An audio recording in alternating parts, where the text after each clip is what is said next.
Good morning, everybody. May I have your attention, please? This is a mandatory fire safety announcement.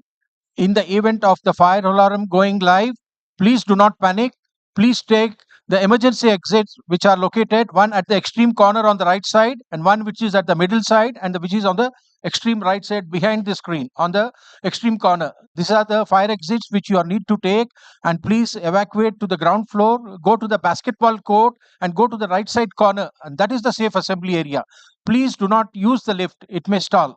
Thank you.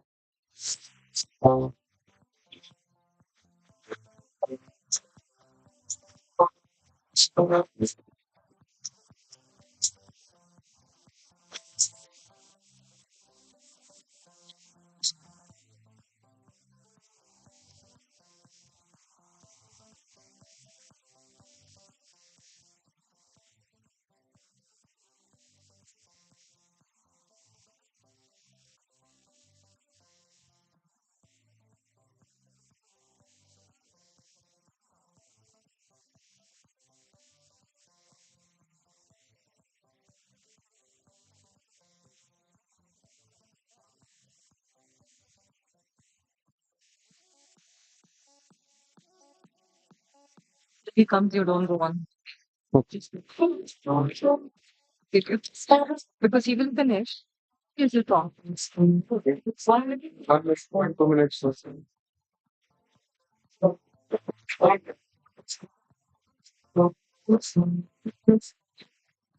Cool. Should I go right now? Maybe I'll just engage.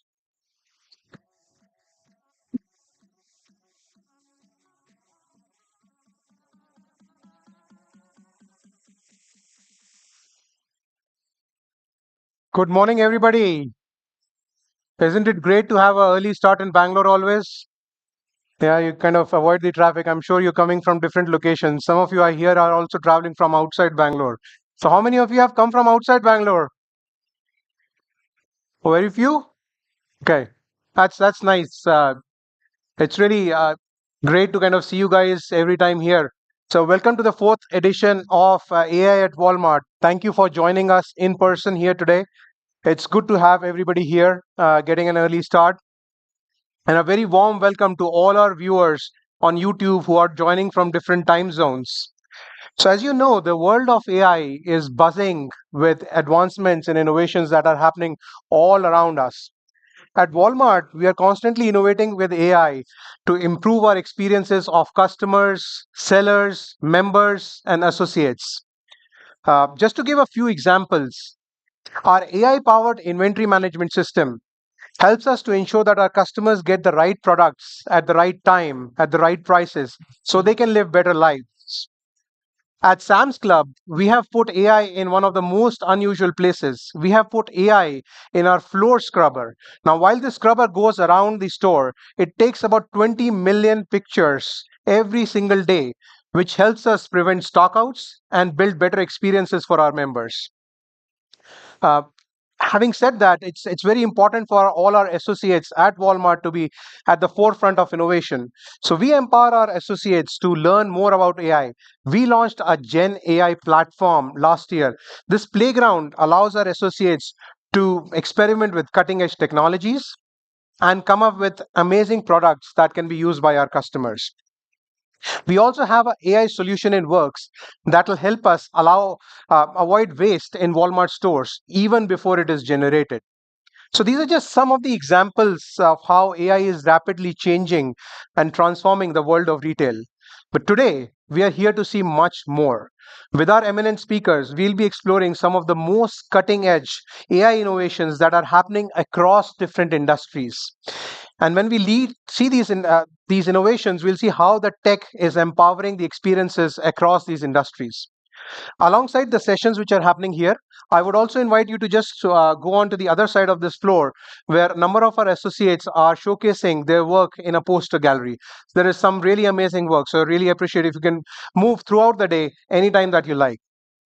With that, I would really like to invite Balu Chaturvedula, Senior Vice President and Country Head at Walmart Global Tech, to set the stage for AI at Walmart 2024.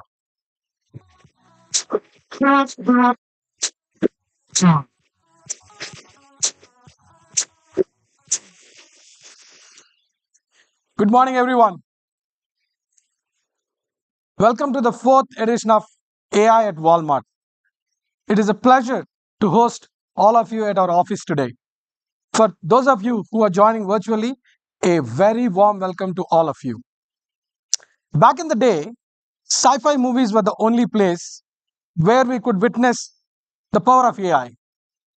The Matrix, The Terminator, Star Trek, any sci fi fans around? And here we are. AI is a reality. In fact, it's more than a reality.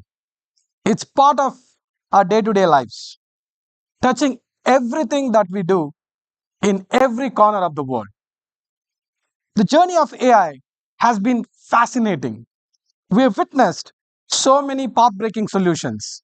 Today, it's not just about the solutions that we build, it's the people that we reach and the lives that we touch. Leveraging technology to serve people, but not the other way around. And guess what? That's what we exactly do at Walmart. We are people led and tech powered. With customers at the center of everything that we do, we are constant on a purpose to help people save money and live better.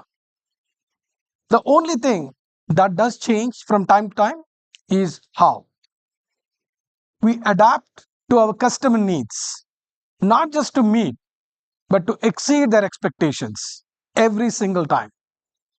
The way people shop has transformed dramatically, and we always delight our customers with what they want, when they want, and how they want.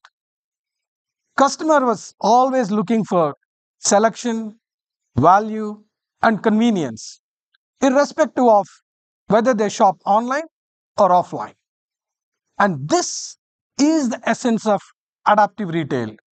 And this is the future. An experience that is unified, interconnected, and seamless, where everything great about stores is available in commerce, such as try ons, customer service, instant purchases, and the perks of shopping online is available at the store. No lines at checkout, easy search, personalized recommendations. And how are we doing all of this? AI and GenAI are the way to go, the power of adaptive retail. Let me share three exciting examples that we've adopted at Walmart. We launched virtual try ons and enabled customers to be their own models. Now, they can be their own models or they can shop with friends, inviting friends to voice their favorite looks in the app, just like they do it in the stores. The second example, a few years back, we introduced Scan and Go to power self checkouts at our stores and clubs. We've addressed another shopping pain point, queuing up to verify receipts at exit. With a first of its kind application using both AI and computer visioning, now our Sam's Club members will walk through these kind of archways where there are no exit lines anymore. And the baskets are, as they walk through these archways, the baskets are scanned and digitally matched against their receipts as they leave. And the third example, with time, keyword search became more popular and powerful. We all know search is an essential part of our life. At Walmart, we brought GenAI to search that goes beyond keywords. Today, you simply share your intent and GenAI delivers. Our customers can say, help me plan a football themed birthday. And our GenAI search will customize a shopping list in no time. We have taken giant leaps, yet the possibilities are limitless. Technologists have superpowers to transform how people live for the better. This reminds me of a great advice from a superhero movie. Let's continue to push the boundaries and have fun with technology. But importantly, remember to be purposeful and responsible. Today, listen to the brightest minds in AI from industry, academia, and Walmart. We will dive deep into leading people led, tech powered experiences and the future of AI. I hope you enjoy this opportunity and take away new ideas to innovate. But before all of that, to get started, we have a very special guest this morning who's joining us, a tennis legend who has made India proud at a global scale. Before I invite him on the stage, let's relive some of his special moments.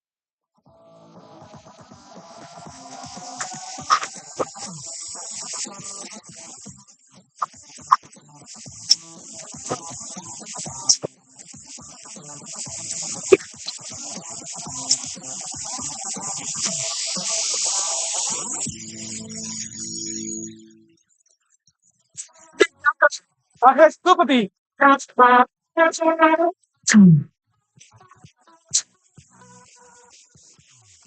a pleasure to have you, Mahesh, today. Thanks. Yes.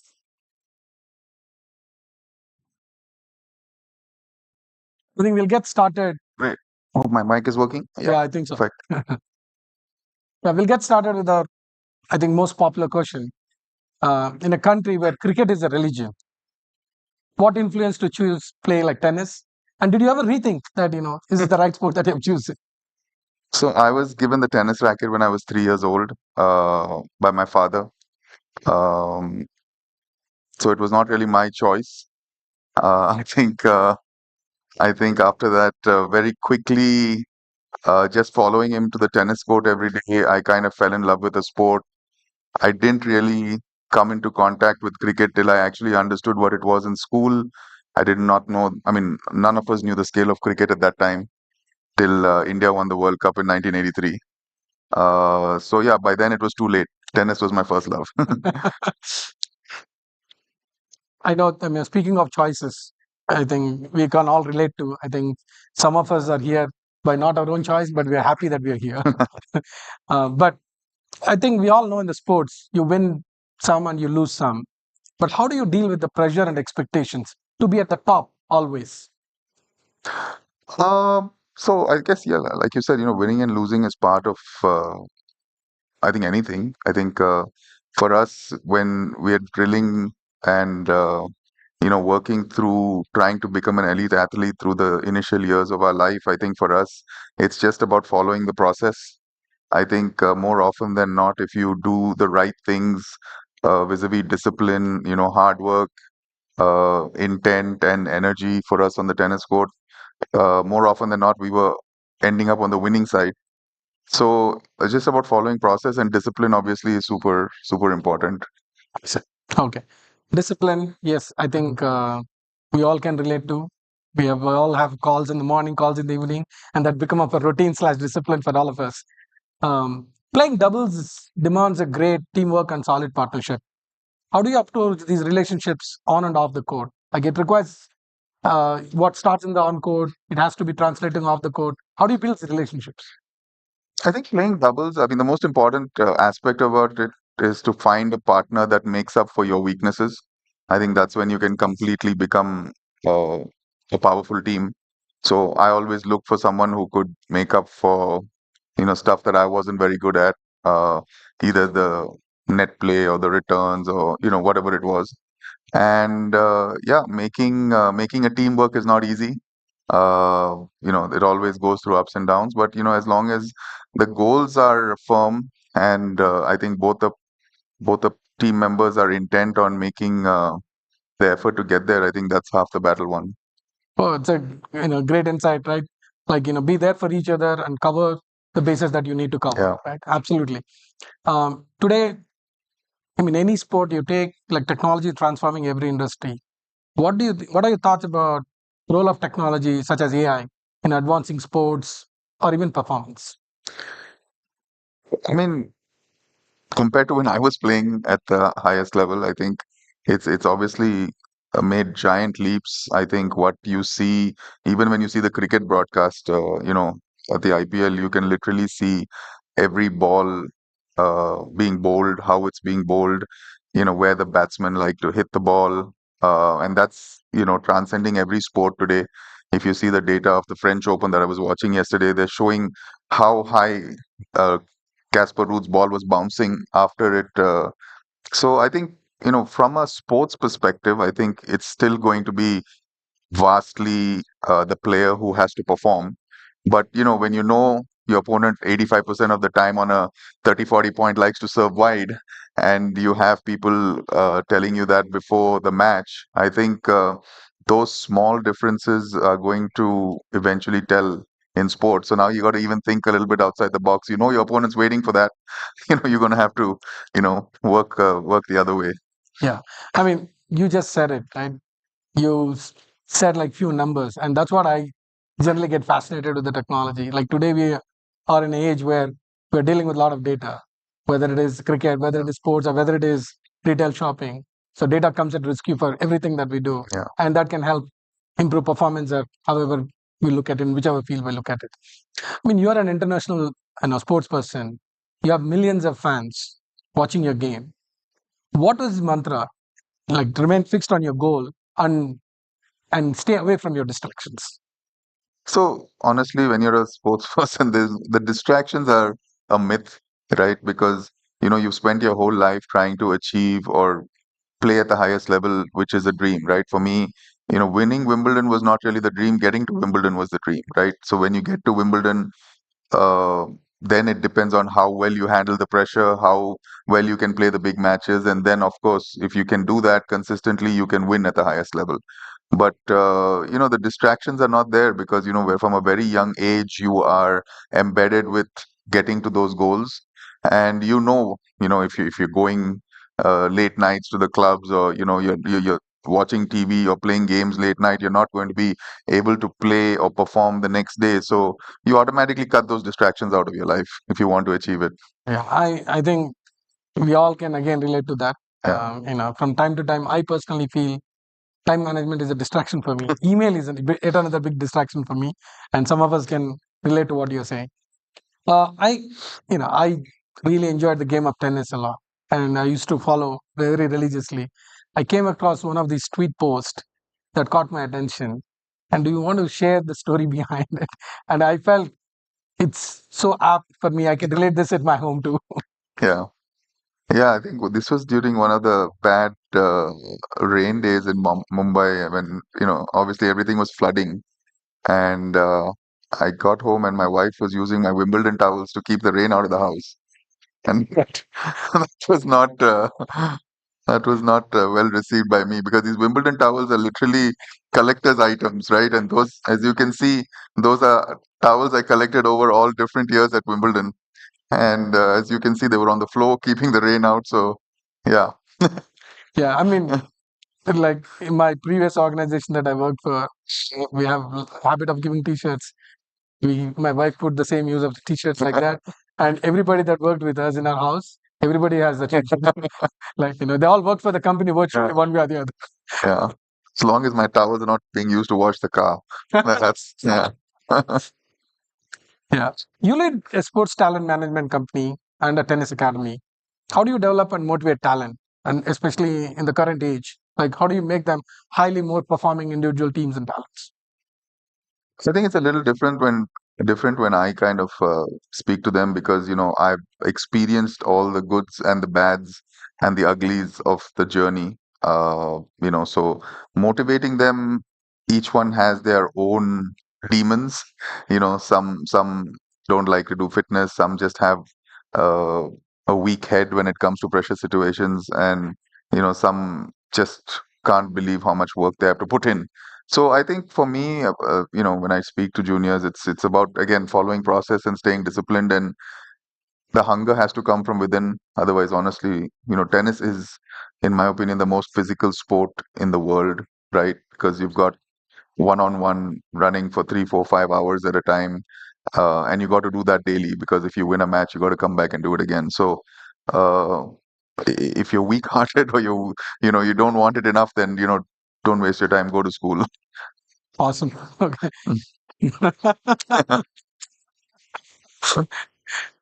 Mentorship plays a pivotal role, right? I mean, it did help me, like in having the right mentors at the right time in my career, helped me achieve my goals and dreams. Who was your mentor, and what were some of your learnings? So my father obviously played, a major role because he's the one who put the racket in my hand. I think one of the few things he did for me early in my life was, I think, when I was 11 years old, he took me to Wimbledon to watch, and that the excitement of being there as a kid, and I think that's when the appetite or the dream started that I wanted to play there one day. So I'm kind of doing the same things for my daughter. I took her to the Wimbledon final, women's final last year, hoping to kind of ignite some kind of similar hunger. But yeah, like I said, from my perspective, I've done it all from the goods, bads, and uglies. So I know how challenging and difficult it is. Um, she's playing tennis now, and as a parent, it's very hard to watch the kind of work she has to put in daily, including go to school. But it is what it is, man. I mean, it is. It's a very difficult path, but the gratification is very good. So if you can get there, it's worth it. Yeah. And you are a mentor by yourself, and you've probably mentoring a lot of people and young kids who have aspirations for the sport. What do you think importance of having a learning mindset? How does it help? It's critical. I don't know if you guys, any of you follow, Kobe Bryant's black Mamba kind of mindset, but you have to learn all the time. If you listen to Novak Djokovic talk even today, he's the greatest of all time. He'll still tell you that he's learning still. Uh, Rafa spoke 3 days ago. He's about to retire, and he said that I'm still learning how to beat Novak consistently, right? So if you're not willing to be a student of your passion, then you'll never continue to evolve and grow. So I'm gonna make a question which is like a little bit more melodrama, which is you are on that crucial point in that set, Yeah. and you don't have any more reviews to ask the referee, Mm. and you think that you served it correct, Yeah. and the referee calls against your serve. What do you tell in that moment? Like, how do you stay in that moment, saying that okay, I got to move on. Like, how do I still have to focus on the game, still win the game that I want? What do you tell yourself? How do you motivate yourself? Honestly, if it was me, it would depend on the mindset I was in during the match, right? If I needed to, uh, if I was playing someone who I thought was a very difficult opponent and I was in the zone, I would just keep my head down, not argue, and go ahead. If I was frustrated with the way I was playing and I was playing against someone I should beat and I needed to release some frustration, I would go and yell at the umpire.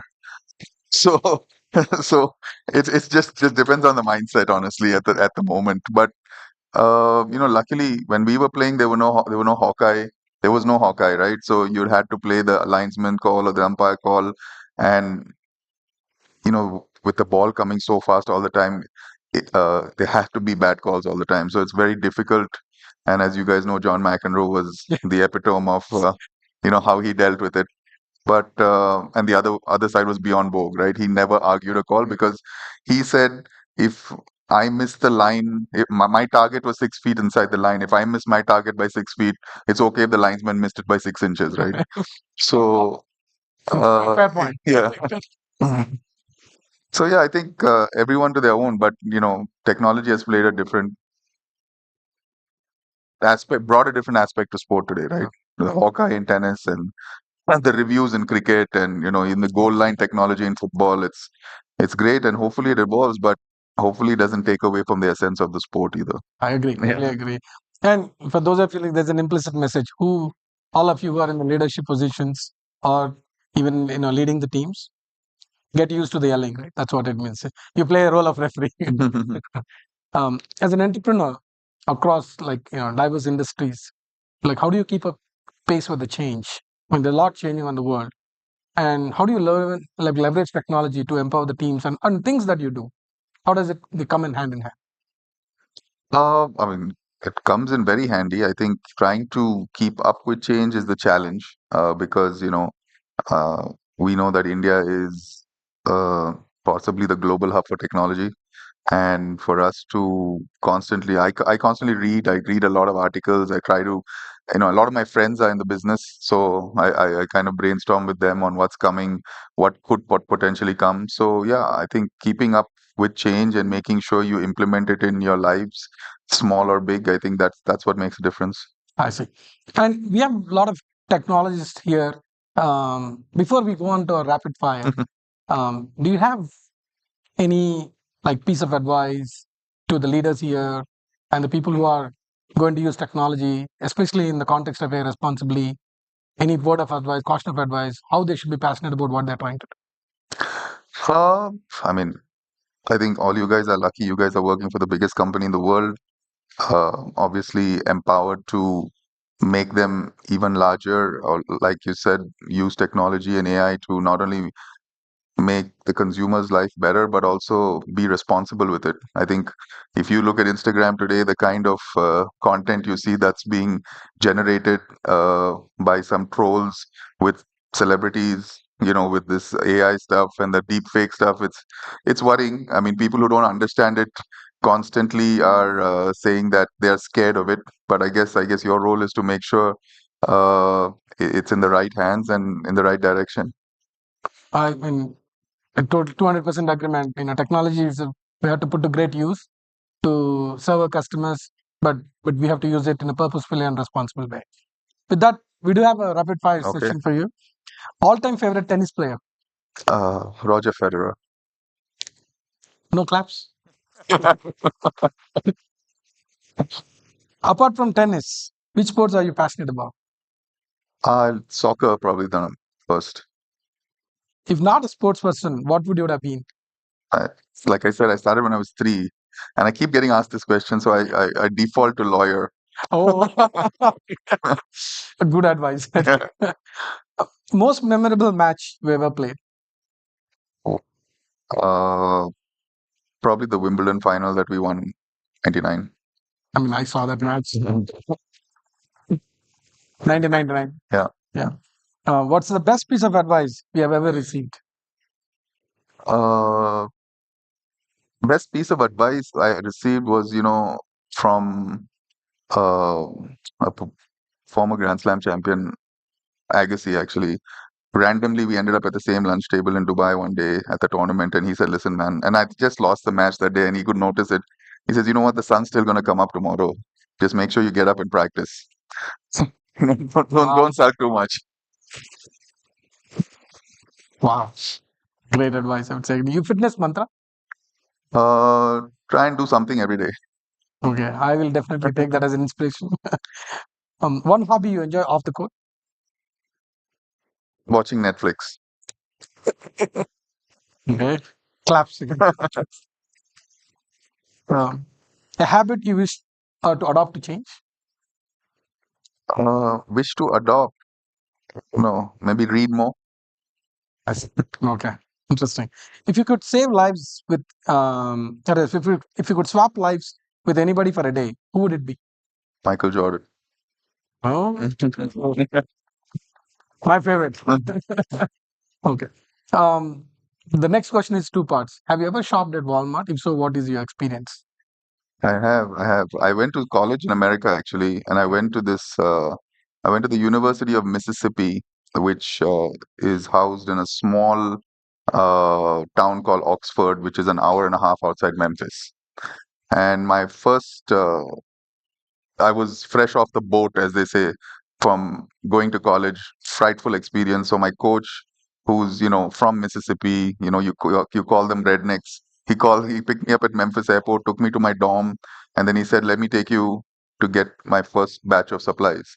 And he took me to a Walmart, and I walked into this place, and I mean, I couldn't believe how big this store was, because you never see something like that in India in your life. And yeah, that was my first experience with Walmart, and it was attached to restaurants and movies and everything. So Oh, yeah, it became in Oxford. That was the only thing to do. So it became a very, very frequent place for us to go. yeah, we hear that on many small cities, right? Yeah. Walmart is like place for people to hang around, Yeah. and it's like a social evening for them. Yeah. So we're proud of it. We do have a lot of tennis enthusiasts in the crowd. I think they love to have few questions for you. Sure. Is that okay with you? Yeah. Okay. Can you have mic with the audience? No offense.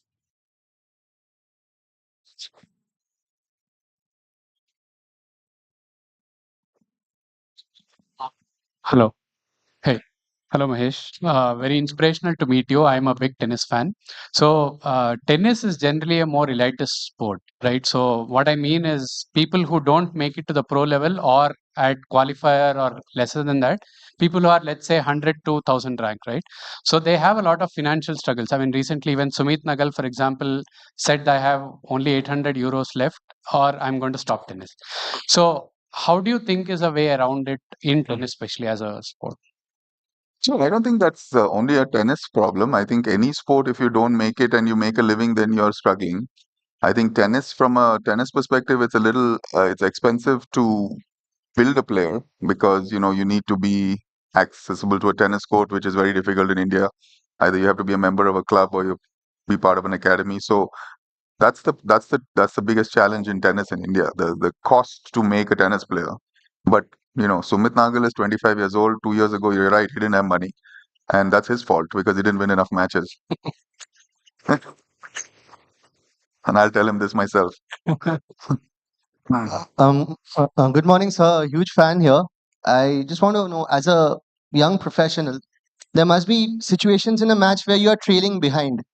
And then at that point, what goes inside the head of a sportsman? And when you're trailing behind, and from that situation, when you come ahead or you come on top of your opponent, so what exactly goes on in the mind at that point? I think athletes are just trained to fight till the end, right? I think that's the easiest way to explain it. Till you don't shake your opponent's hand, you still have a chance. Uh, Iga Swiatek, the number one tennis player in the world in the women's, 2 days ago was down match point at the French Open, but she won the match. So I think we're just trained that you keep fighting till the end, no matter what the score is. Hopefully you're winning, but if you're not winning, keep fighting till the guy calls game, set, and match. Thank you, sir. Hi, from my GK textbook, I'm seeing you live. So I started young and now I'm seeing you. You're the first celebrity that I'm seeing live. So my question is, in sports, you have hit an epitome, and post that, uh, you have a daily workout schedule and everything, right? So once you get out of it, what is the schedule? Like you reduce it, you increase it, how is it? Again, it's up to how do I feel that day. A lot of days I get up and I'm motivated to work out. Mostly that's on Mondays. But on some other days, I'm like, I've put in so many miles on my legs and my body for the last 30 years. Why am I doing this today again? So again, it's about finding that ability to have some kind of discipline to get yourself to get to the gym. I think once you get to the gym, I think the workout takes care of itself. But getting from the bed to the gym is the challenge. Hello, Mahesh. I've been an ardent fan of yours, the sport tennis, and of your wife as well. The question that I have is can you tell us about a situation where you faced a failure and then how you turned it around back into zooming success? Mm, that's a lot of those. I mean, faced a failure, I would say, you know, in our profession, losing matches happens constantly, right? I mean, uh, so for us, like the goal is to constantly just get out of bed and make sure you practice. You lose a match in the first round at the French Open, there's a good chance you have a chance to still win Wimbledon 2 weeks later. So in athlete's mind, you don't dwell on a success. Unfortunately, a lot of athletes have to, like, the 100-meter dash guys, they train all for 4 years to run those 10 seconds at the Olympics. For tennis, it's not like that because Wimbledon comes back every year, French Open comes back, US Open comes back every year, and those are the big tournaments for us. Got it. Thank you. Thank you so much. As a tennis enthusiast, are there any particular courts in India that you would recommend that one must go and play at? Unfortunately, no. So all tennis courts have the same dimensions, and since we don't have any large legacy tournaments here, like the Center Court at Wimbledon or any of the Grand Slams, one of the most I would say traditional clubs we have is Calcutta South Club because we've had a lot of Davis Cup matches there, and you have Jaydeep Mukherjee, Premjit Lal, all these players who've come out of that club. But from a club perspective, it's probably Calcutta South Club. Otherwise, no special courts really. Thank you. Hey, morning, Mahesh. I'm a big fan of yours. Loved your Wimbledon towel story. I have a Wimbledon towel too. It's framed Nice, so that my wife can't use it against the rain. smart. I had a question on AI. You said tennis is a very physical sport. How can AI be used by tennis players? So, like I said, I think on the court, probably not much, but off the court, I think AI can definitely target specific muscles that are not as strong as they need to be. A lot of tennis players, if not all tennis players, have a natural imbalance in their body because of the side that they use becomes a lot more stronger. And I'm not talking about the arms; I'm talking about the whole side.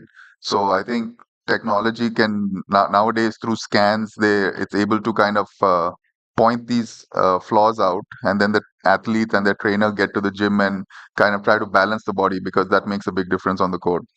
So I think small things like that. I think technology will definitely is already doing it, but I think it'll continue to evolve and help. Thank you. Hello, sir. Yeah.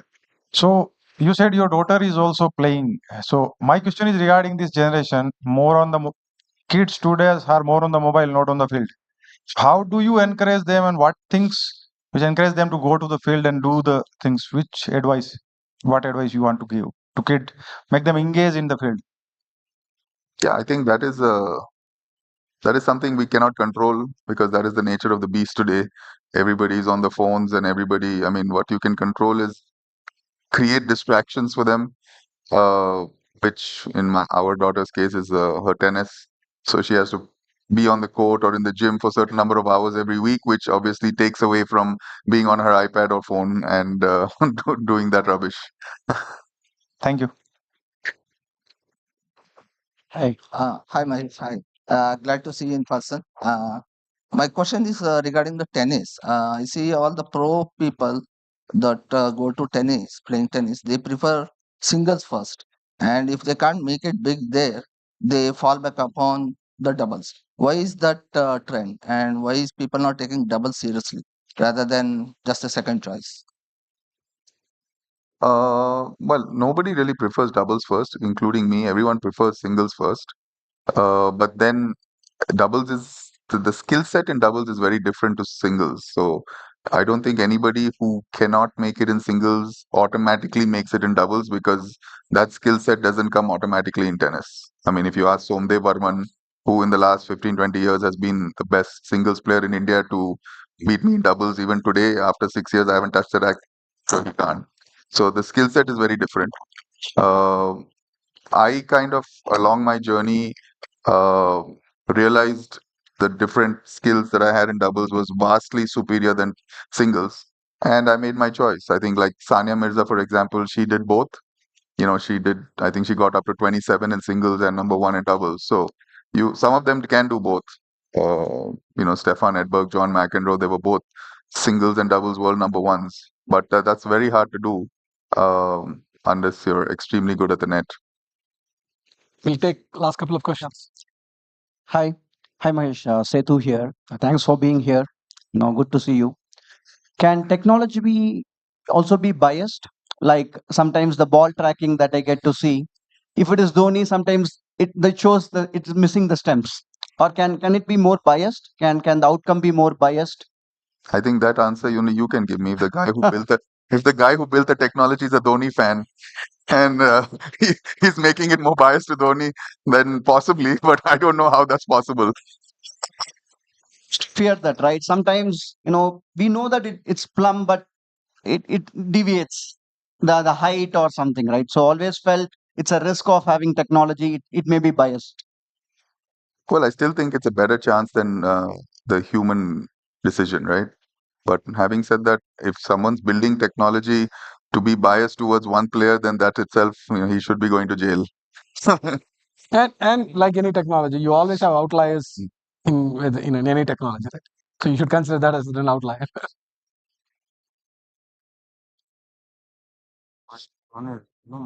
Maybe the last question. So, good morning, Mangesh sir and Balus.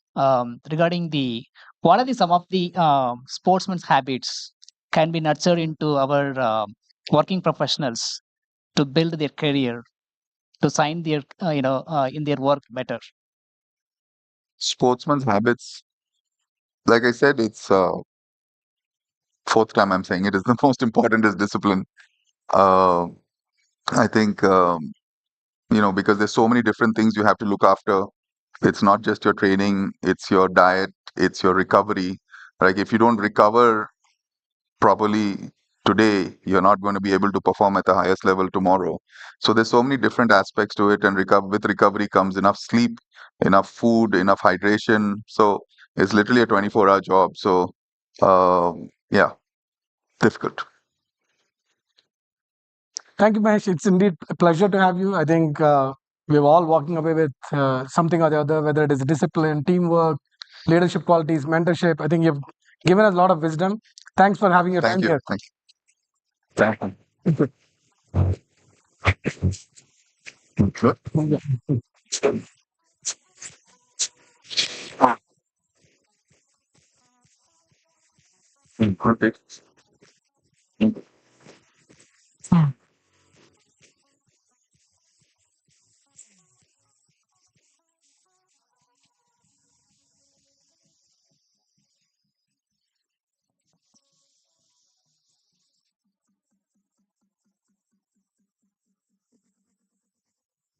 Hello. Wow, Kamya. We have been watching Mahesh Bhupathi crush the game for decades, and watching him live here today was a real fan moment for me. Same here. And what a power packed conversation that was. Hello, everyone. Once again, welcome to Walmart AI Summit. I am Ankur Lahiri. And I'm Kamya Mutwani. The pace of AI powered innovation is truly remarkable, isn't it? New models and features emerge every day. But how is the technology helping us in our real everyday lives? What is the greater purpose that it is serving? Well, that's exactly what our first panelists are here to explore. Let's give a warm welcome to our guests. First, we have Ravi Vijay Raghavan, Chief Data Analytics Officer and Senior Vice President, Flipkart. Welcome, Ravi. Welcome. Next up, we have Arkit Mitra, Senior Director, Data Science at Myntra. Welcome, Arkit. And we have Kedar Swadi, Head Data Science, PhonePe.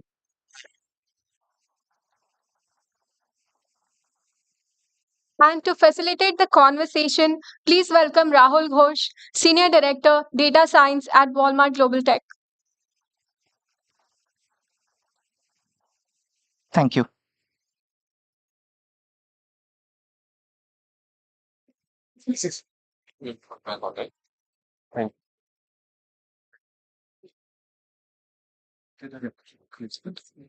Next time. Because setup करना था ना तो बोले okay. He will say Welcome everyone to the next आगे थोड़ा Fireside session, AI with a Purpose. Glad to see so many of you turning up today.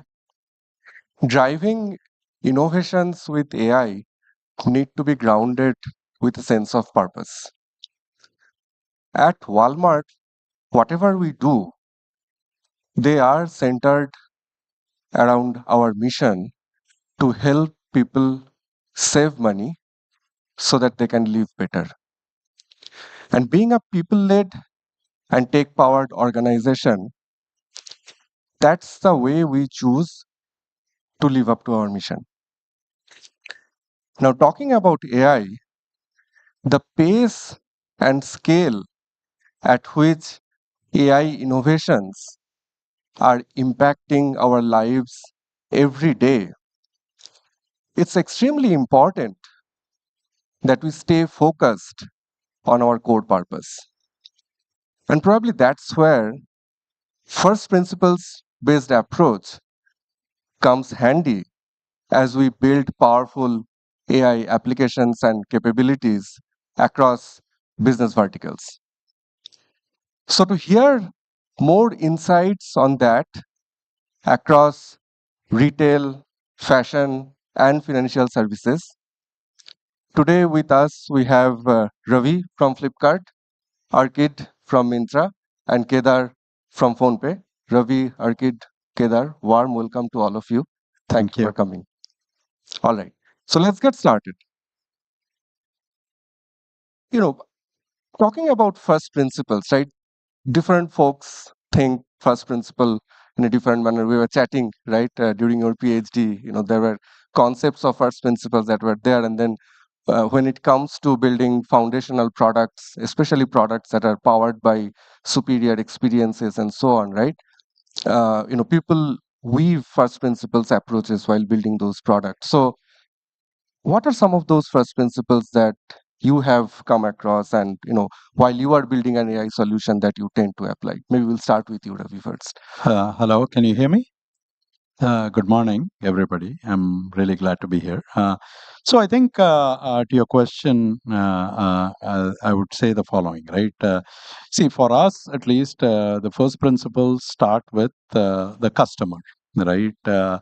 Building use cases that have customer relevance, business relevance is very key. And what we try not to do is get caught up in purely the technology. And for this, I would say something like, see, there is whenever a new technology comes, right now with generative AI, in the past, maybe it was something else, whatever it is, there is what I call the fog of hype, right? So there is some sort of a need or an urgency to incorporate that technology into your product or services. And I would resist that and understand the problem we are trying to solve first. That is one piece. Second piece that I have always found as a rule is in sort of in 9 out of 10 cases, not all cases, 9 out of 10 cases, I would say data beats algorithm. And in the sense that when you're starting to build a solution, let's make sure that we have the right data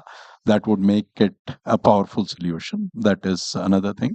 Third thing is, I would contradict myself with two statements. First one is simplicity is key. So means one of the things I ask my team is to make sure that let's not complicate things. Let's simplify things and use the simplest model possible that will sort of solve the problem in a meaningful manner.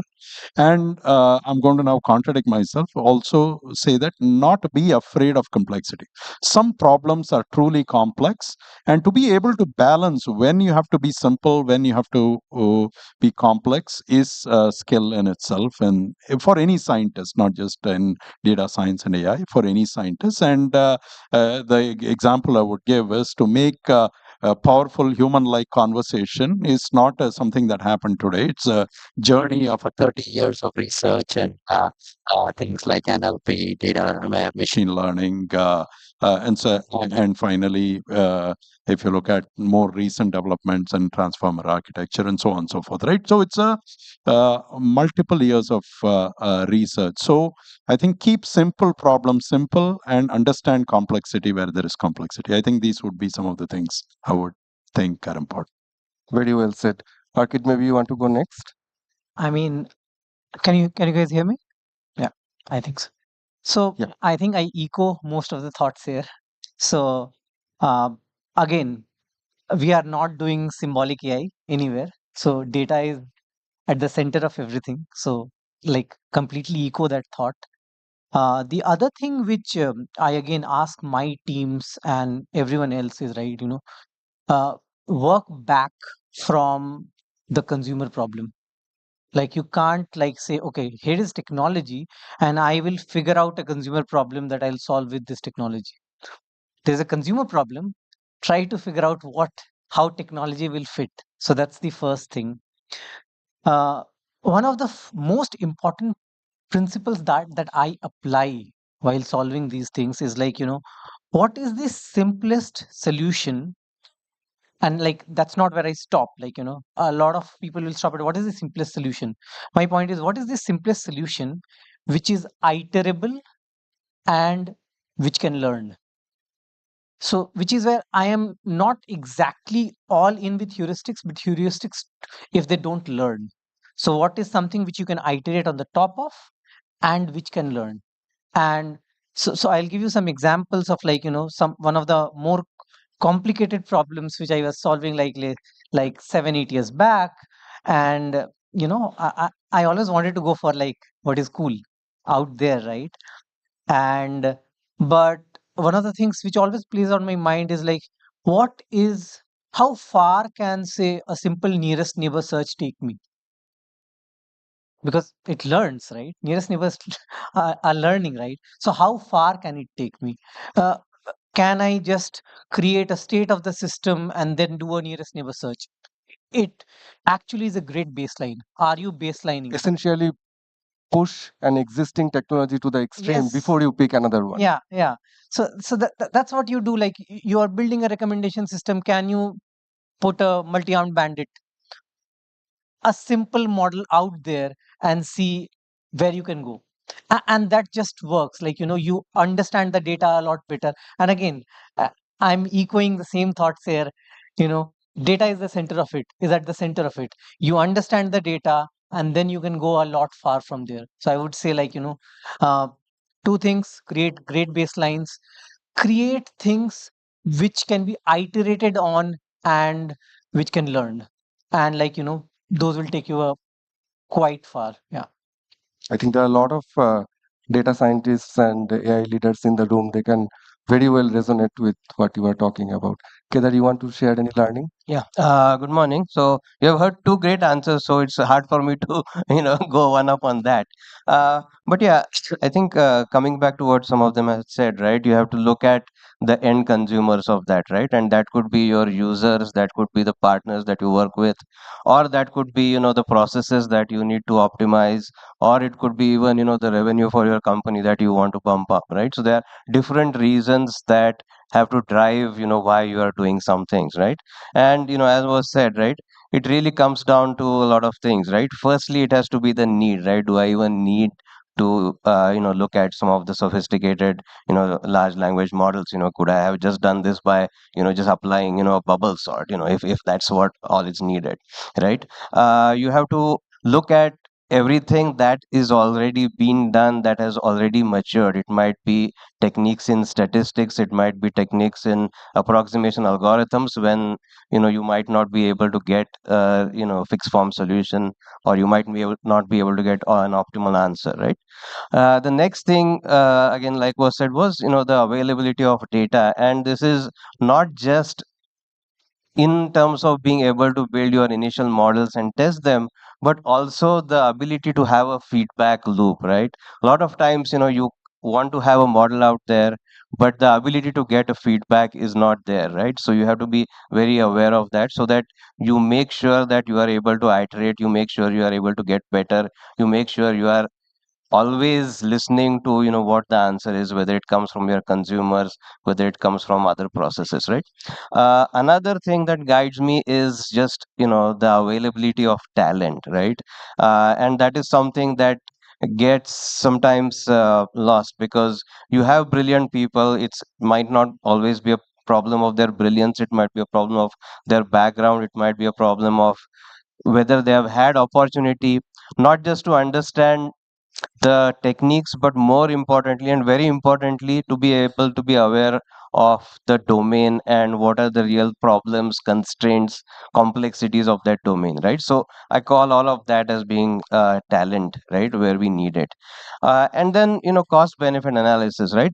Some of the things that we need to do right now, right, in AI or Gen AI, they're extremely expensive, right? Whether it is with respect to just getting a bunch of machines out there, the electricity to keep it on, or the kind of folks that you need to maintain the infrastructure, the kind of folks that you need to be able to work on those models, right? Do I have the benefit that it is going to accrue, maybe not now but in future, right? That is going to be helpful, right? So I think those are some of the things that I look at, right, when I'm looking at first principles, right, based approach. Thank you, Kedar. I guess if I look at the other side of the coin, right, like sometimes even though we know that it's the right thing to do, uh, we do see that there are detractors of first principles based approach as well, right? Sometimes maybe unintentionally, right? You start working on one technology and then another spawns out and so on, right? So Ravi, I'll again come to you. You had been in diverse business functions, right? What are your thoughts on this? See, I think, if you are in a kind of setup, at least I can talk for myself. I think this obviously has multiple answers. So let me stick to my sort of worldview based on where I sit, right? If I look at that, at the end of the day, if I see what our team needs to do and so on, I think even in innovation, even in solving problems, right? It has to be centered around our customers. So, from that perspective, I do believe that you should start from first principles of what the customer needs are and what is the problem you're trying to solve. Okay. Now, the point is you talked about disruptive technologies and so on, right? I think how we, at least our team looks at this problem is on one hand, we are solving a customer problem. On the end, our focus is on innovation on the customer dimension rather than in very pure theoretical dimensions, right? That's point number one. Now, the point is disruptions do happen. So, how do you make yourself ready for technological disruptions which may not immediately have customer relevance, right? So the other thing we strongly encourage our teams to do in Flipkart is actually do be very aware of what's happening in academia, what's happening in research labs, do literature survey in every problem that you solve. So what happens is when these technological disruptions happen, we are able to bring them in quickly and see what is the relevance of these technological disruptions in the context of our ecosystem, our customers, right? I'll give you a very simple example, right? If you look at what's happened in the last 3-4 years, obviously starting from this landmark paper in 2017 on attention is all you need, coming out of the sort of the transformers and huge disruption in the AI world itself, which led to the world we are in today, right? So the point is, very quickly after all this, the team has, which is fairly current on literature, we are aware of what is going on in the thing, and then we are looking at what are the implications of these for Flipkart, for e-commerce, and so on, and started work in areas of conversational commerce and leveraging embeddings to improve catalogs, improve helping in fashion design, user embeddings for better discovery, so on and so forth, right? So we started a series of customer-led innovation, but these are piggybacking on technology innovations and technology disruption. So to summarize, cut a long story short, the point I'm trying to make is I think you still stick to the first principles, but be aware of technology. Be aware of technology disruptions, irrespective of whether they are relevant to you or not. Be very aware. Keep very open eye and be aware and try to marry the technology to the user problem. So that's the way I would Essentially staying on top of staying on top of technology across. So there I would not limit myself to an area like customer or e-commerce or things like that. Stay on top of technology across the board, because one of the biggest if you look at what drives success and technology innovations that are customer relevant in companies is it's about staying ahead in technology and understanding how to build means what technology can be relevant to your customer, your business, and so on. Thank you, Ravi. Kedar, maybe if you could share, like, what are some of those essential skills that one need to have to do this balancing, or if there are any other areas that you came across where you felt that first principle is not Yeah. quite the right. So I think I agree that first principles are always the ones that you go back to and try to have any solution. But any time that you are actually even slightly in a research kind of function, right, where you need to make sure that you need to be aware of what's happening, right, or you are actually going into a new area and you are trying to build capabilities, right. It's not always easy to make sure that this is the only way to do it. Let me see what's out there. Sometimes there are problems in a very related area that have been solved in a very fruitful manner, right. Even if you don't know it, even if that's not how you think it should be done, I think it's worthwhile to be able to just look at what has happened. Is this something that can be very easily adapted to the way I am doing things, right? Is this something that is going to in future give me maybe outsized returns, right, which I'm not going to be able to see right now. Also, there might be problems which are themselves not always well defined, where the ability for us to make mistakes or the tolerance of our solutions is high, right. And that is where you should definitely see, okay, is this approach to solving a problem, whether based on AI, Gen AI, or anything else, is going to be a interesting way to do it, is going to give you some sort of advantage. It might not be in terms of accuracy, or it might be really much faster within something that your business per se is able to tolerate in terms of that accuracy, right. uh, I think also when you look at uh, looking at completely new things, you should be able to say, okay, is this actually going to be something that I am able to going to immediately put out in the field? Is the cost of failure or cost of experimentation going to be small enough that I should actually keep trying things all the time, right? And then again, like coming back to more of the basic things, it's really about capability building. I might not have had capability in this area. I might be just preparing myself or my team to be in an area that I think the company is going to want to go into the next 2 years, right? That is where I really want to make sure that I'm prepared. I know what is happening right now. I have some hold on how I can use it and shape it to get the outputs to, whether it's to my customers, whether it's to my partners, whether it's to my company in time, right? So those are the ones that I take a bet on. So it's really about taking that oversized bet while you are going low on all the principles that are driving you. Yeah, and sensing those bets early enough is key to success as well, right? Absolutely. So talking about new trends and innovation, I think Gen AI is definitely top of our minds. I mean, we have witnessed significant potential across variety of use cases, right? So, Arkit, tell us more about what Myntra is doing in this space, and what are some of the focus areas that you feel Gen AI can create deep impact. I mean, GenAI is like the Michael Jordan in the town, right? Because got identified early and like it will do wonders. We know that, right? So first of all, I'll do a shameless plug. We are hiring at Mintra for GenAI positions. So yeah, so again, Mintra is an ideal space, right? As far as GenAI goes, because our entire experience is visual, there is language, it's multimodal, it's multi-language, right? So the opportunity to do drive things with Gen AI is massive, right? And in that way, like we have been like early adopters. Even before like the entire wave of GPT-3 came in, we were like early adopters.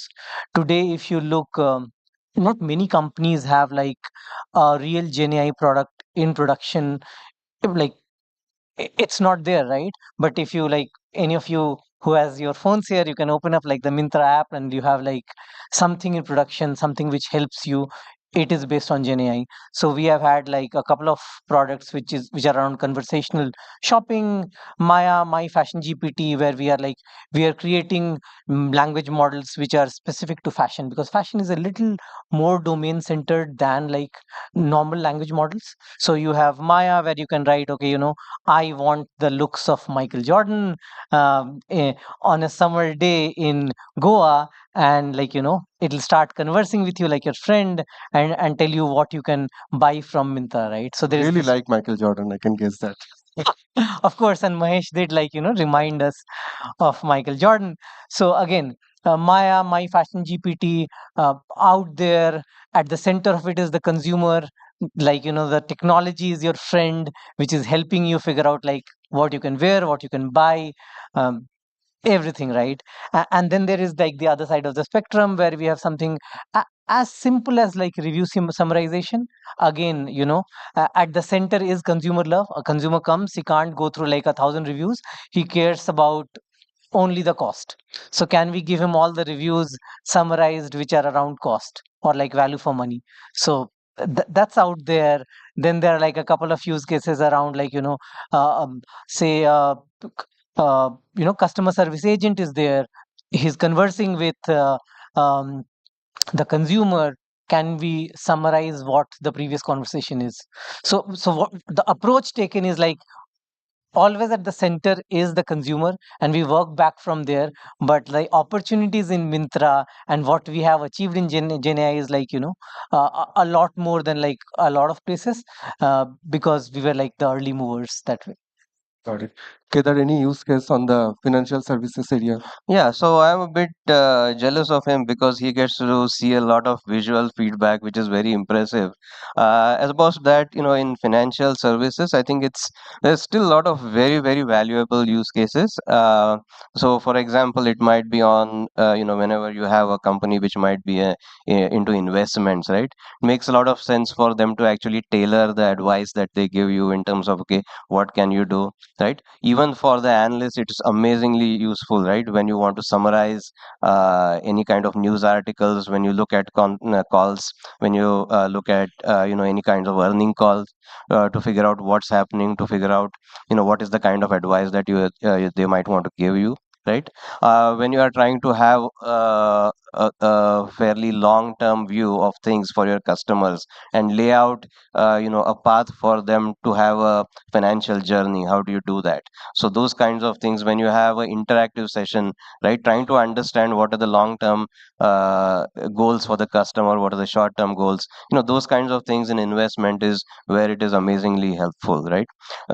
In terms of any kind of interactions that you have servicing customers, right, and I think this goes beyond just the financial services, but I think it helps you a lot in terms of understanding the problem, in terms of reducing the cost to be able to go to the customer, in terms of making sure that the customer is satisfied, happy, the problems are resolved, right. So those are some of the use cases, right.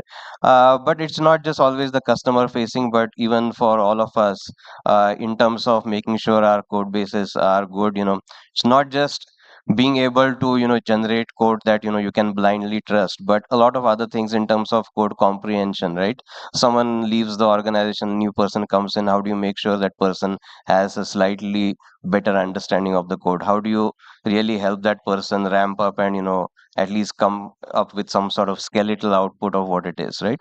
On the other side, right, as someone in the financial services, right, it's extremely important that we are really doing well by what the regulations say, doing well by what the consumers need. So even in something like an investment advisory, right, thankfully our regulators really do well by the small guys, by the retail customers. So anything that we put out can't be just blind, can't be just something we can't explain. There has to be a lot of trail of why do we come up with all of these things, right.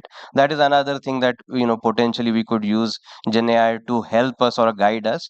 But at the same time, for any and everything in financial services, right, it is not something I'll blindly trust. It is not something where there is even a small room for error or small room for not being quite sure as to why we arrived at this thing, whether it is to do with fairness, whether it is to do with just being plain ethical, whether it is to do with following the law and making sure you are compliant with all the regulations, right. So I think those are all the things that we need to make sure that we look at when we try to apply AI or even Gen AI in this space. Thank you. Shifting the gear a bit, right? So while there is a lot of excitement in terms of building new AI capabilities and solution. Oftentimes, we forget about the importance on the discipline that we need to demonstrate to implement or execute AI, right? Both at an organizational level as well as at an individual capacity, right? So maybe Ravi, I'll come back to you again, right? Look, what are some of those organizational best practices that you can share for AI implementation and execution? See, I think there's a fairly long list, but let me try to summarize some of the key ones, right? The first thing is, see, getting AI to a consumer is a very, very deeply cross-functional effort. I think one has to be really, really aware of that and very wary of that, in the sense that, for example, when I do our yearly annual planning and so on and so forth, one of the biggest things we say is, even we are driving some innovations from data science or the AI teams, we make sure that there is enough of a buy-in from product, business, engineering, so on and so forth. Otherwise, you are sitting with a model which doesn't have a home, right? Finally, you are building things that the consumer should see. So the first thing I would say is, it's a very cross-functional effort, and anything you're doing requires obviously the AI and the data science teams for building the models, but it requires product and engineering to build the solution that actually the consumer sees. It needs business to drive the business priorities that are aligned with what you're building, and finally it needs a measurement team or an analytics team to look at building the right metrics and building the right governance framework to make sure that you are building what the consumer really wants, right? So that is the number one thing I would say.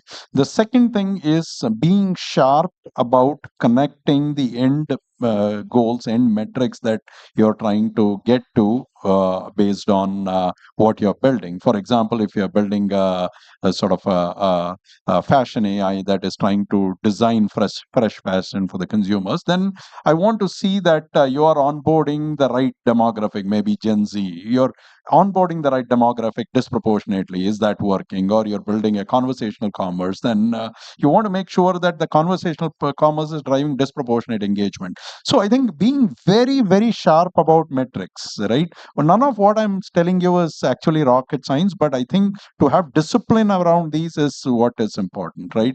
The third piece is building a data culture, right? Infrastructure, data platforms, thinking through these upfront. Right, building a data culture. Do you launch products with the right instrumentation? Do our source teams ingest the right kind of data? Yeah, all of these have to become part of a culture, right? You should not launch products without instrumentation. Data cannot be an afterthought. That is the third big piece that works, right? Fourth is monitoring. Right? Do you have monitoring and observability? Right? Do you have the right performance measurements? Do you have? Are you seeing drift? Are you monitoring the model to understand whether it's performing as it was designed to perform? Maybe it was initially, now it is not. Understanding some of those aspects. The other point I think Kedar mentioned about governance and ethics, right?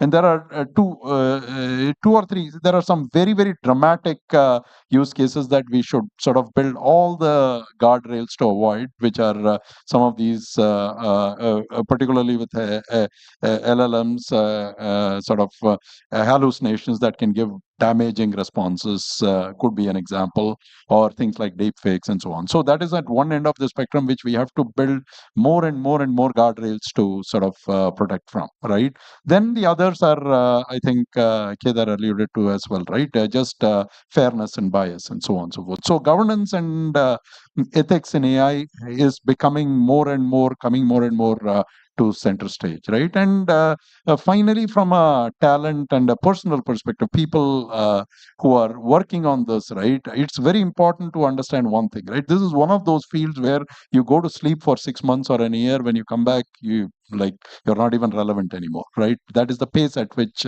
this field moves. So I think earlier I talked about all the people discipline, but there's also a talent discipline, right? You have to build these knowledge sharing sessions. We have DS review boards where people come and present, where people poke holes on the technical aspect. So it is not a field where you can be sort of you can rest on your laurel. Means you are a great data scientist 10 years back doesn't mean anything today if you haven't kept up with literature. Actually, it really, I don't think any field you can say this with this kind of a certainty that if you stopped reading or stopped being current 5 years back, you probably are out of the field for all practical purposes. So that is the last piece from a discipline perspective that I would say keep current to whatever level of depth you need to be in. See, so some of us have to actually read academic papers. Some of us have to maybe listen to podcasts and understand at least the lay of the land of what is going on. So, depending on your role, the level of depth you need to go to may be a little bit different. But it is critical that if you are in the world of technology and you want to be in the world of technology, that I think you are reasonably current in what's going. Clearly, it takes a village to launch an AI product and capability. Arkit, what are some of those people skills from an individual standpoint that you can talk about while driving lean execution practices, right? I mean, lean, that's the word, right? So, again, I depend on like two or three things majorly. The first one being ownership. I mean, if your ML team has people who are saying, okay, I worry about building the models, but I don't worry about the fact that the instrumentation is broken, or I don't worry about writing your ETL pipelines, or I just want to build the model. I will not look at the metrics, I will not look at the deployment, I don't care about the feedback loop. You're not going anywhere. I mean, I remember, I don't know which was this person who said, like, if you were given an hour to build a model, what would your workflow look like? And I don't know who this was, but he said, like, I will spend 55 minutes on building the metrics, and then I'll build the model in the last 5 minutes. Right. So that's how much your metric love should be. Right. So I think the most important thing there is like ownership. Are you owning everything that is happening in that model, like from monitoring the drift, the metrics, everything? Single threaded ownership. Yeah. So that's one. The other one is like feeling a sense of purpose for what you're doing. You will go above and beyond once you feel that sense of purpose, that I am doing something which is going to impact the consumer in good ways. The consumer love has to come out. So purpose, number one. Second, that end-to-end ownership is super important. The third one, which goes a little unnoticed at times, is like your actual love for data. Like, are you ready to see beyond those bivariates? Data is available today, right? Every nook and corner, someone will give you some data which comes right on the top, but nobody is ready to go deep into the data from beyond the bivariate levels. So I would highly like say like three things which make a great data scientist different from a good one. One is ownership, second is feeling that sense of purpose, and the third is that love for data and understanding the data in depth. So that's my take. All right, thank you. I think we are almost approaching towards the end of the session.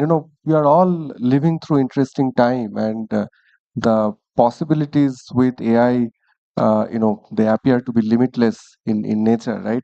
All of us were trying to drive impact and innovation in our business functions, but I want to take maybe 2 minutes from each of you.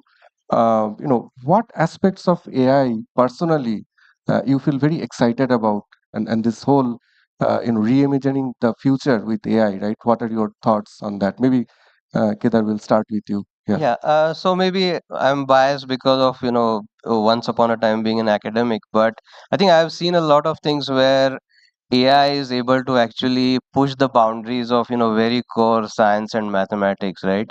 And I think that's one thing that I'm terribly excited about. Whether it is you know in terms of what used to be theorem proving, which really took a lot of time and effort from people who are doing that, to systems which are now able to do it for you very easily, right? There are now systems which are trying to come up with different types of mathematics. If you look at Euclidean versus non-Euclidean, that would have been like a real tour de force, like several hundreds of years back, right? But now the ability for computers to try different types of mathematics, right, where some axioms may or may not hold, what is the impact of that, those kinds of things. Same things in physics is something that to me is personally exciting, right? And that in chemistry is something that is much more real in terms of drug discovery, in terms of looking at chemicals which are going to have properties which make things a lot more faster, a lot more energy efficient, a lot more environmentally better for us, right? So that is one aspect which really excites me. Second is specifically in the area of education, where the Gen AI is able to really guide you, understand what is your capability in that field, what are things that you already know, where are your weak spots, and try to give a very personalized experience from that perspective, right? The third thing for me is where all of these generative aspects actually work with the physical aspects, right? Specifically in terms of robotics, right? And I don't really have a very clear idea of what are all the possibilities, right? But just in terms of everything that today let's say articulated arms can do in robotics, can they do things better, right? Right now you have arms that are able to do surgery, will they be able to improvise on the fly, understand there is a problem here, do something that is better for that, right? That is another thing. And the fourth thing is, of course, some things that I think has started coming in is in the area of entertainment, in the area of creativity, right? That is something where most of these large language models seem to really excel in terms of coming up with audio, video, images. And it might just be very exciting in terms of what is the things that they can do. Will they be tomorrow able to create sculptures like Michelangelo? What is the limit there? And what does it mean for our existence as humans? That is something that on the flip side I also worry about. Thank you. Arkit, do you want to go next? Yeah, so I mean, uh, I am personally like, uh, think of it as like, how can we get, this has been impossible for like thousands of years, right? How do we get to a more inclusive society? We've not been able to do that. And that's the reality of our times. The society consists of like, few elites, and then like there is a long tail out there, right? So, how can we drive inclusivity in this society using technology, not only AI, but in technology overall, right? As Kedar said, right? Education. I mean, can like there are like millions of villages in India where the kind of education that we receive here in the cities or even in the towns of India, that's not available, right? Is it possible? Right now, I think it seems to be getting there where it will be possible, where good education will be available for the poorest, for the people who are like, not connected. So, can we do that? What can be done in like say healthcare? Like we are a large country, right? And like driving healthcare for such a large country, like is not going to be trivial. So essentially, sachetizing the AI impact at a Yeah, billion it's like scale. it's a different thing. Like, is it possible? Probably it is. We are in that opportune moment where we will be able to create a more inclusive society, healthcare, education. Maybe can we predict like those cyclones better and save our crops, save our farmers? I think a lot of talk is about like the flip side of AI, where like the evil side of AI that people talk about. But again, we are in this opportune moment, like which can like change lives of billions of people right now with education, healthcare, farming. So I am personally very connected to those purposes. Thank you. Ravi? Yeah, so I think most of the points have been mentioned. I'll keep it to what excites me based on sort of my own life. When I was a kid, I used to be really, really excited about astronomy and things of that nature. And the ability today of AI to identify exoplanets, planets, and other galaxies, I mean, other star systems and so on. It's phenomenal. So there's a phenomenal progress in astronomy in general using applications of machine learning. The other thing that comes, I started my career, means I was a researcher in computational material physics when I started my career in this thing. And we used to use some machine learning to design new materials. And that field today has emerged, means in drug discovery and material design and so on. That field has is moving really, really fast, and it's in the next 10-15 years is going to get completely transformed, and it's going to be phenomenal in healthcare, right? Then the third passion I used to have, I grew up reading a lot of science fiction, and somebody asked, and I think about who's passionate about science fiction. I used to be a big, still am, big fan of science fiction, and Asimov used to be one of my favorite authors. And some of his views on robotics, which were fairly nuanced for somebody writing stories in 1950s, I think many of those things are very, very feasible, possible, so on and so forth, right? For example, construction industry can be revolutionized by robotics. You can maybe even sensory augmentation, means you can, maybe there are ways to see better, things of that nature, right? Sensory augmentation is another area that I can think of that can be transformed by AI. The other thing that's very close to me, I have, means a lot of us here have very elderly parents, and elder care can be revolutionized by robotics and AI. I think these are some of the things, sort of what excite me more from a personal experiences perspective. Sure. Thank you, Ravi. I think that brings our session to a closure. I think we learned quite a few, new insights, right? Ranging from first principles approach, what are the best practices to adopt first principles as we build products and solutions out there. A lot of exciting use cases on GenAI, both on the customer facing side as well as behind the scene, right? That we can unlock. And, best practices around implementing AI, not just from a personal standpoint, but also beyond individual things like what we can do from an organizational standpoint, and fascinating use cases. I think coming back to your point, material science and space both have now lot of opportunities in terms of AI, and some of it is happening in India ecosystem as well, right? So again, thank you, Kedar, Arkid, and Ravi, for joining us. I think Thank you. all of our audiences will take some good points with them. And while we are on top of the hour, we'll not take any question, but they are here. Please feel free to interact with them. Thank you once again. Let's give a Thank big you. Thank you very much.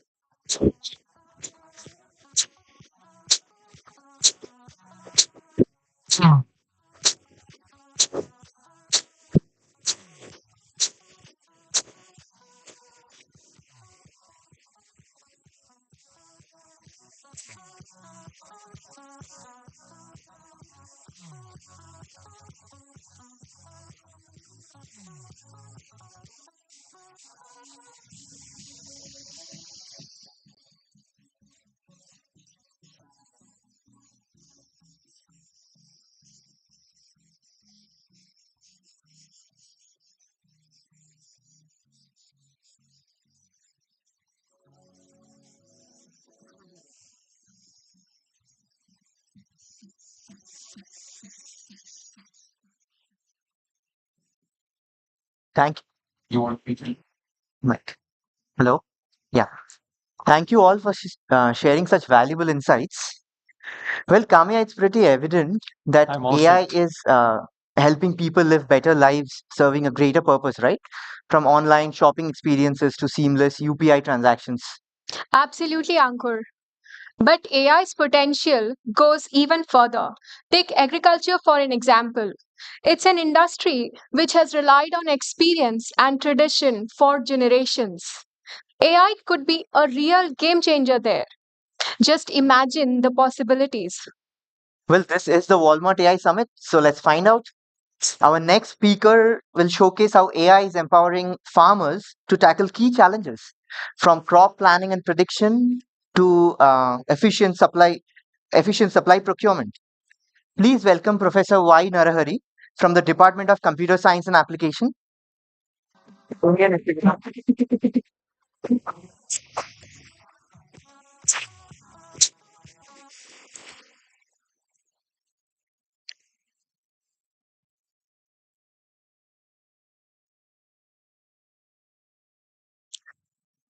Good morning, everyone. I hope I'm audible to all of you. Uh, Thank you, Walmart, for this wonderful opportunity to be speaking at this forum, especially Rahul and Raj Sharma, wherever he is. So this talk is going to be a recap of what has happened in the last 3 years, purely out of an accident by which our lab, the game theory lab at the Department of Computer Science and Automation, IISc, started working on how game theory and artificial intelligence can play a role in empowering the small and marginal farmers, especially in the context of Indian agriculture. This talk is based on a couple of projects I have done. One with the National Bank of Agriculture and Rural Development. Then the other project is with Bharat Electronics Limited in Bangalore. It's also based on the PhD thesis of Mayank Ratan Bharadwaj, who is in the audience. It is also based on a bunch of MTech projects which were done at the Department of CSA at IISc, and also based on numerous conversations that I had with agri-domain experts as well as startup leaders. Outline of the talk, I'll start with a motivation and background for this project, which I call the Grama project. Then I will describe to you a very high-level view of building blocks of Grama. We have some interesting acronyms here: CROPS, Acre, Promise, Prepare, and Prosper.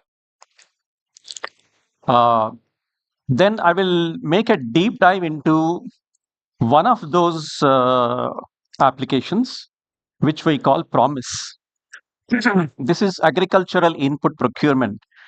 And I will try to take you through how AI and game theory beautifully come together to make this possible. And finally, we'll look forward into what are all the exciting possibilities in this area. Let me start by looking at the status of Indian agriculture. Largest sector in India, contributing almost like 33% to the GDP of the country. Employs approximately 50% of the labor force.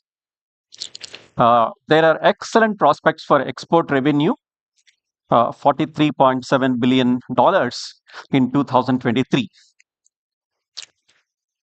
But there is an unfortunate dichotomy to Indian agriculture. We happen to be the second largest food producer in the world, but we also happen to be 71st in the Global Food Security Index. While we are the second largest producer of rice and wheat, global leaders are able to produce 10 times higher yield. We are able to produce 1 billion tons of food commodities per year, but we happen to be 101st in global hunger index. That's the dichotomy. And if you look at the crop life cycle that a typical farmer in India goes through, there are uncertainties everywhere.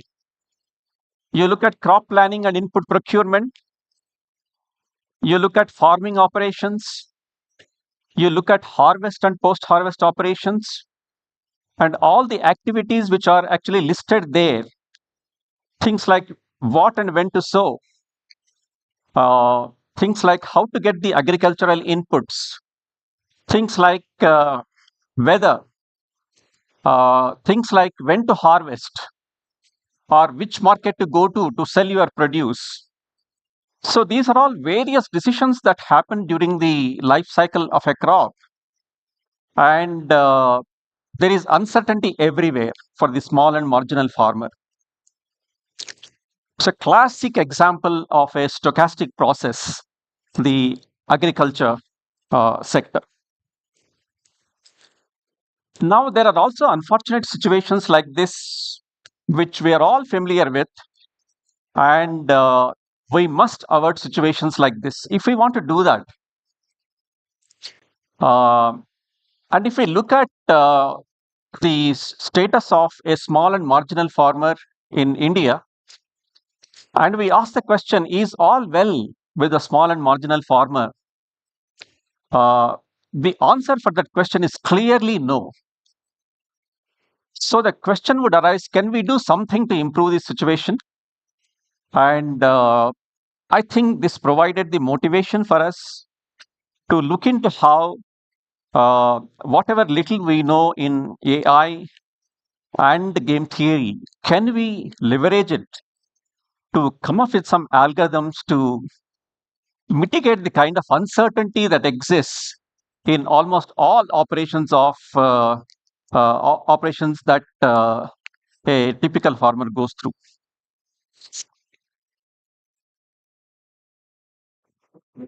Okay, so we got an excellent opportunity to try it out through a sheer accident.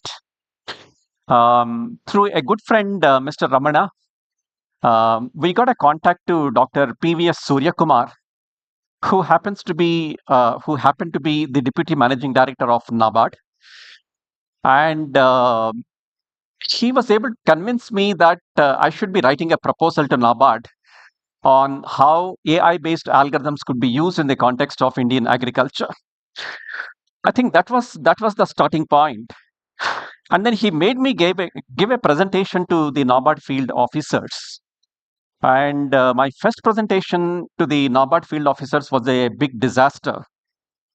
They thought, what is this professor going to do for Indian agriculture with all the AI-based algorithms and so on? They were not convinced. So Dr. Suryakumar told me, sir, why don't you give a presentation to our board, which is meeting after a couple of weeks? I will give you a 15-minute slot. I'll get you a 15-minute slot. I thought that's a good opportunity.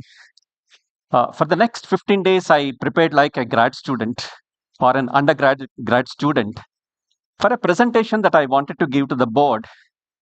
And when you become senior, you are more adept at giving presentations to boards rather than to the students. So I think when I gave this presentation to the board, one has to have luck on your side. Sometimes you are lucky, sometimes you are not lucky. That particular day, the luck was on my side.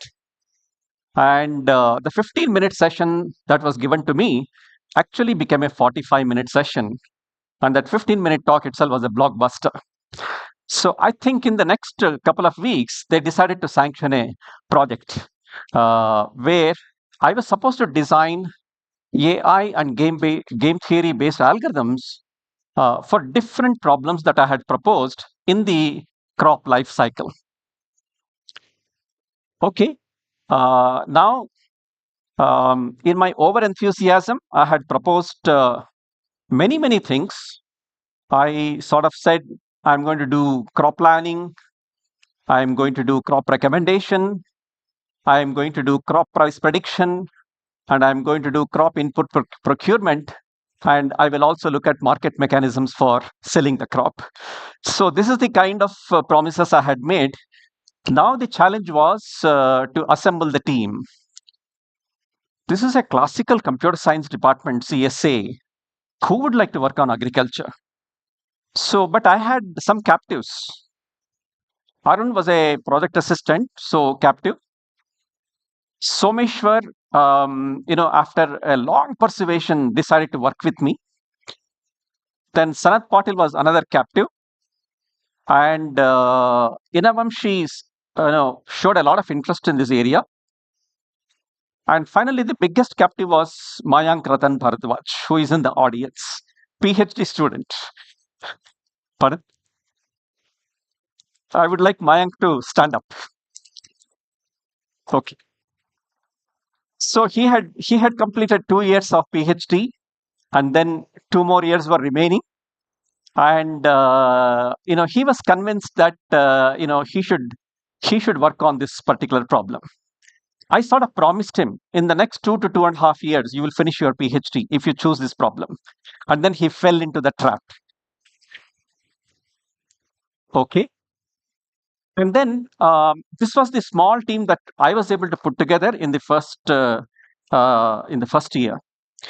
And then I think we silently and diligently and sincerely started working on some of the problems that we had promised to do for NABARD. But then, if you really want to do something really ambitious, something really solid, you actually need many more students, brighter students. So in early 2022, all this happened in 2021.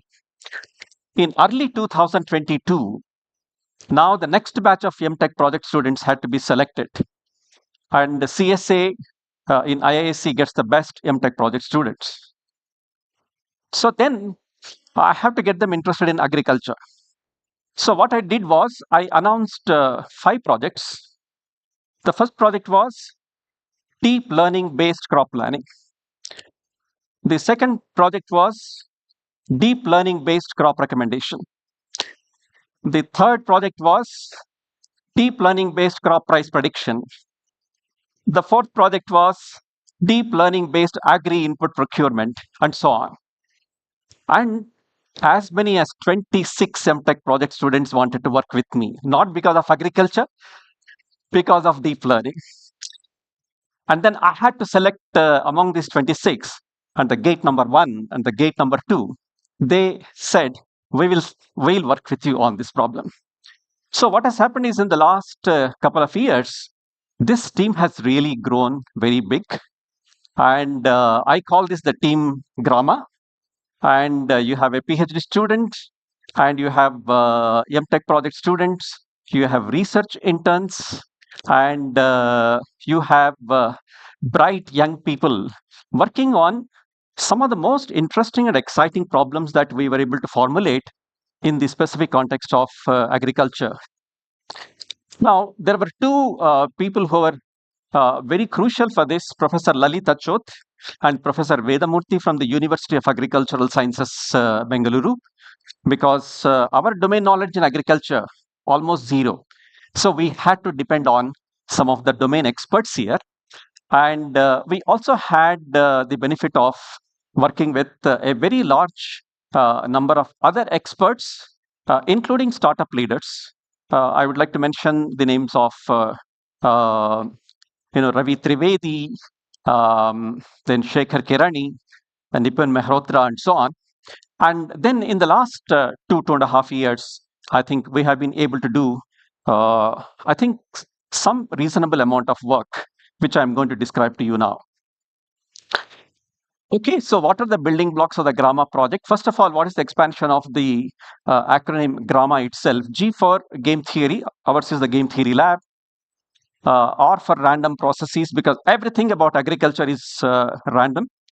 A for artificial intelligence, M for machine learning, and finally A for agriculture. And what the building blocks here are, the first one is the crop planning system, crop S, we call it crop S. I'm going to describe to you these things at a high level very soon. This is a system that will do district-wise crop planning in any given state. Second is acre agri crop recommendation. So this will actually recommend crops to the individual farmers. Promise is procurement mechanism for inputs and services. So for procuring agricultural inputs in a cost-effective way, Promise helps you. Then we have Prepare, which is a very important module for price prediction, crop price prediction for agriculture.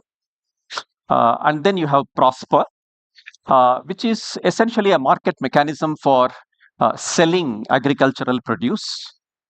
And finally, we thought that we will also build an agricultural data analytics platform, which we can actually share with universities and agricultural colleges, where they will be able to do data analytics using for agriculture related problems.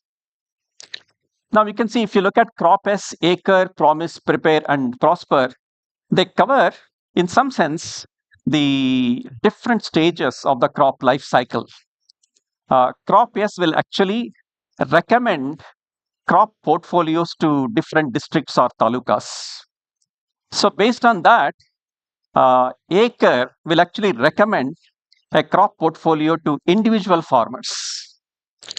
And then the farmer has to procure agricultural inputs like seeds, fertilizers, and pesticides. So that is what Promise will do. And then Prepare will essentially help the farmer or anybody who is interested to predict what the crop prices are likely to be. So that could be a very important, decision-making factor for deciding when to harvest crops, for example. And then finally, Prosper will help you. After all the agri produce is ready, Prosper will help you to market it and also get the best possible price. So in some sense, we are trying to cover different aspects of the crop life cycle. Now, any effort like this is going to be based on data sources. And one thing that we realized is that in the Indian context, there is a massive amount of data which is already available in public sources. So I have actually listed some key data sources here: data.gov.in, sector agriculture, and then agmarknet.gov.in. And there are many other publicly available data sources. It is just that all these data sets will require a certain amount of cleaning. And one of the things that we have tried to do systematically in the last 2 years is also to prepare curated data sets, which I think we'll be able to release to the public very soon. So I think one of the aspects of the work that we have done is to rely only on publicly available data sources for Indian agriculture. So I will first now, maybe in the next 5 minutes or so, I will describe to you at a very high level the 5 different components of the Grama project. And then later on, I will get into the details of one of those, namely agricultural input procurement. Okay, Crop S will do district-wise crop planning. This is Karnataka state. There are 30 districts. And what you see on the left side is the distribution of these 7 major crops which are currently grown in these individual districts. What you see on the right side is what we actually proposed using a mathematical programming formulation of the problem. Now, what was the motivation for doing this? The motivation was, sometime back, the Indian government came up with a policy saying one crop, one district. That is, they wanted to popularize, right, one crop per district. Somehow we thought that is not right. It doesn't have to be a single crop. It should not be a single crop. It should be a portfolio of crops. So we wanted to look at the portfolio of crops which is currently in practice in the Karnataka state. And then we formulated a mixed integer linear program. This is a classical supply chain management problem where you are looking at demands, you are looking at expected yields, you are looking at transportation, you are looking at warehouse management, and then you bring everything together in this optimization formulation.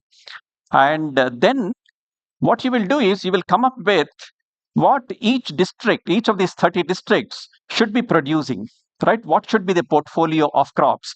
And what should be the combination of these crops that should be grown in each one of these districts? And so this particular module will be extremely useful, for example, to the Karnataka state government or any of the state governments to do some crop planning. We have done it at the district level, and we are likely to get taluka level data. District level data is already available as a public resource. Now, when we get the taluka level data, we will be able to run this optimization formulation for taluka level data also, right? I'm not getting into the details of the optimization problem here in the interest of time. So then once the crop planning is done, the next one is you look at an individual farmer now. The individual farmer will have to decide what to grow in the Kharif season, followed by the Rabi season, and so on. And it is very well known that farmers often suffer terrible losses because of wrong choice of crops. So can we help the farmer in some way? So what we did was the technical novelty here was if you want to recommend a certain crop portfolio, so we found a connection to how investment portfolios are decided in fintech, right? So for example, you have the famous Sharpe ratio. Sharpe is a Nobel Prize winner. So Sharpe ratio is actually used in order to decide what is the best financial portfolio for you. So we were able to leverage a connection between agricultural crop portfolios to Sharpe to fintech, and then we were actually able to come up with an algorithm which will come up with the best possible recommendation to an individual farmer. Now, this particular acre does not recommend a single portfolio. It will actually recommend maybe some 8 to 10 portfolios. So the farmer then will be able to decide based on so many other factors. It turns out that cultural factors play an extremely important role in the farmer choosing the crops. Sometimes superstitions, right? Sometimes the peer pressure that the farmer has. So based on all these factors, the farmer will then be able to choose one of these portfolios which is suggested by acre. So then the third one is promise, which is a procurement mechanism for inputs and services. Now, farmers always need high quality seeds. They also need fertilizers. They also need pesticides. Sometimes they also need high tech equipment. And the state of the practice is that they get it on credit from intermediaries who take 30 to 40% margins, and then they end up with low quality inputs. So one of the things that NABARD is championing in the Indian context are the so-called farmer producer organizations. These are called FPOs. And FPO is basically a cooperative of farmers. They exploit economies of scale. So we thought we will be able to use the FPO concept in order to bulk procure agri inputs. That was the basic idea. We are going to get into some details of this particular application promise very soon. Then the fourth one, which is perhaps the most important grand challenge problem in agriculture, namely price prediction for agriculture. If one can solve this problem satisfactorily, then I think some of the uncertainty in agriculture can be removed. There is actually an extensive amount of literature available on this particular problem, mostly using time series models. and more recently, deep learning based models have been used. The technical novelty that we came up with was to use graph neural networks, GNNs. The idea here was that India currently has 1400, 1500 mandis, and the prices of the various crops are correlated. And you can actually learn these correlations across the mandis by setting up this network of mandis as a graph, and then using GNNs, graph neural networks, in conjunction with other classical models such as CNNs and RNNs in order to come up with more accurate price predictions. And indeed, it turned out that tomato crop price prediction, which is one of the most difficult problems, we were actually able to beat the state of the art using this combination of classical deep learning models with graph neural network models. So this is the fourth module, which we are calling it as prepare. The fifth model is prosper. It is on the output side. So when the agricultural produce is ready, the farmer is ready to sell the produce. Now we again use the concept of a farmer producer organization. All the farmers will bring their produce to the FPO, and the FPO will then engage potential consumers with a market mechanism which will be profitable to the farmers. This we call PROSPER, Protocol for Optimal Selling of Agricultural Produce for Enhanced Revenue. Okay, in some sense, these five applications are the building blocks of the Grama project. And now what I will do is to take you through one application in some detail, which I call as Promise, which is procurement mechanism for agricultural inputs and services.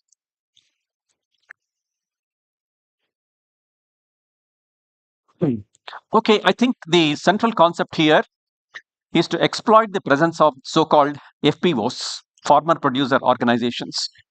Now, in the milk sector, you know that because of the milk revolution, right, the cooperatives have really been extremely successful.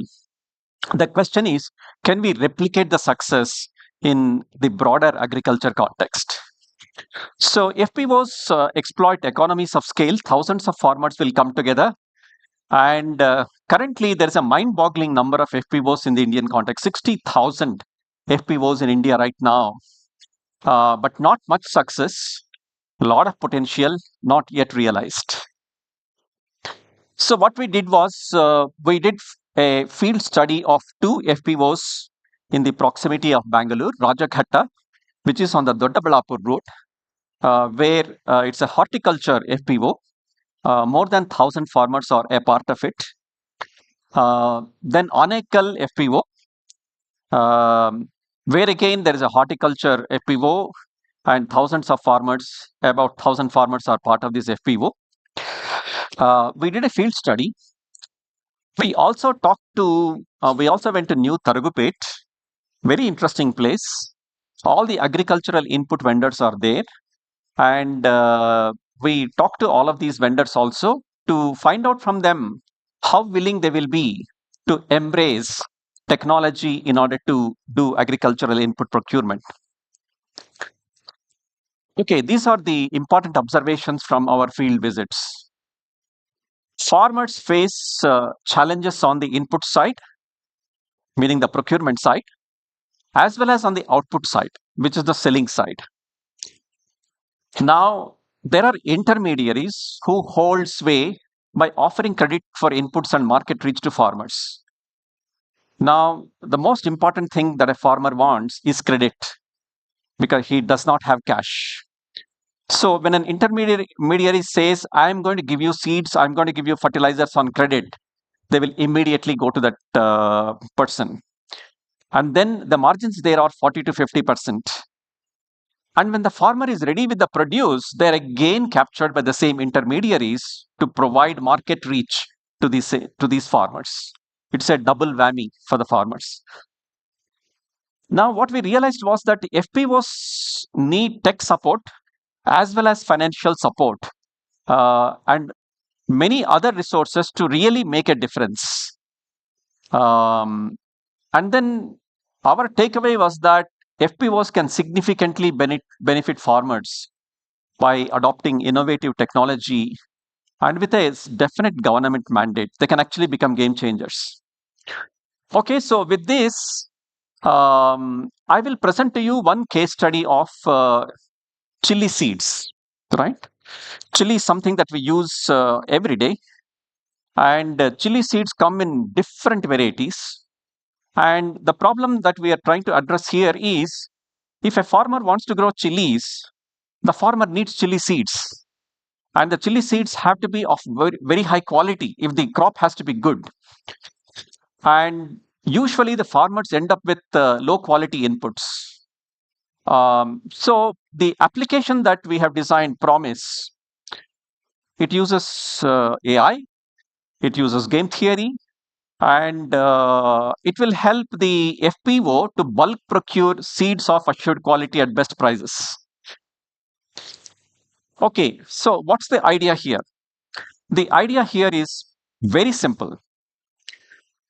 And this is where Bharat Electronics really helped us. So the FPO is connected to 1,000 farmers.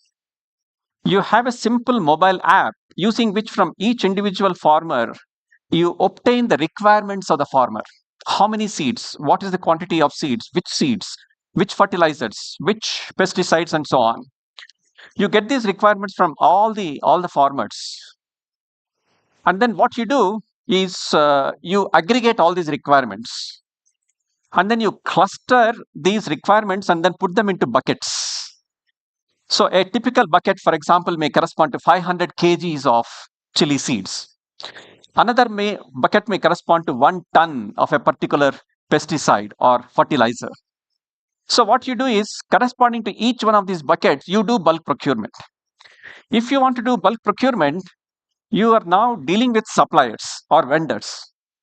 Now, because you are bulk procuring and because your requirement is in high volumes, you now deal with only qualified suppliers. You now deal with only major suppliers. And the quality is assured. You can actually negotiate on qualities. Now you have to engage the suppliers in a mechanism, in a procurement mechanism. The procurement mechanism can be as simple as just a fixed price kind of a mechanism, or it could be a very sophisticated mechanism like, for example, whatever I have put here, a volume discount procurement auction. Now, people love volume discounts. Suppliers also love volume discounts.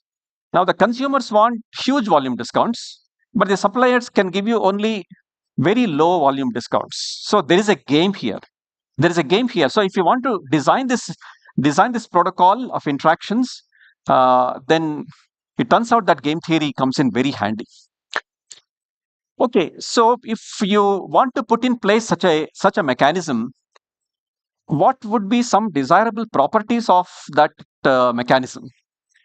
So we are now making it a little more technical. Now, first of all, you want honest bidding by all the suppliers, which in game theoretic terms is called incentive compatibility. And then you want the participating suppliers not to lose out, which is called the individual rationality of the suppliers. Then there is a social welfare, which is the sum of the utilities of all the players involved in this mechanism. That should be maximized. This is called social welfare maximization. Then you have cost minimization. That is because you want to minimize the total cost of procurement so that it becomes more affordable to the farmers. Then fairness of allocation, right? If there are 8 to 10 suppliers involved in this procurement, then you should ensure that the allocation mechanism that you have satisfies certain fairness properties. And then there could be some business constraints. Namely, there should be a minimum number of suppliers because you don't want monopoly. Or you don't want to give business to a very large number of suppliers because logistics could become a nightmare. So there could be business constraints. So these are all desirable properties that this mechanism should satisfy. But not all of these properties can be achieved by a mechanism simultaneously, right? So now this gives us an opportunity to look at what game theory has to offer here. What is the abstraction of the problem here? The abstraction of the problem here is a mechanism. It's a protocol of interaction between the buyers and the sellers. It's a market mechanism. In this case, it's a procurement mechanism, right? Now, this particular mechanism has to satisfy all of these properties. Now, a mechanism in game theoretic terms has a very definite meaning, namely that it is designing a game which has desirable properties displayed in its equilibrium, right? Okay, so let me take you through a very simple example of a very general mechanism. We're now looking at an abstraction, and we will see the connection of an abstract mechanism to the procurement mechanisms that we are going to be interested in. So here is a cake cutting example. There is a mother, there are two kids, and there is a cake in between, and the cake has to be distributed equally between the two kids. Now, one way this could be done is the mother takes the best possible knife and cuts it into exactly two equal portions and gives it to the two kids. But neither of the kids is happy because each kid will feel that what she got is the smaller of the two slices. So now this is a game now. There is a game where the mother is the social planner, and then you have these two kids who are the game theoretic players, rational and intelligent. So now the mother will induce a mechanism on these two players now. What is the mechanism? Very simple. You would have heard about this. The mother gives the knife to one of the kids and tells the kid, you slice it into two pieces, and then tells the other kid, you pick up whichever piece you want. Now, both these kids are rational and intelligent. Now, the first kid knows that the second kid is going to pick up the larger of the two slices. So it will use all the skill that it has to slice it into exactly two portions. And then look at the second kid. Second kid will look at these two slices and will pick up what she thinks is the larger of the two slices. So the second kid is happy, the first kid is happy, and the mother is happy, right? It's a very simple cake cutting example. This may look to be very innocuous, but this can have very, very significant implications and ramifications. And I will give you one example here. This is a cake cutting example. So where on the left side you have Siddaramaiah, the Chief Minister of Karnataka, and then you have Stalin on the other side, and you can see the beautiful Kaveri River, and the hapless Shri Narendra Modi is trying to see how this problem can be solved. If only they knew the cake cutting, if only they knew mechanism design, if only they knew game theory, they would have solved this problem long time back, right?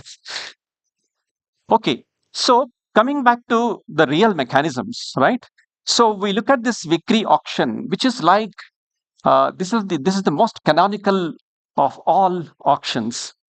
Vickrey auction is an auction for which William Vickrey got a Nobel Prize in 1996. Now, what is this auction? I'm giving a procurement example here. So you can see there is one item to be procured, and there are four bidders. They have bid 40 rupees, 60 rupees, 70 rupees, and 80 rupees. This is a procurement problem. So the buyer will pick whoever has bid the lowest because it's a reverse auction. So the player one who has bid 40 will be the winner, right? But how much of payment will the winner receive? In the usual first prize reverse auction, whatever has been bid is the payment that the player will receive. But Vickrey gave a fantastic twist to that. So Vickrey said the winner will receive not 40, but the second lowest bid, which is actually 60. So now the winner knows that if he wins the auction, then he's going to receive something more than what he has actually bid. So that will make all the bidders to actually bid their true costs, because they know that they're going to receive something more than what they have bid. This is a reverse auction. And William Vickrey, using game theory, showed that this particular auction has fantastic properties. For example, it has a property called dominant strategy incentive compatibility, which means that whatever is the bid of the rest of the players, it is always a best response. It's always good for me to bid my own true valuation. And in some sense, this revolutionized mechanism design. And now, coming back to desirable properties of these mechanisms, right? We were looking at incentive compatibility, individual rationality, social welfare maximization, cost minimization, all of these properties to be satisfied by this mechanism. And the procurement mechanism that we have, we currently have with us, is basically a generalization of the Vickrey auction in some sense, right? So can we satisfy all of these properties is the question. So mechanism design theory tells you that not all of these properties can be simultaneously satisfied.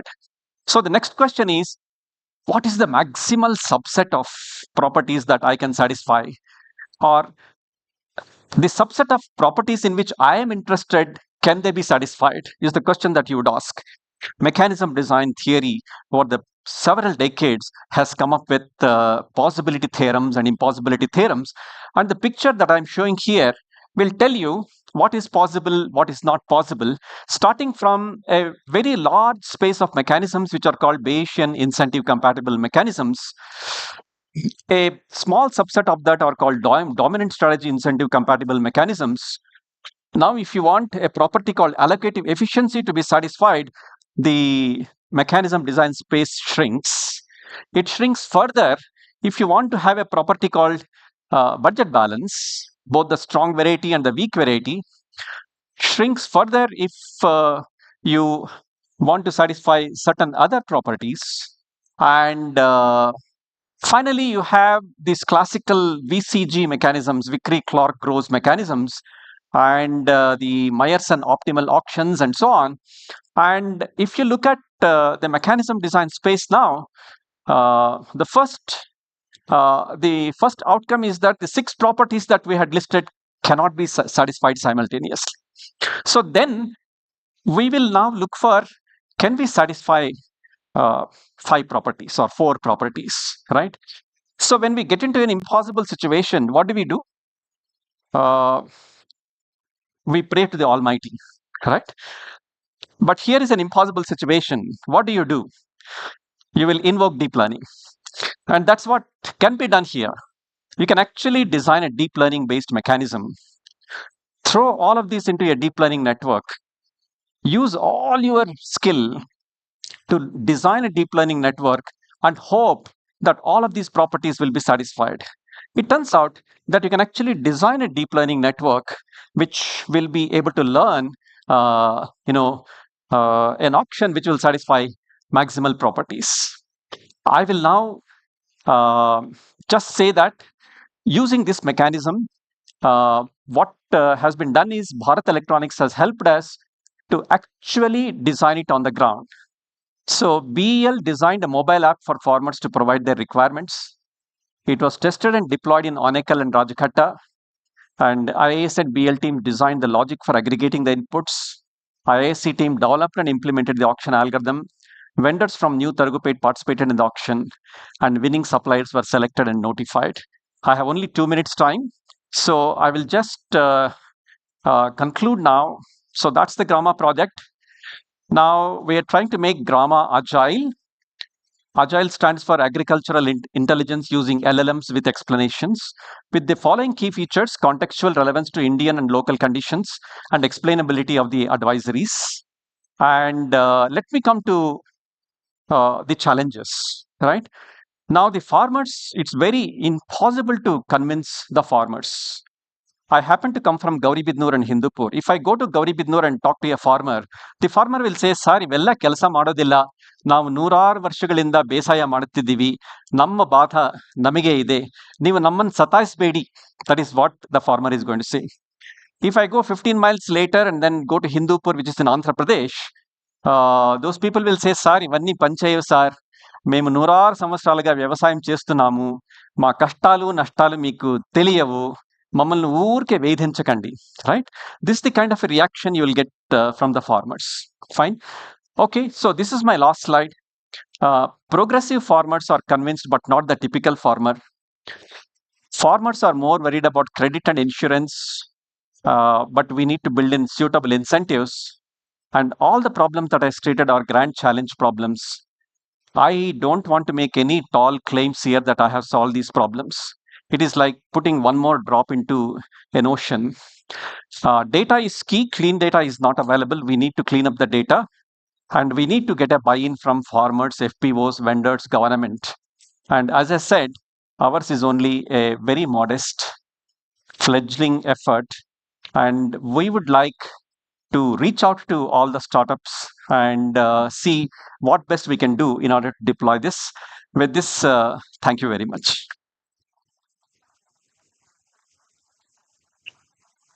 Unfortunately, there are only 7 seconds to remaining. There may not be time for questions. Right? Thank you, Professor, for that fascinating talk on exploration of AI in agriculture. I would like to invite Devanand Chintoju, Director Data Science, to present you with a small token of appreciation.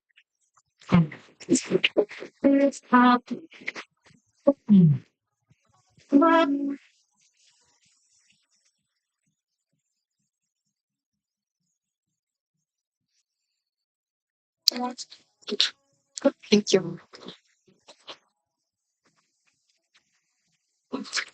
It's clear that the future of farming is brimming with innovation.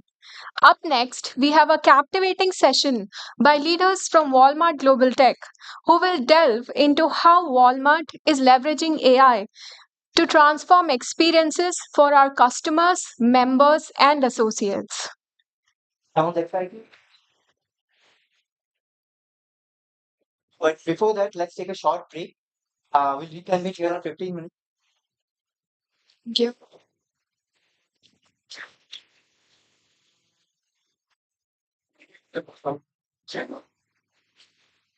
The mic isn't working. Thank you, Professor. नहीं on था नहीं ठीक है on ही था शायद loose हो गया था ये ठीक है देखिए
child gets Walmart groceries from the car. Elsewhere, a mom helps her son with homework. If you shop at Walmart, you get it. Kids do crafts. You save on what you need A boy stores his piggy bank. without skipping on the things you love. A family gathers for a meal. You know how to spend a little less An older couple hold hands. to get a little more, to make life a little better. Walmart. Save money, live better. A child gets Walmart groceries from the car. Elsewhere, a mom helps her son with homework. If you shop at Walmart, you get it. Kids do crafts. You save on what you need A boy stores his piggy bank. without skipping on the things you love. A family gathers for a meal.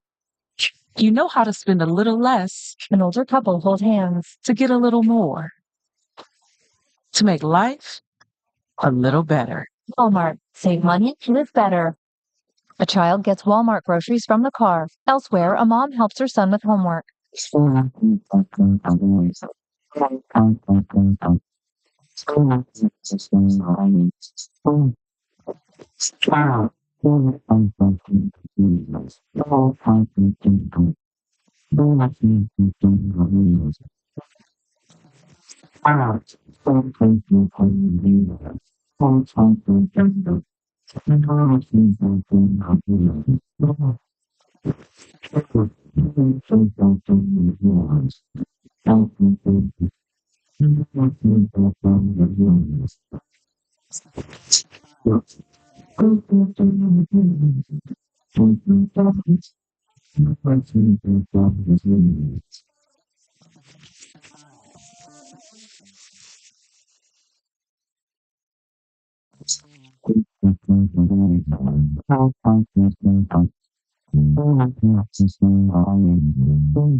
So how do we do that?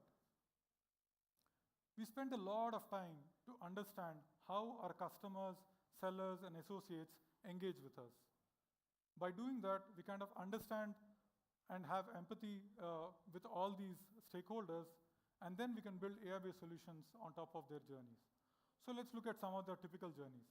If you look at a customer journey, it starts with awareness of a product, right?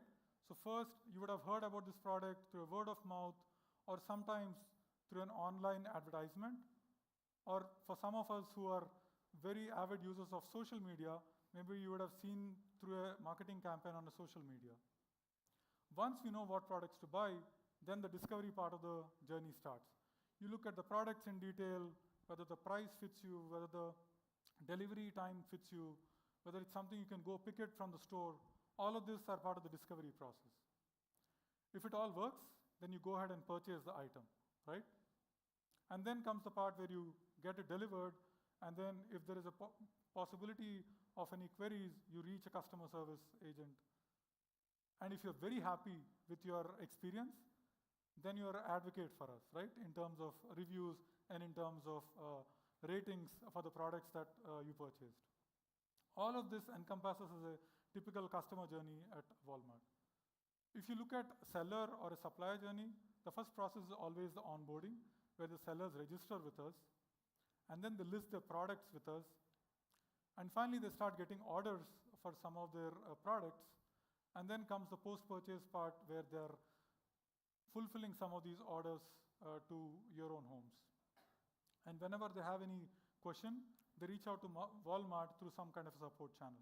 So this is a typical seller journey with Walmart. If you look at associates on the other side, there are different type of roles they play within Walmart.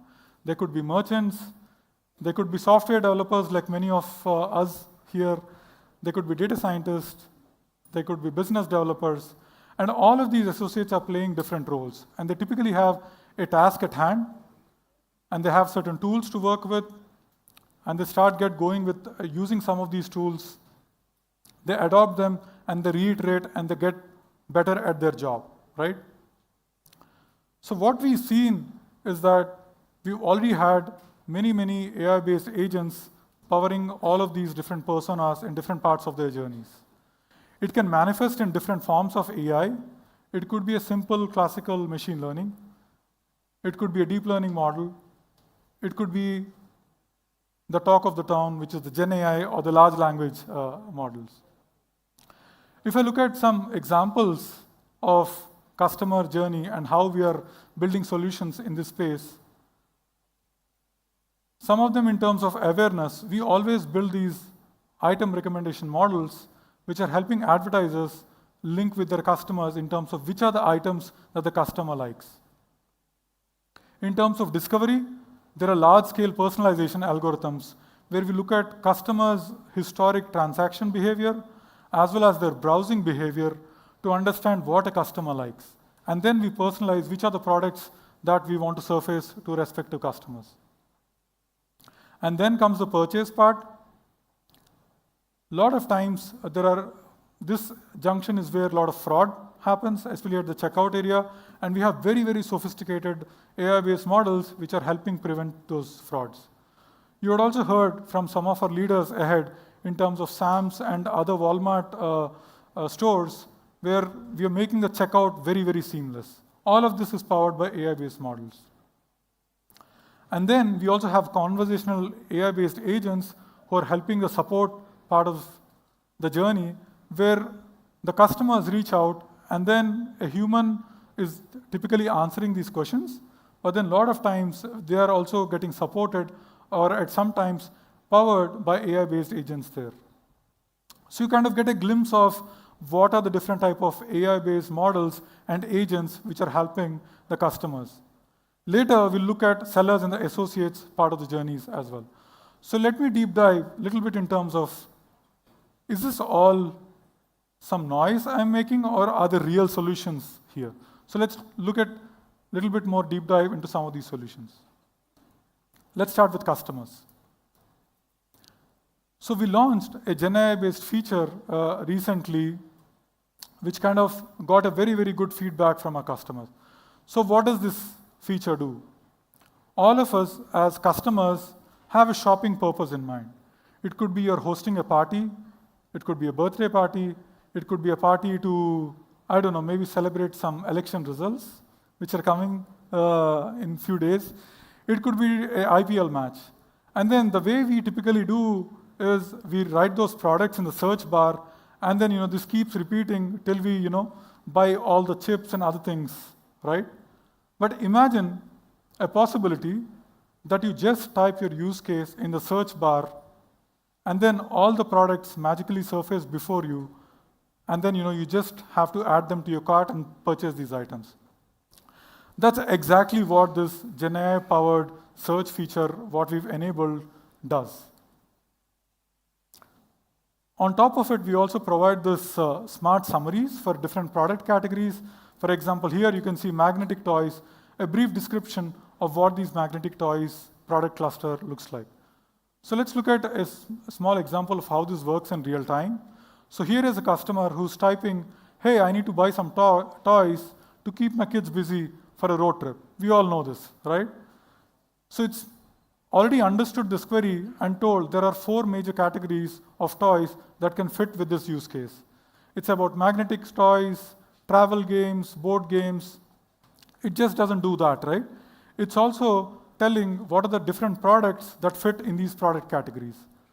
The cool part is we also personalize this with retrieval and ranking algorithms to surface the more relevant products corresponding to your history. So all you have to do is just add to cart some of these items, and voila, you can just go to the checkout and purchase these items. So this is one cool feature that we released, which is again powered by LLMs. The other feature is more around all of us as customers engage with products better if you know a little bit more details about the product, right? So let's say you're trying to buy a laptop. You would clearly want to know what is the specification of the laptop, what is the size, what is the RAM, what is the battery backup, all these things. One of the challenges what we faced when sellers and suppliers bring their catalog to us is that they don't necessarily give all these specifications in a customized way. They provide all of this information in a detailed product description. So that's where LLMs or AI comes to rescue. So what we've done is we've input the item details, be it image or description, product title, and the LLMs churn through all of this information and provides the specification with respect to the relevant attributes and the values to it in a very magical way. Let's look at a quick example of how the experience transforms once all of these features and values comes for the product listing. So it's a lot more easy to purchase this item because you know a lot more clearly rather than you reading through the text for these specifications. So this is another cool feature that is really helping us. So let's look at a little bit more behind the hood what happens. So behind the hood, we have an attribute extraction engine where a suite of LLM models takes this product title, text, description, and extracts relevant attributes for that particular product. And then we have a conformity check to tell exactly if these values fit with a particular specification or not. For example, if you have a weight, obviously you don't want to see some value in inches for that weight attribute, right? So these are checks that we do at one stage. And the third check we do, again, we created a set of LLMs which are tuned using human feedback, and they act as validation agent for these values. So clearly, using all these steps, we make sure that the catalog is enriched with accurate values. So let's move on to another persona, which are sellers. Sellers are a very, very important ecosystem for marketplace because they're providing this large tail of assortment opportunities for our customers, which we as a possibility in the store are not able to give today. So at Walmart, we developed a lot of these growth assistants for sellers, which take the guesswork out using these AI-powered tools and services. It could be in the area of assortment, it could be in the area of pricing, it could be in the advertising space where sellers are often thinking which are the products across my catalog which are prime for advertising and which are the locations I need to put. Should it be in the search space? Should it be in the other locations? So all of these growth assistants really help the sellers to grow a lot more seamlessly. There are many AI-based solutions and algorithms powering a lot of these things. It could be an optimization algorithm, it could be a price elasticity model, it could be a forecasting model, it could be an inventory prediction model. All of these different type of algorithms which the data scientists curate has been powering these solutions. Let's look at one solution in a little bit more detail. What we call as assortment recommender. Getting the right assortment solves many problems for the sellers and Walmart alike. So the way we do is we always start with the demand signals, the data corresponding to whether a particular item is in demand internally and also using external demand signals.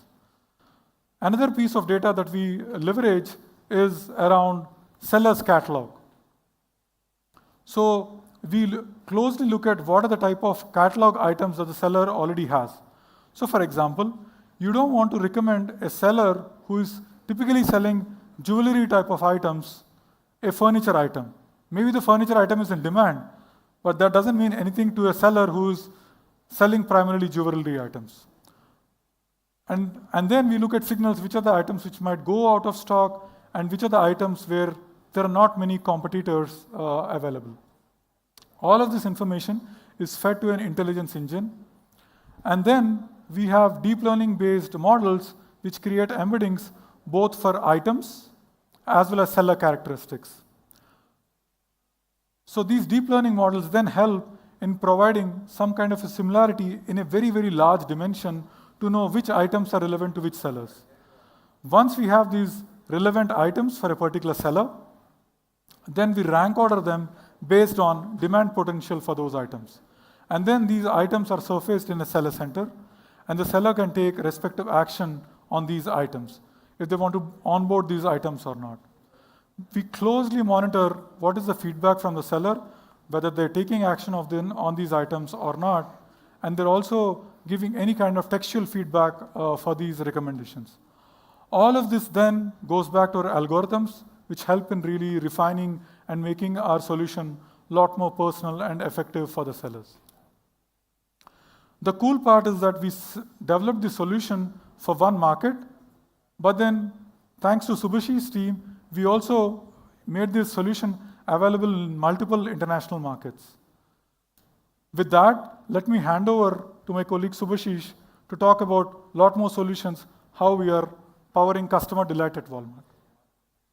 Thank you, Nataraju. And I'm really excited to talk about how AI is helping our associates at Walmart. So we have over 2.1 million associates at Walmart. And being the people-led, tech-powered company that we are, technology is central in helping associates be the best that they can be.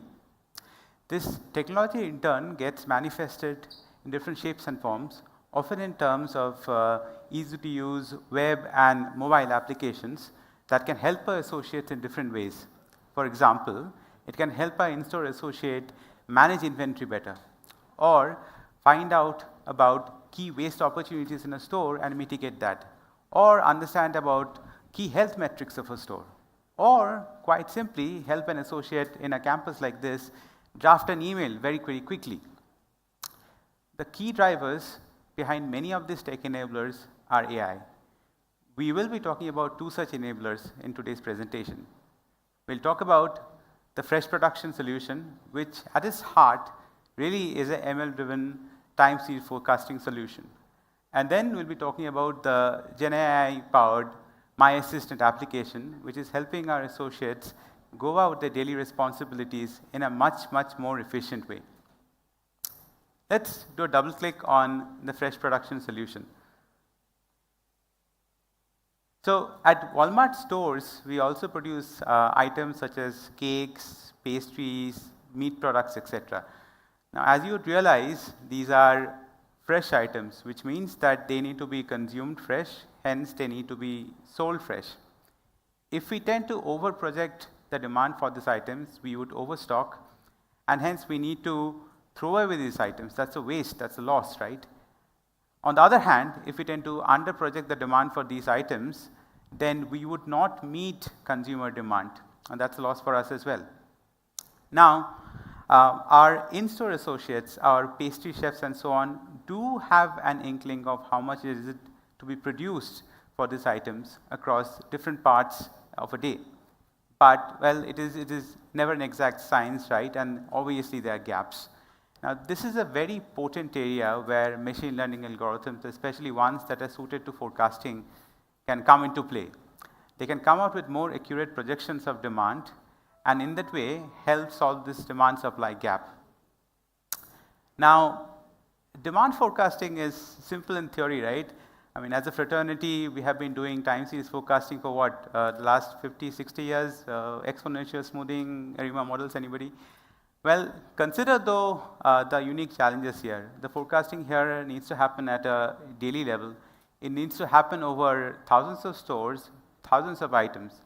And perhaps now you get the whiff of the fact that it is going to be a combinatorially complex problem. That apart, whatever we design as a solution needs to scale across multiple markets as diverse as Canada, Mexico, China, etc. So one needs to take care of the consumer demand preferences and the local nuances of these markets. Here's where things get, well, interesting as well as complicated. And this is where the fresh produce solution comes into play. The fresh produce solution uses a whole gamut of different demand signals. So it uses data from store systems, from point of sale store systems, from item attributes, from temperature, from pricing patterns and so forth. It uses this data to come out with a whole set of different features, which are then used in an ML pipeline fed to this entire suite of machine learning forecasting solutions, which in turn come out with demand projections or forecasts at a daily level. These in turn are disaggregated at different parts of a day. And then they are surfaced up in a mobile app for the in-store associate. Now this really helps our in-store associate go about planning in a much, much more efficient manner. The markets which have adopted this solution have seen upsides in two ways. One, it has led to a reduction in the waste, and two, it has seen an increase in sales. Now, we touched upon how AI is helping our associates in store, but how about AI helping associates in an office like this, in a campus like this, right, or in-campus associates? So this is where our My Assistant solution comes to play. So My Assistant is a generative powered application that is available through web and mobile experiences, and it is hosted under this super app that we call Me@campus, which in turn is meant to solve all our associate questions about working at Walmart. Associates interact with this app using prompts, and My Assistant in turn can help them do multiple things. For example, crafting that personalized email or communication that they would need, or understanding about the key benefits that they're entitled to for working at Walmart, or quickly helping them summarize this big document and gleaning key insights out of it, or coming out with smart goals for themselves and if they're a manager for their teams as well. This and much, much more. You see, harking back to our philosophy of being people-led at tech-powered, the key intent here is really to ensure that the repetitive tasks for associate are sort of taken care of by such AI agents, such AI support, so that they really can focus on the crucial customer member needs much better. Seen in this manner, My Assistant has the potential to change the way that associates work and look at problems. Now, behind the scene, what happens is an LLM-based orchestration.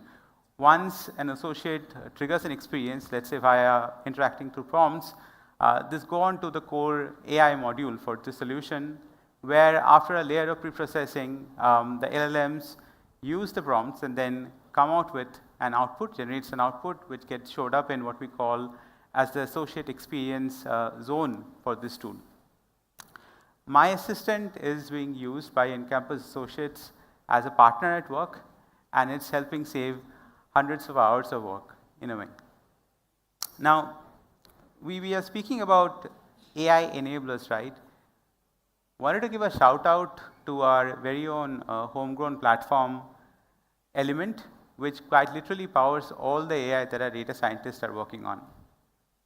Just to give a bit of a context, the solutions that Nataraju and me could cover today, that's a small sample of the entire enterprise suite of AI solutions that we have. Now imagine building, deploying and maintaining solutions at this scale. Ooh, that can be staggering, right?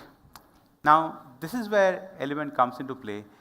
It's built on a very robust architecture. For example, it uses Kubernetes for container orchestration.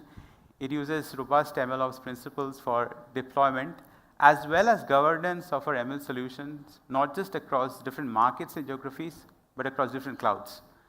Now, this is a huge burden off the chest of our data scientists who can quickly hop onto this platform, go on and deploy solutions very rapidly.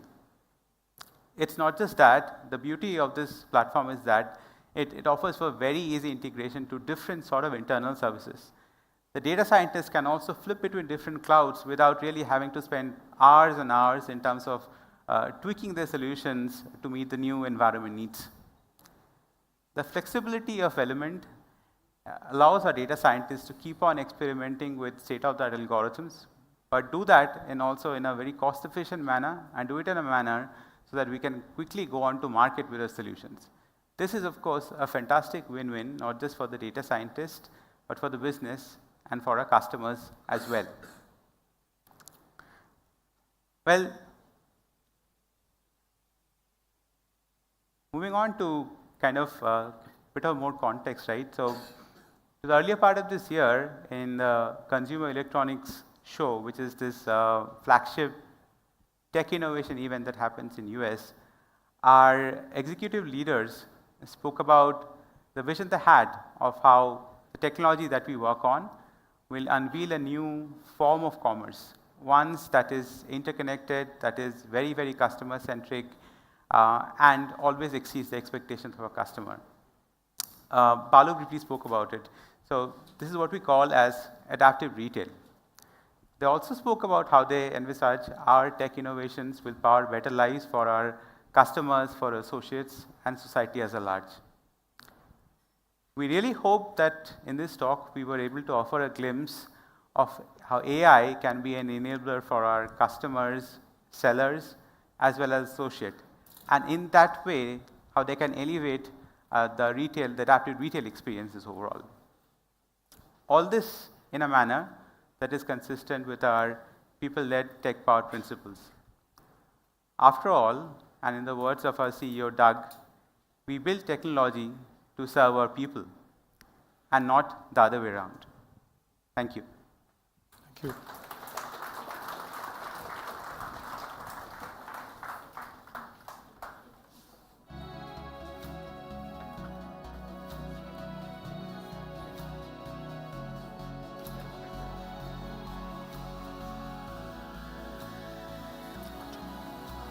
Thank you, Shubhashish and Nataraju.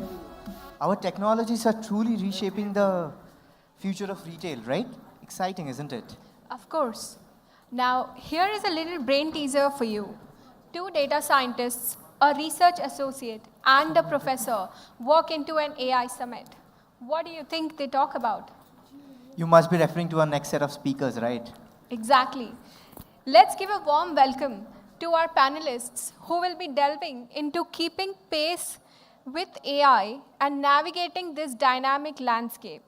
First up, we have Tridib Mukherjee, Chief Data Science and AI Officer, Games 24/7. Welcome, Tridib.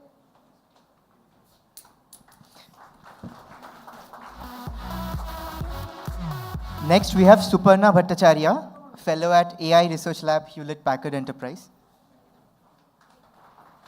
Welcome.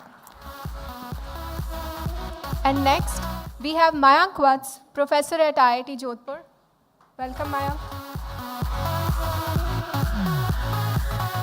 Also, please welcome our moderator for this panel, Sakib Mondal, Distinguished Data Scientist, Walmart Global Tech. Thank you.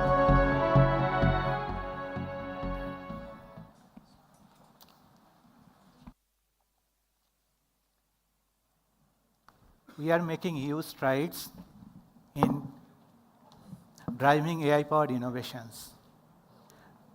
This is an area of technology that is constantly pushing us to stay ahead of the curve. Rightly so, in recent years, we have witnessed huge influx of AI platforms, tools, and techniques. So how do we keep pace with AI and navigate its rapidly changing landscape? To deliberate on these points, we are privileged to have a set of eminent panelists. Tridip Mukherjee, Fellow, Chief Data Science and AI Officer at Games 24/7. Suparna Bhattacharya, Fellow at AI Research Lab, Hewlett Packard Enterprise, and Mayank Vatsa, Professor at IIT Jodhpur. Very warm welcome to all of you. I would like to start by asking you all, what is your take on the current pace of AI? Is it driven more by its initial success or future potential? Tridip, we can start with you. I think I'll break this question into two parts, right? One is the second part, which is whether it's the current success or the future potential. Look, I think, definitely we see immediate benefit of various customer experience improvement via personalized recommendation. In our case, various gamification efforts that we bring in a responsible way.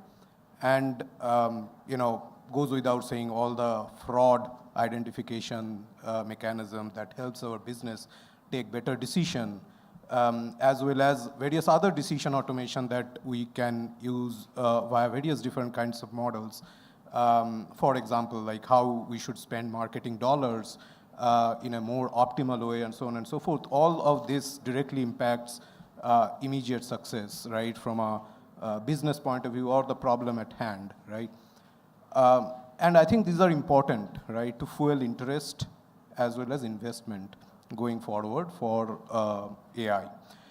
And based on these successes, what further propels the pace is the future possibility, and which is pretty much endless today, right? We were till now living in a time where we were learning from the past data. Now we are generating possibilities, right, for going forward.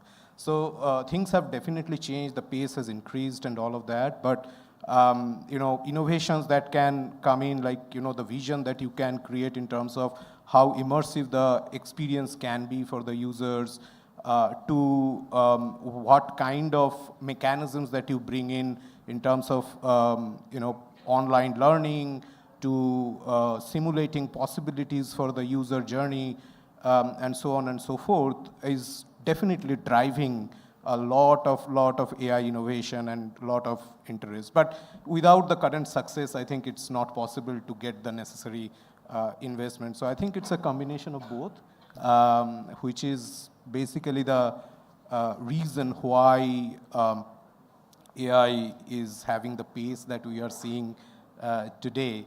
And I think the critical aspect is to ask this question, why? Why are we doing what we are doing? Even if there is a success, why the success is coming? Is it because of the model? Is it because of something else? And that helps you identify the future possibilities or future problems further to invest more and drive AI more towards success. So I think short answer is a combination of both. That's right. Mayank, you want to add anything to that? See, I agree. Success breeds success. So we saw in some applications, for example, in NLP and in computer vision applications, we saw some success coming in with ImageNet and others. And that actually fueled and propelled. And I'm talking about like when I finished my PhD, moved back to India, deep learning was not very popular around that time frame. Though we were working on machine learning and other areas, but deep learning was not popular. But the moment actually we got that ImageNet paper coming in, right? And that AlexNet paper. Suddenly we started using like, okay, let's try, let's explore. And 15 years down the line, without deep learning, we can't think of research, or we can't think of now many products altogether, right? So if you even look at your past 15 years, the success of one has led to success of another, and so on and so forth. And then the next thing is, at least in my opinion, is the impact it is making. So impact in one domain triggers the possibility of impact in another domain. So this is actually fueling more and more futuristic opportunities with AI, and more specifically generative AI. Thank you, Mike. Suparna, you want to give some thoughts on that? Yeah, I think I can resonate with my fellow panelists here. And by the way, thank you so much for setting up this panel and this wonderful event. I'm already learning so much from all of you. I have a similar experience. I am a systems person, and I used to work on operating systems. And there was a phase when I started seeing the change because of AI and machine learning, and I felt we need to design our systems very differently for this. But it was actually hard to explain why I was looking at this, because back, as you say, when machine learning or even with deep learning, people were building one application at a time and customizing for that. So why in the world would you need like a system software innovation, or why would you need, it was very hard to justify. I couldn't often use the word AI. When I talked about this, I would, and now I think in the last, maybe 5 to 10 years, it's gone beyond, way beyond my own imagination. I think it is the confluence of several things. We all talk about the computation scale, the algorithmic ingenuity, but I think it's also the availability of huge amounts of recorded data, and data that is reflecting our human experiences. And that availability of that data, and also the availability of this feedback loop that we are getting, that allows this, sharing of information and that feedback to continuously improve things. I think that's the other thing. So we're kind of standing on the shoulder of giants, and then there is this kind of exponential shift. But back to this question of the pace and what it means, I think it is also, besides the existing trends, it is definitely the future potential. We work, we work with some of the national labs on AI for science problems, and we can see the shift where initially you're trying to look at how AI can help in, say, accelerating the simulations, or you're using it for certain specific problems. But now there is this trillion parameter consortium effort, which is really looking at having these very large scale foundational models for science. In almost every step of things that we can do, even in our own work, when I've been focusing a lot on data-centric AI, and hence my passion for this area. But many of the problems that we try to solve in a certain way, now we solve them, in a very, very, very different way. But I think one of the things that I feel about the pace, is this huge potential of enhancing the sharing of knowledge that we have. People are talking about superhuman intelligence. I mean, this is a serious conversation now at NeurIPS, how do we actually deal with superhuman intelligence, and how do we enable that? And I think it's also this ability to go beyond what any human can do, single person can do, and enabling us to all share this knowledge. And that is really what this era of foundation models is bringing for us. But the one thing that I see is that maybe the pace of AI is moving far, faster than our own understanding. And that, I think, is the dilemma. Thank you, Suparna. One aspect of the current AI development is the multiple increase in computation power. Right? Today, if you want to train a large language model from scratch, it would take significant amount of time. So how do you see the role of fundamental algorithm research versus computational power in driving AI innovation? So let me come to you first, Tridib.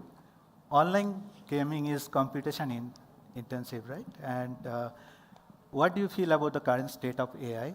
Is it more focused on fundamental thinking or computational power?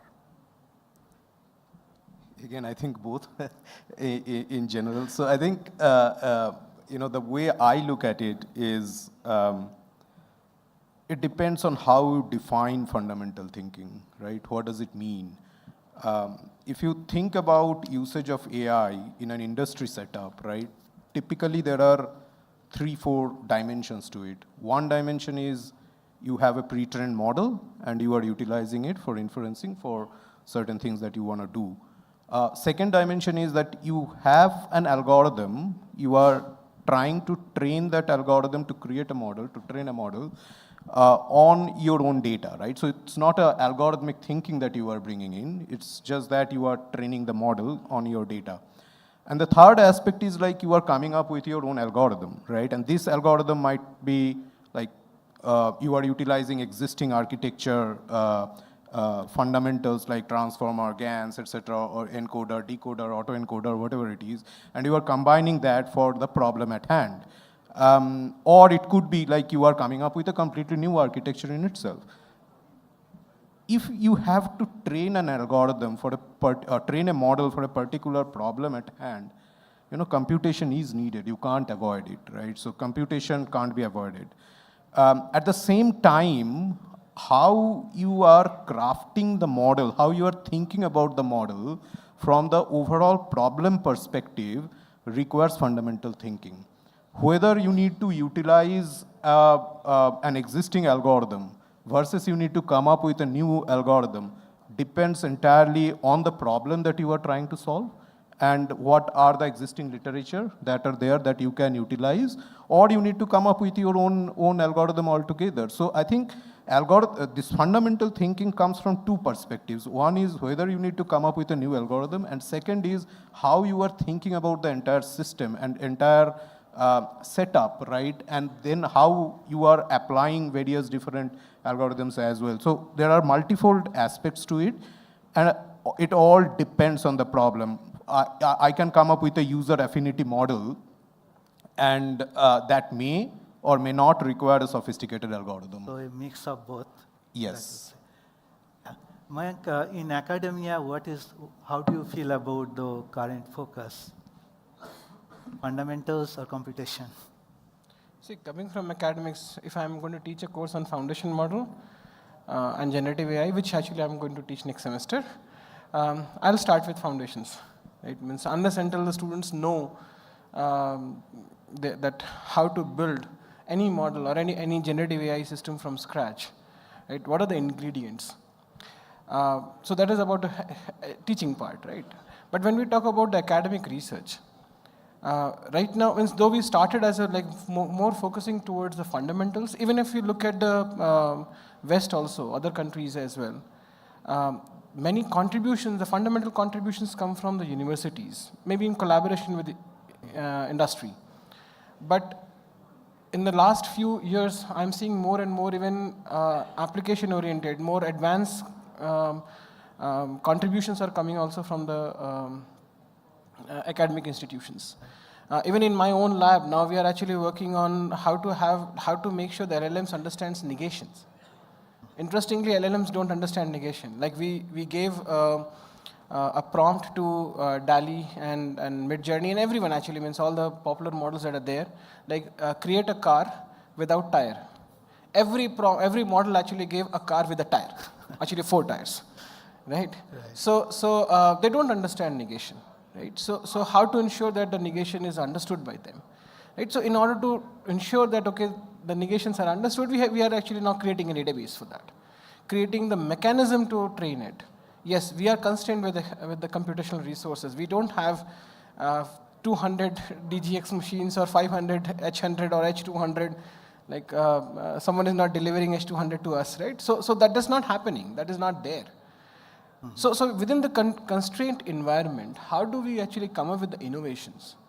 That's where actually in academic we focus a lot more, and there is a trend and shift in terms of collaborating with the industry, so that the problem statements can also be understood with them jointly, and a joint research can happen where the fundamentals can come from our side, the applications come from the other side, and jointly something beautiful can be created.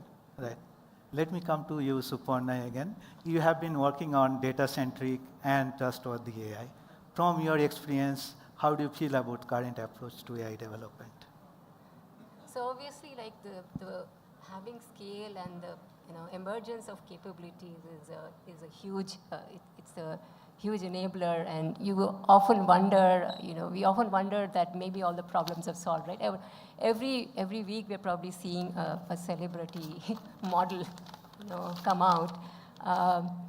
But I think one of the things that, especially when we look at responsible and trustworthy AI, or we try to actually apply it in practice, exactly the kind of, problem that Mayank just pointed out. We also face that. We're seeing that when we give a negation prompt to a diffusion model, it doesn't do what you expect. So it's this experimentation with the actual models that actually teaches us about the boundaries. I mean, we don't really need, everybody doesn't really need to train LLMs from scratch. Connecting back to the previous comment I made, I think it's the pace of our understanding of these models, of understanding of the mechanisms of what is happening. How do we control it? How do we augment it? Is because with foundation models in particular, it's that the same model can be good and bad.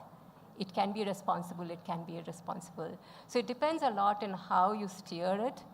And those are the techniques in, there are now, we used to always think of, previously in machine learning, we think of training and inference. But now there's a whole continuum between training, inference, and adoption in how you can add capabilities to the model. You can add capabilities by, tuning like the prompt, right, within context learning. You can add capabilities by going in, having mechanisms to go edit the model. You can add capabilities by going in, looking at the representations and altering that. You can add capabilities by, having agents. You can add capabilities by putting reasoning engines behind it. So there is actually, I think there's a lot of opportunity, and that's actually where most of the research papers that we see, are focusing on. And particularly with data-centric AI, this is very interesting because, we usually, initially when we were working on data-centric AI, we are focusing very much on the training side. How do we select the right subset of data to make the models better? How do we discover data to be able to train models? How do we track the metadata of AI pipelines so that we can learn from other AI experiences? But now we are realizing that the data centricity is there also in the case of when I'm actually doing the inference in terms of prompting, and that gives rise to new questions and new challenges. But another area that actually we are focusing on a lot is this, because of observing these nuances with all of these models, is the area of evaluation of models. And I know you think of evaluation, as a simple problem, but when you're thinking of foundation models, evaluating AI models itself is challenging, and people are using machine learning. We have a group, who is actually using reinforcement learning to, test, machine learning models. But it's also that these foundation models, the single model can do so many things. And so there are benchmarks and benchmarks and benchmarks, and it's still not enough. And imagine the computational cost of working with those benchmarks. So that's one of the things that we've been working on to say, okay, how can we do data efficient evaluation? Can we actually bring down the cost of evaluation down so much so that it becomes practical to evaluate these models on a regular So a mix basis? of fundamentals and computation, that's what we are going forward. Yeah. Today's discussion would not be complete without addressing one integral part of AI, which is how to use it responsibly. So what is your take on importance of using it responsibly? I'll ask Tridhev first. I think it's a very deep question, right? Because there are multiple aspects to it. I think Suparna touched upon the evaluation part of it, right? When evaluating what algorithms or what models to use. But I think I'll take it one step further, right, even after deployment, right, have a very robust evaluation framework. Let's say because you don't know these LLMs, right, on what data they are got trained on, right? These are pre-trained models. So whether it will perform on your data, you had done some evaluation, some testing, but there will always be some corner cases that will come up during so what kind of evaluation process you are putting in, human in the loop, right? And making sure you are not getting biased, you are being as transparent as possible, even under this black box environment, right? So, stepping one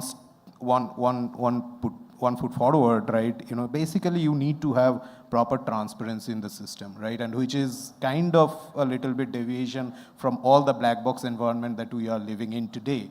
But how can you bring in transparency? How can you remove bias? How can you have enough variety in your data so that you can train on all different aspects and you are not getting biased in one particular community or the other, and so on and so forth. But another important aspect which goes a little unnoticed in my view is what are the applications in which you are using AI for, and why and how, right? So for example, I can speak in case of gaming, one of the key usage of AI has to be how you are ensuring responsibility when players are playing games, right? So it's basically the application that you are talking about, and what are the responsibility that you are bringing in, right? You are coming up with the most robust model that can identify players, right, who are probably not playing games responsibly, and then you deal with them accordingly. So all the personalization that you do and so on and so forth has to deal with that. And I think this application of AI in a very responsible way in terms of what is the objective that you are bringing in is a very critical aspect that has to be thought of very, very rigorously. Fully agree with you. Mayank? So I have essentially two-fold answer to this question, and as he mentioned, this is a very deep question. There is no close form answer, but I'll try my bit. So in one of our recent papers, we have actually made a statement. The responsible AI starts with responsible data. Right? Without responsible data, you can't imagine responsible AI systems. Right? So audit your data. So, and we have proposed audit mechanism along three pillars. The data is fair or not? Is the data actually compliant to regulatory compliances or not? And the third one is the data actually leaking any privacy information? We focused on biometrics and healthcare data sets and audited about 100 odd data sets. And we found that none of the existing data sets that we audited are responsible data sets. So how can we train the models on those data sets? How can we actually expect the designed systems to be responsible, right? So that's my first take. The second take is, which generally we don't talk, is about intent of the usage of a particular technology. See, I've been working on deepfakes quite a lot. We are even running a POC during the elections on deepfake detection, have processed more than 1,000 deepfakes, and seen every kind of deepfakes in the last 3 months. But imagine the technology behind this. The technology did not say that this has to be used for a negative purpose or by a bad actor. The technology has its positive impact. Right? Technology can be used for social good. In fact, in our CVPR paper in next 2 weeks, we are going to show that the deepfake technology can be used for privacy preservation. Right? It's a positive impact. But deepfake has been and is going to be used for negative applications. The generative AI algorithms are going to be used for negative applications also.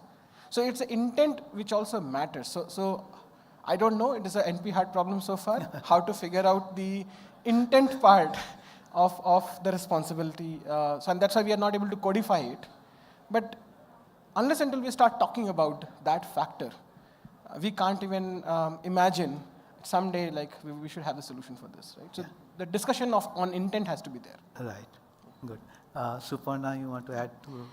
Yeah, I mean, I am co-chair of the LFAI Generative AI Commons work stream on responsible AI. So you kind of think about this day in and day out. So one of the aspects, I mean, the data aspect is of course very, is very, very significant.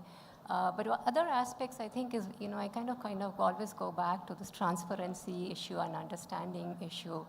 And so one of the aspects we feel is having open source models, and I know there is a lot of debate about that, but the more transparent things are and the more you can inspect them, the ability to, say, have traceability from the data to the model to how it is being used, what is happening when you're putting additional information. I think that is one thing, and we're kind of working on an open source metadata platform called Common Metadata Framework to enable this. The second aspect is, I think, is sometimes we also need to make the expectations of the technology clear. Because no matter how much we want it to be, it's always difficult to write bug-free software. But imagine, it's probably impossible to actually guarantee that these large models, are going to do the right thing all the time. And I think, but somewhere the expectations have gone ahead, of where the technology is.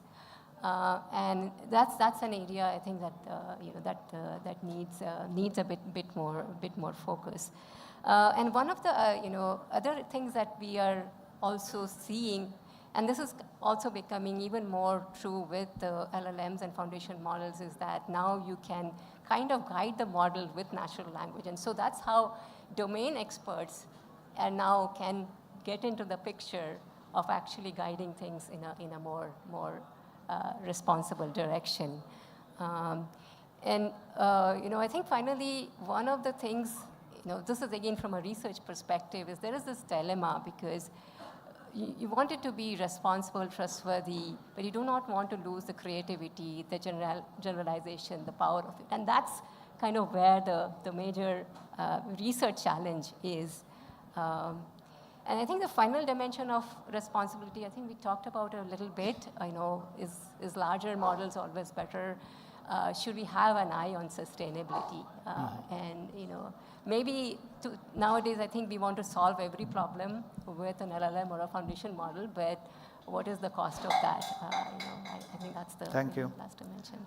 Another thing that we are witnessing today, is AI advancing the traditional development process, right? So significantly boosting developer creativity and productivity. So this is the questions. Maybe I'll start with you. Any thoughts on that? Yeah, this is something that we think about day in and day out. Like you have 100,000 text generation models on Hugging Face, right? We talk about foundation models, and we know, is it that we're going to always go with all powerful foundation models, but we have many open source models, many fine-tuned models out there. And initially we used to think that maybe there are just a few models at the top which everybody would just use. But then when we look at our customer use cases and the different scenarios, you see that the model that is actually fine-tuned with very specific data tuned for that purpose is good for it. So there is a reason for having all of these models. There is a reason for the space. And constantly people are in, and the pace is not, as you mentioned, not just in terms of the models, but the pace is also in terms of techniques, chain of thought reasoning and step back reasoning, and retrieval augmented generation is a single term, but if you look at the survey, you will see now there are maybe branches and branches of those kinds of techniques emerging, and each are emerging to tackle a certain problem. So the pace is important, and I think it's important for us to keep up with it. So one of the things that we are doing, and that's why we started with this area of evaluating these models, so that we know the capabilities of these models. And for a given use case, can we then go and recommend? We've heard a lot about recommender systems. In the morning here, can we apply the same kind of methods to be able to recommend the right models, the right techniques, the right combinations for a given use case? So that's one of the areas of research we're looking at. The other related area is this whole aspect of compound AI systems. And so there is always this debate, is a single large model going to do it all? Or is it that we will end up with AI systems? I mean, in fact, nowadays when we look at the top models, they're actually not just the model, they are associated with certain chain of thought reasoning. They would be mixture of experts. Someone, Nova has come up with this composition of experts. If you look at GPT-4o, you see it's a combination of different, not just the model, but tools and techniques. And so as a systems person, I am actually very intrigued and, by this subject of foundation model as an OS, because then you can have these components within that, and maybe there is change, and maybe there is several components go away when a much bigger, better model comes in. Or maybe I'm actually in a use case which doesn't need that heavy a model. I mean, maybe the better way out, which I see in some of the, we have a lot of people in our, in our organization who would be trying to use AI for IT operations or AI for support automation. And there they have exactly the same kind of challenge that Trideb was mentioning, which is, are we, is it, how do we make sure that the answers are reliable? And can we just directly go to the customer with that? What if instead we generate data to be able to support these models so that you can have faster models? Right. So those kinds of architectures, I think, is the other area that we are very interested in. Trideb, you want to add anything to that? I think nothing much. I think Shpurna covered most of it, right? Of course, possibilities are immense, right, in terms of increasing productivity, not only in coding or IT, but also in creative space, right, in case of ad generation and all. But, in its current form, with all the lang chains and everything that is there, right, even with that, I feel like human in the loop is a very, very important aspect, right? There is a lot of traction on auto code completion or auto error checking, debugging, etc. But it is very important that there is somebody, right, who is actually monitoring, moderating it. So the way I look at it is like the one function, if it used to take 2 days to write earlier, now probably it will take 2 hours, but humans can't be taken out of the loop. Right. So our final question is about keeping pace with AI. Given its rapid evolution, what are the strategies that we should adopt to effectively harness its power? So I'll directly come to you, Trideb. So you have been pioneering practically AI use cases. Based on your experience, what are the best practices that you would suggest that will ensure that we have successful business deployment of AI solutions? I mean, it's not a straightforward answer, to be very honest, right? First and foremost, to be aware of the literature, always is a very, very important aspect to understand what is going on, because every day new techniques are coming out, right? And then you need to have the proper understanding in mapping, like what kind of systemic things, right, that can utilize this particular new area or not, right? So as a team, right, there has to be a culture of keeping track of what is going on. That's number one. Second is, one aspect is the approach, right? What new techniques which are coming up. But the main thing that we need to always think of, like, what are the problems that we are going to solve, right? Because ultimately, that's what you need to solve for, right? And you need to have that understanding what approach maps to that problem. And maybe there is no approach that maps to the problem. You have to come up with your own approach. That's all fine. But at least that understanding is very important. For me, for the way we think about it, is we do not consider our business stakeholders as stakeholders, right? There are no stakeholders. There are only users and partners, right, to come up with solutions for the users, right? So when we are coming up with solution for our user journey optimization, here user is the end user. Our partner is the product and the marketing team. So we work together, right, towards this solution. So there are two-pronged advantage of this. First of all, there is more AI literacy that can be brought up in the ecosystem, where they know, right, what are the limitations, advantages, disadvantages of AI. But the other way around, right, the AI scientists, the professionals, they also get a 360-degree view of the system. The way we think about it is like our entire business is a system model. We write research papers, right? PhD thesis, whatever, right? We have to define a system model that, if we have to define that for our business and all the dynamics, all the elements, what are the different levers which are connected to each other? If we change something over here, how it will impact the other? That understanding has to be very, very important, right? If I have to come up with a forecasting model where I need to predict that what is the volume for the next IPL match, right, in terms of people coming in, it can be thought of as a simple forecasting problem, but also you need to think of like, okay, what are you going to do about it, right? Are we going to provision more resources based on this forecast? Then, at what time this peak is happening, right? Is it during the toss, right, where that is happening? If that is the case, right, what is the time I should do the prediction? If I do the prediction, right, how the decisions are being made. So all of this needs to be thought of, right? Similarly, like if I have to do gamification, right, how much money I'm spending, right? What is the budget limitation?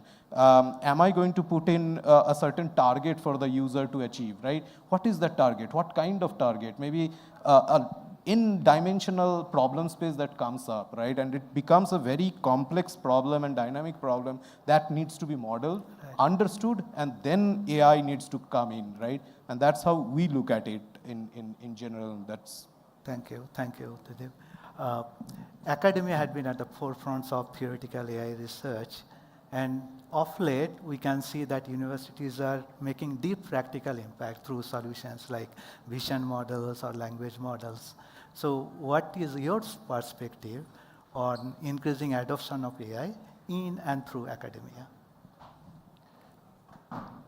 See, so the first thing actually I would like to highlight, particularly Indian academics, we have started actually making more and more contributions, not only in the fundamental space, but also in the actual implementation stages, right? Because now there is a shift in partnering with industry leaders, right, with the industrial teams, so that the students also get the first-hand benefit of some real-world problem, some real-world data, and the exact impact of what has been built in the lab to the market, right? So that kind of connection has been built, or maybe more actually enabled, right? Second thing which has happened more and more is, particularly in the AI domain, like adoption of more AI courses in the curriculum. Like at IIT Jodhpur, we have an undergraduate program in BTech in AI and data science. And the different courses, the bouquet of courses that actually we teach these students, from the first year itself, actually they are trained and tuned towards, contributing towards AI system development. We are teaching the courses like MLOps, DLOps at the undergraduate level, so that when actually they have to use the systems or whether they have to develop the systems, these systems are better industry ready. Right? And that's where actually you see the contributions coming, not just in the fundamental domain, probably at a implementation domain also you see more contributions. Right, making more sync with industry and right. academia. So that kind of bridge has to be gapped, and that's what we have been trying. At least many institutions have started coming up with those kinds of innovations in the education system itself, so that so industry need not to actually spend 1 year in training them for DLOps and MLOps, right? Yeah. So those things actually are then kind of taken care at the undergrad level itself. And students are also like, as I said in the initial statement, success breeds success, right? One student successfully writes a paper for CVPR or does a POC or creates a successful startup. Other students are also actually getting excited about it. They are in the fray of solving some real problems. So that is also like behaving like a catalyst. Right. Thank you, Mayank. Suparna, you have witnessed AI evaluation and its impact very closely. How could you think about businesses can adopt AI to basically meet their goals? Any thoughts from your experience? Yeah, I think they've actually covered a lot of that. I kind of sit in between in a way. I'm in an industry research lab, so we work with, we interact with our customers, we interact with our product groups on one side, we interact with academia on the other side. So I think the point made about actually understanding what the problem is, and every time we work with a partner, we come in with some initial sets of ideas, but then we realize as we go deeper and we get just deeper and deeper into the problem, then we realize it has to be solved probably in a very different way. So I think that part is very, and each of our partnerships kind of tells us about the boundaries, about the existing technologies. So I think it is easy enough to do an early POC and do an early demo to show something works. But then when you want to have something that really works at scale, that's actually where the challenge comes. Now, the good news, I think, is that with this new wave of foundation models and generative AI, there's a lot of openness to experiment with. So I can see now a lot more pull from various groups to actually adopt AI, which earlier was, people were very hesitant, especially, I think even in IT systems and many of these places, there is a hesitancy. Now it's kind of the other way around, and we have to sort of say, yes, but let's go about it a little bit more carefully.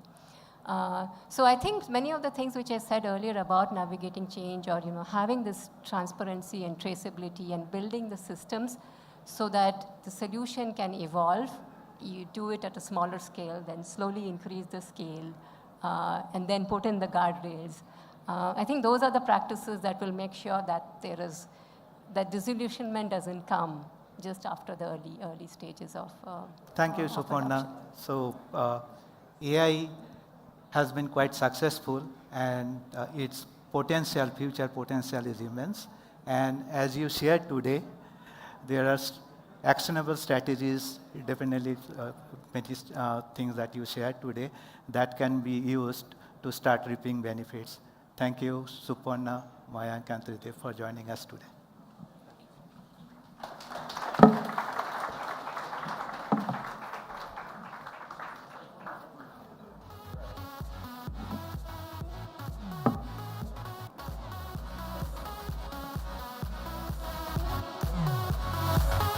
Small token of appreciation. We'll take a photo.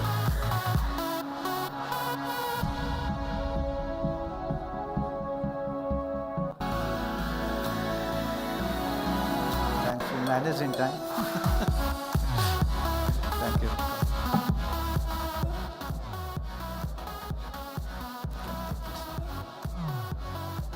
How was it? Hello?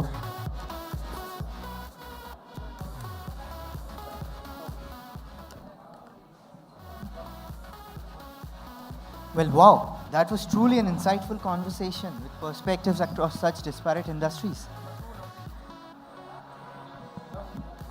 Indeed, indeed. In our next session, Walmart Global Tech Associates will be sharing an insider's look at the layers of technology that make our AI-powered solutions possible. But first, let's fuel up and get some food in our bellies. See you all back here at 2. Thank you.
child gets Walmart groceries from the car. Elsewhere, a mom helps her son with homework. If you shop at Walmart, you get it. Kids do crafts. You save on what you need A boy stores his piggy bank. without skimping on the things you love. A family gathers for a meal. You know how to spend a little less An older couple hold hands. to get a little more. To make life a little better. Walmart. Save money, live better. A child gets Walmart groceries from the car. Elsewhere, a mom helps her son with homework. If you shop at Walmart, you get it. Kids do crafts. You save on what you need A boy stores his piggy bank. without skimping on the things you love. A family gathers for a meal. You know how to spend a little less An older couple hold hands. to get a little more. To make life a little better. Walmart. Save money, live better. A child gets Walmart groceries from...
Walking through the entire process of a case will help to see how efficient distribution centers can be with Symbotic, and the different configurations of adapter cells to include automated outbound, automated inbound, and floor-loaded inbound. Product that has arrived at the DC to be processed will be handled differently in the future with automation. And then, with the help of Symbotic, we will have two means to induct freight. The first being auto inbound, and the second being floor inbound. The second inbound adapter cell is known as floor load inbound, that enables us to take floor loaded merchandise and directly induct this freight into the structure. FLIB cells can support not only how we receive merchandise today, but also how we will receive freight in the future through auto-receiving functionality. At the floor load inbound cell, cases are placed on a conveyor, which then proceed through a super tunnel, which automatically collects case data, information, and specific item attributes. The case is weighed as it passes through an inline scale. Then case dimensions are measured at the case inspection station. The case goes through a 5-sided barcode reader. The last steps are completed as the case goes through a hazard class and orientation arrow detection process. Full pallet quantities are processed through auto inbound, and floor loader merchandise is inducted into the system through floor loaded inbound. Through the entire inbound process, case attributes are included, length, width, and height are stored and tracked to allow proper handling of the case by both robots and the autonomous bot fleet. Once inducted, the product proceeds to a product lift, which delivers them to the appropriate level of the structure to be picked up by a bot and stored for future needs. A bot is used to fulfill orders by picking items that will be palletized and shipped to stores. The cell uses 2 robots to precisely place cases onto a pallet by referencing stored data on the dimensions of each SKU that were captured during the inbound process. Symbotic uses complex pallet building algorithms to sequence and build cases for pallets that both provide stability and departmentalization. Vision technology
Gets Walmart groceries from the car. Elsewhere, a mom helps her son with homework. If you shop at Walmart, you get it. Kids do crafts. You save on what you need A boy stores his piggy bank. without skimping on the things you love. A family gathers for a meal. You know how to spend a little less An older couple hold hands. to get a little more. To make life a little better. Walmart. Save money, live better. A child gets Walmart groceries from the car. Elsewhere, a mom helps her son with homework. If you shop at Walmart, you get it. Kids do crafts. You save on what you need A boy stores his piggy bank. without skimping. A family gathers for a meal. You know how to spend a little less An older couple hold hands. to get a little more. To make life a little better. Walmart. Save money, live better. A child gets Walmart groceries from the car. Elsewhere, a mom helps her son with homework. If you shop at Walmart, you get it. Kids do crafts.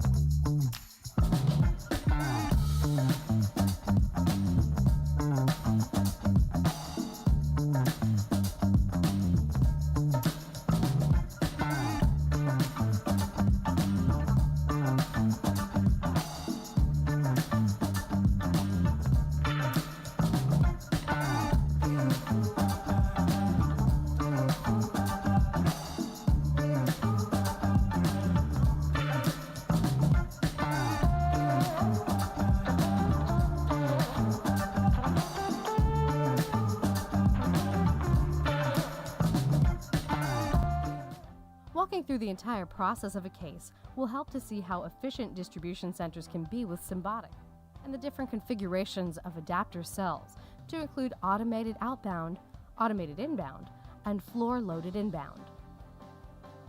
Product that has arrived at the DC to be processed will be handled differently in the future with automation. And then, with the help of Symbotic, we will have two means to induct freight. The first being auto inbound, and the second being floor inbound. The second inbound adapter cell is known as floor load inbound, that enables us to take floor-loaded merchandise and directly induct this freight into the structure. FLIB cells can support not only how we receive merchandise today, but also how we will receive freight in the future through auto-receiving functionality. At the floor load inbound cell, cases are placed on a conveyor, which then proceed through a super tunnel, which automatically collects case data, information, and specific item attributes. The case is weighed as it passes through an inline scale. Then case dimensions are measured at the case inspection station. The case goes through a 5-sided barcode reader. The last steps are completed as the case goes through a hazard class and orientation arrow detection process. Full pallet quantities are processed through auto inbound, and floor loader merchandise is inducted into the system through floor loaded inbound. Through the entire inbound process, case attributes are included. Length, width, and height are stored and tracked to allow proper handling of the case by both robots and the autonomous bot fleet. Once inducted, the product proceeds to a product lift, which delivers them to the appropriate level of the structure to be picked up by a bot and stored for future needs. A bot is used to fulfill orders by picking items that will be palletized and shipped to stores. The cell uses 2 robots to precisely place cases onto a pallet by referencing stored data on the dimensions of each SKU that were captured during the inbound process. Symbotic uses complex pallet building algorithms to sequence and build cases for pallets that both provide stability and departmentalization. Vision technology and other dimension validations at outbound can detect potential out-of-sequence cases to ensure that our store customers receive their order on time and in full. Pallets are then wrapped and loaded onto trucks to head out to Walmart stores. Cases can be processed faster than ever and headed to our stores and customers sooner, exceeding everyone's expectations.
As customers continue to change how they shop, Walmart is innovating with robotics and AI-powered systems throughout the supply chain to benefit both our customers and associates. In the grocery space, Walmart has collaborated with Vitron to create an automated warehouse design that has improved our supply chain capabilities. The automation equipment, coupled with Walmart's next-generation software system, Atlas, enables better processing speed, inventory precision, item assortment, pick accuracy, and quality, meaning customers have quicker access and better freshness on their favorite grocery items, from bananas to ice cream. Automation also creates new career opportunities for our Walmart associates by creating higher-paying, tech-enabled jobs. Let's take a look at some of this technology. As inbound loads from our suppliers arrive, pallets are identified, inspected for quality, and inducted into the automation system, which automatically updates inventory levels. As new products are introduced, associates capture their unique attributes like weight, dimensions, and packing type, which inform the automation of how to handle each individual case. Through a series of high-speed lifts and conveyors, pallets are transported into a dense automated storage structure that stretches nearly 80 feet tall. Throughout the day, pallets are brought to a depalletizing robot, where each case is placed on a tray with unique tracking information for reliability and traceability.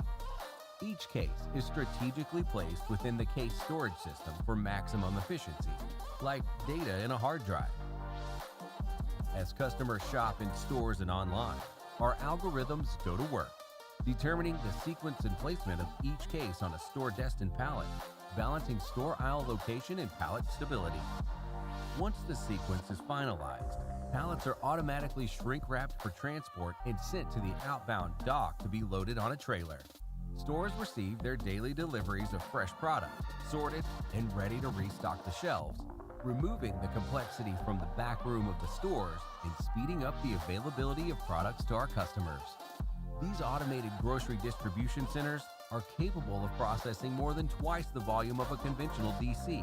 With this latest technology deployed, we are reinventing how our grocery supply chain can operate, helping deliver value for our customers and our associates.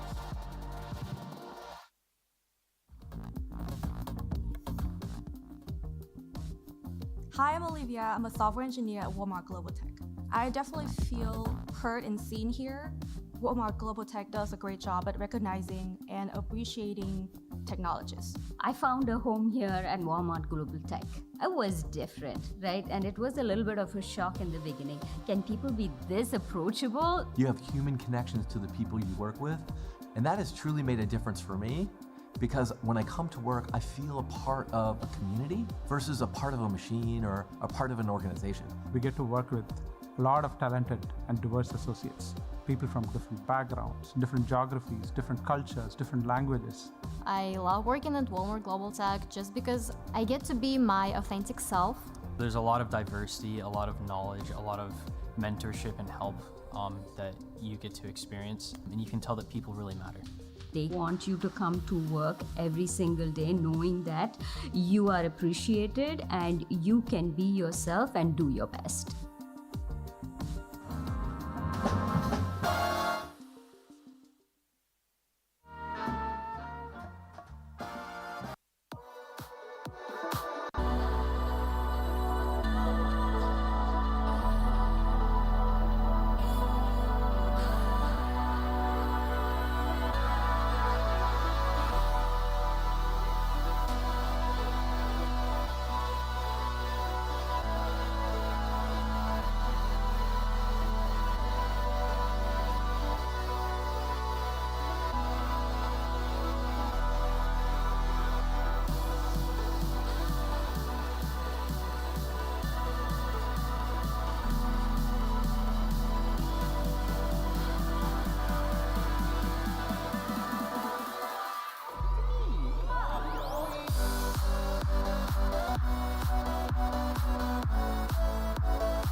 Which of these images is AI generated?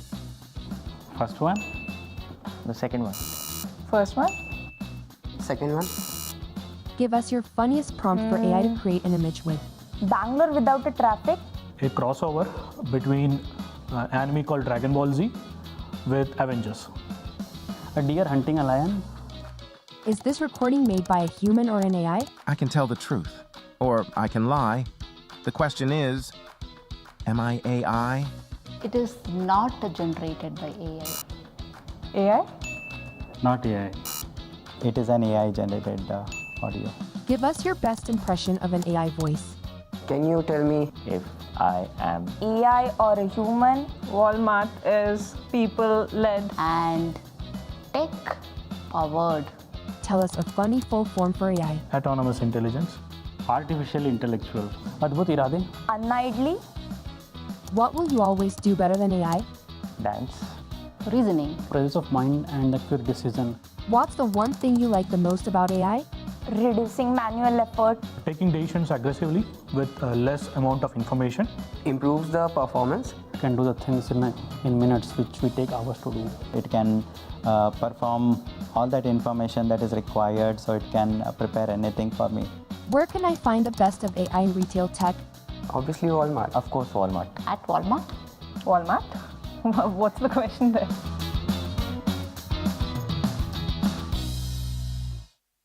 When you work at Walmart Global Tech, your resume starts to look different. Proficient in writing scalable code becomes help distribute millions of vaccines seamlessly. Knowledge in AR becomes let millions of shoppers be their own model. Understanding of machine learning turns into help reduce carbon emissions on online orders times millions. When you work for Walmart Global Tech, you're not just gaining tech experience, you're helping people. 230 million every week live better. Walmart Global Tech. Epic human impact starts here. When you work at Walmart Global Tech, your resume starts to look different. Proficient in writing scalable code becomes help distribute millions of vaccines seamlessly. Knowledge in AR becomes let millions of shoppers be their own model. Understanding of machine learning turns into help reduce carbon emissions on online orders times millions. When you work for Walmart Global Tech, you're not just gaining tech experience, you're helping people. 230 million every week live better. Walmart Global Tech. Epic human impact starts here.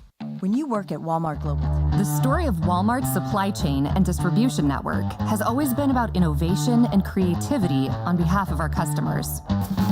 Ensuring availability on the items they're looking for at the right time and at the best possible cost have been our priorities. Today, we're building a new and different supply chain.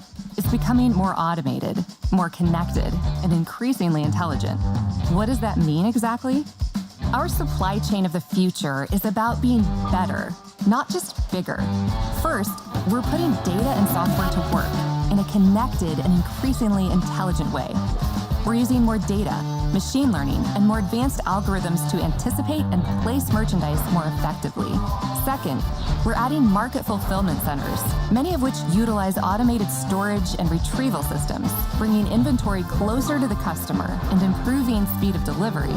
Third, we're adding a last-mile delivery capability and buying thousands of electric vehicles. This connected, flexible network enabled by data and automation helps our customers by improving availability and serving them how they want to be served. It helps our associates by evolving physically demanding jobs into more fulfilling, higher-skilled jobs. Over time, we believe we'll have about the same or more associates in the company, performing a different combination of roles and a larger business overall. And automation helps our business because these systems increase productivity and help us manage costs to deliver a value for customers, continued sales growth, and a return for shareholders. The story of Walmart's supply chain and distribution network has always been about innovation, and we're not slowing down.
Within Walmart, we're building this global marketplace. Marketplace is a platform where our sellers can list, sell, and manage the life cycle of the products. So we are on this quest to build the world's best global marketplace. Walmart Global Technology provides you with immense opportunities to build a career and not just have a job. For building this global marketplace platform, we're using some really cool cutting-edge technologies, whether it's generative AI, some multi-tenancy, or cloud-based technologies. You get to work with some really exciting colleagues in some cool technology. So come join us and be a part of this journey to build the world's best marketplace.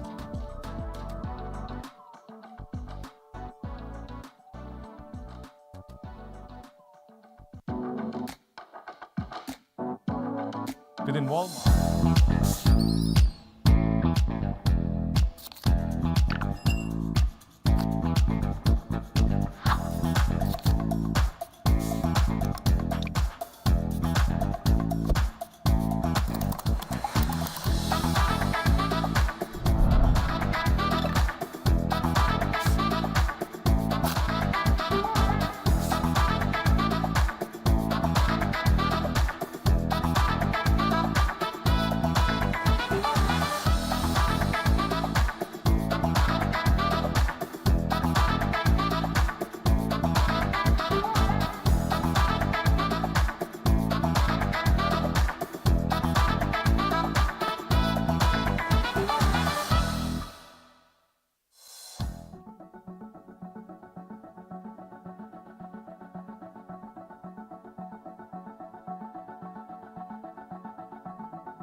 A child gets Walmart groceries from the car. Elsewhere, a mom helps her son with homework. If you shop at Walmart, you get it. Kids do crafts. You save on what you need A boy stores his piggy bank. without skimping on the things you love. A family gathers for a meal. You know how to spend a little less An older couple hold hands. to get a little more. To make life a little better. Walmart. Save money, live better. A child gets Walmart groceries from the car. Elsewhere, a mom helps her son with homework. If you shop at Walmart, you get it. Kids do crafts. You save on what you need A boy stores his piggy bank. without skimping on the things you love. A family gathers for a meal. You know how to spend a little less An older couple hold hands. to get a little more. To make life a little better. Walmart. Save money, live better.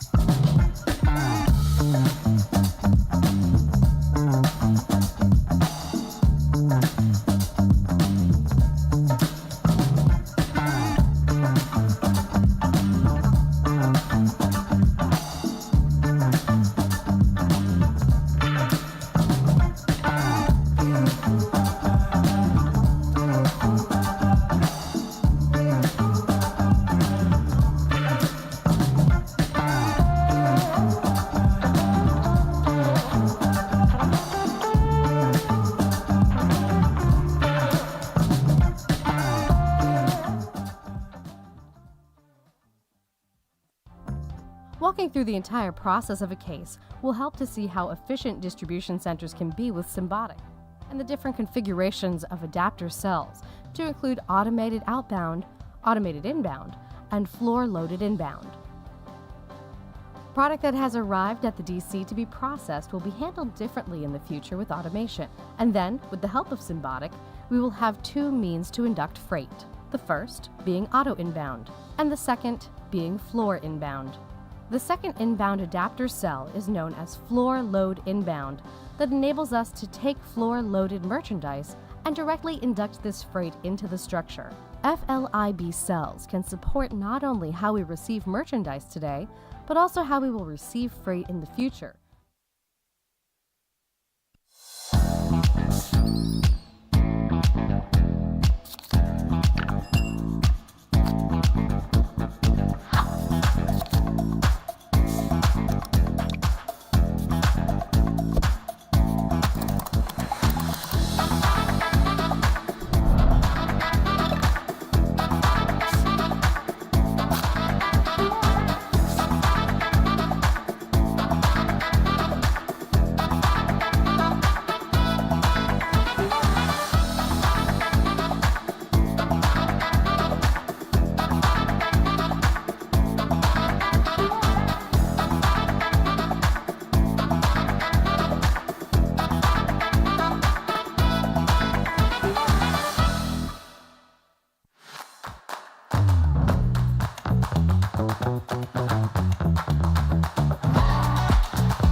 A child gets Walmart groceries.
child gets Walmart groceries from the car. Elsewhere, a mom helps her son with homework. If you shop at Walmart, you get it.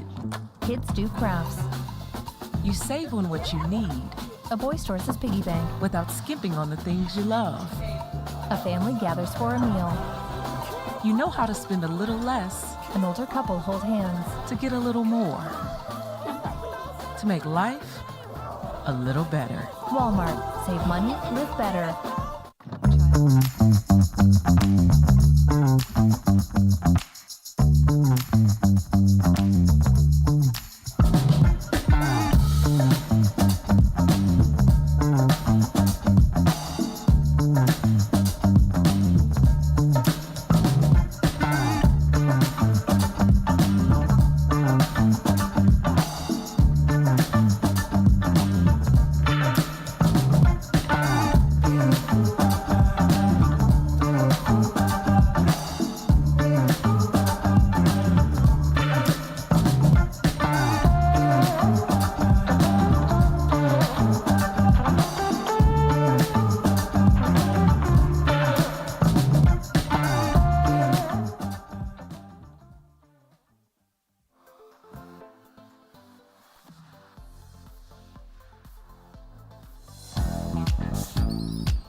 Check.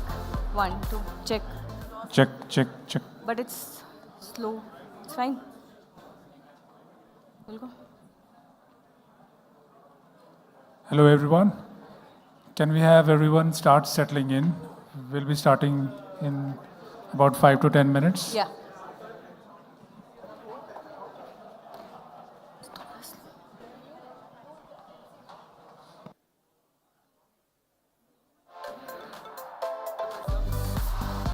Okay.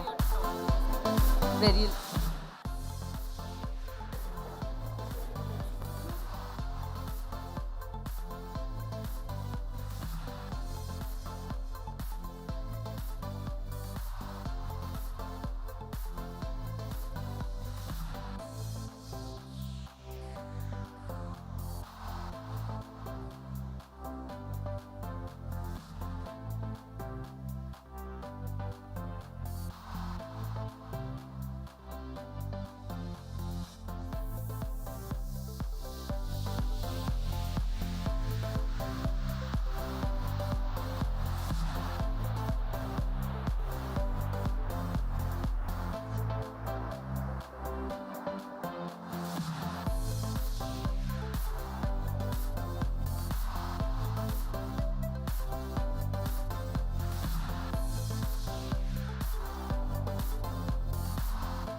Yeah. You want to say? Not. Okay. Enable it, right? Hey everyone, if all of you could settle in, please. And we would request all of you to come and occupy the front seats, please. We'll be starting shortly in another 2 minutes. Okay.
Folks at the back, can we start settling down in our equilibrium positions for the day?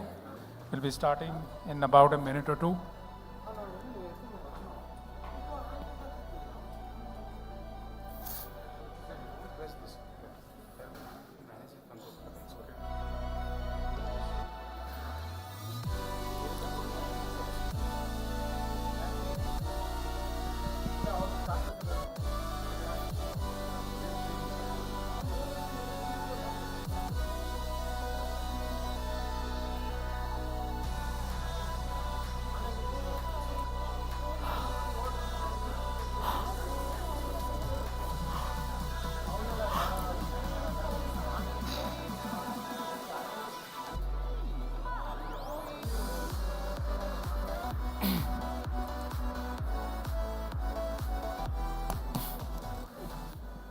It's okay.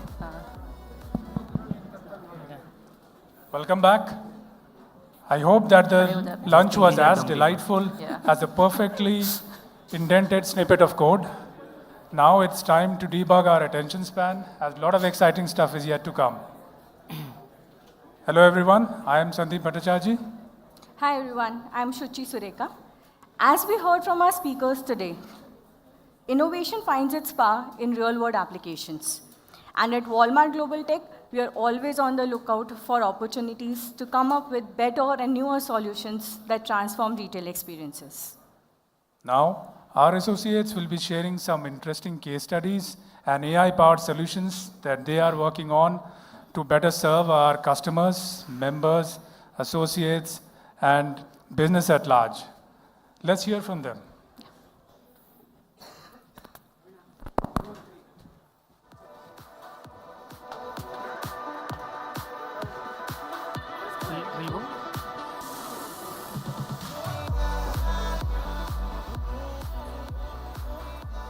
Hello.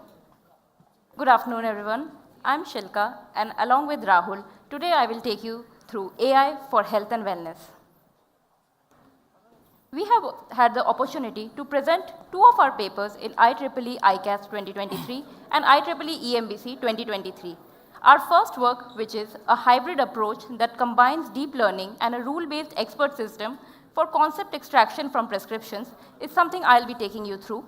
And this work serves as a foundation in improving patient outcomes, serves to improve virtual care, and also to improve our medication adherence. The second work will be information extraction from pill bottle images via text stitching. Rahul will discuss this in detail, and this also helps us in automating a lot of manual tasks, improving the pharmacy operations, and thereby increasing the patient outcomes.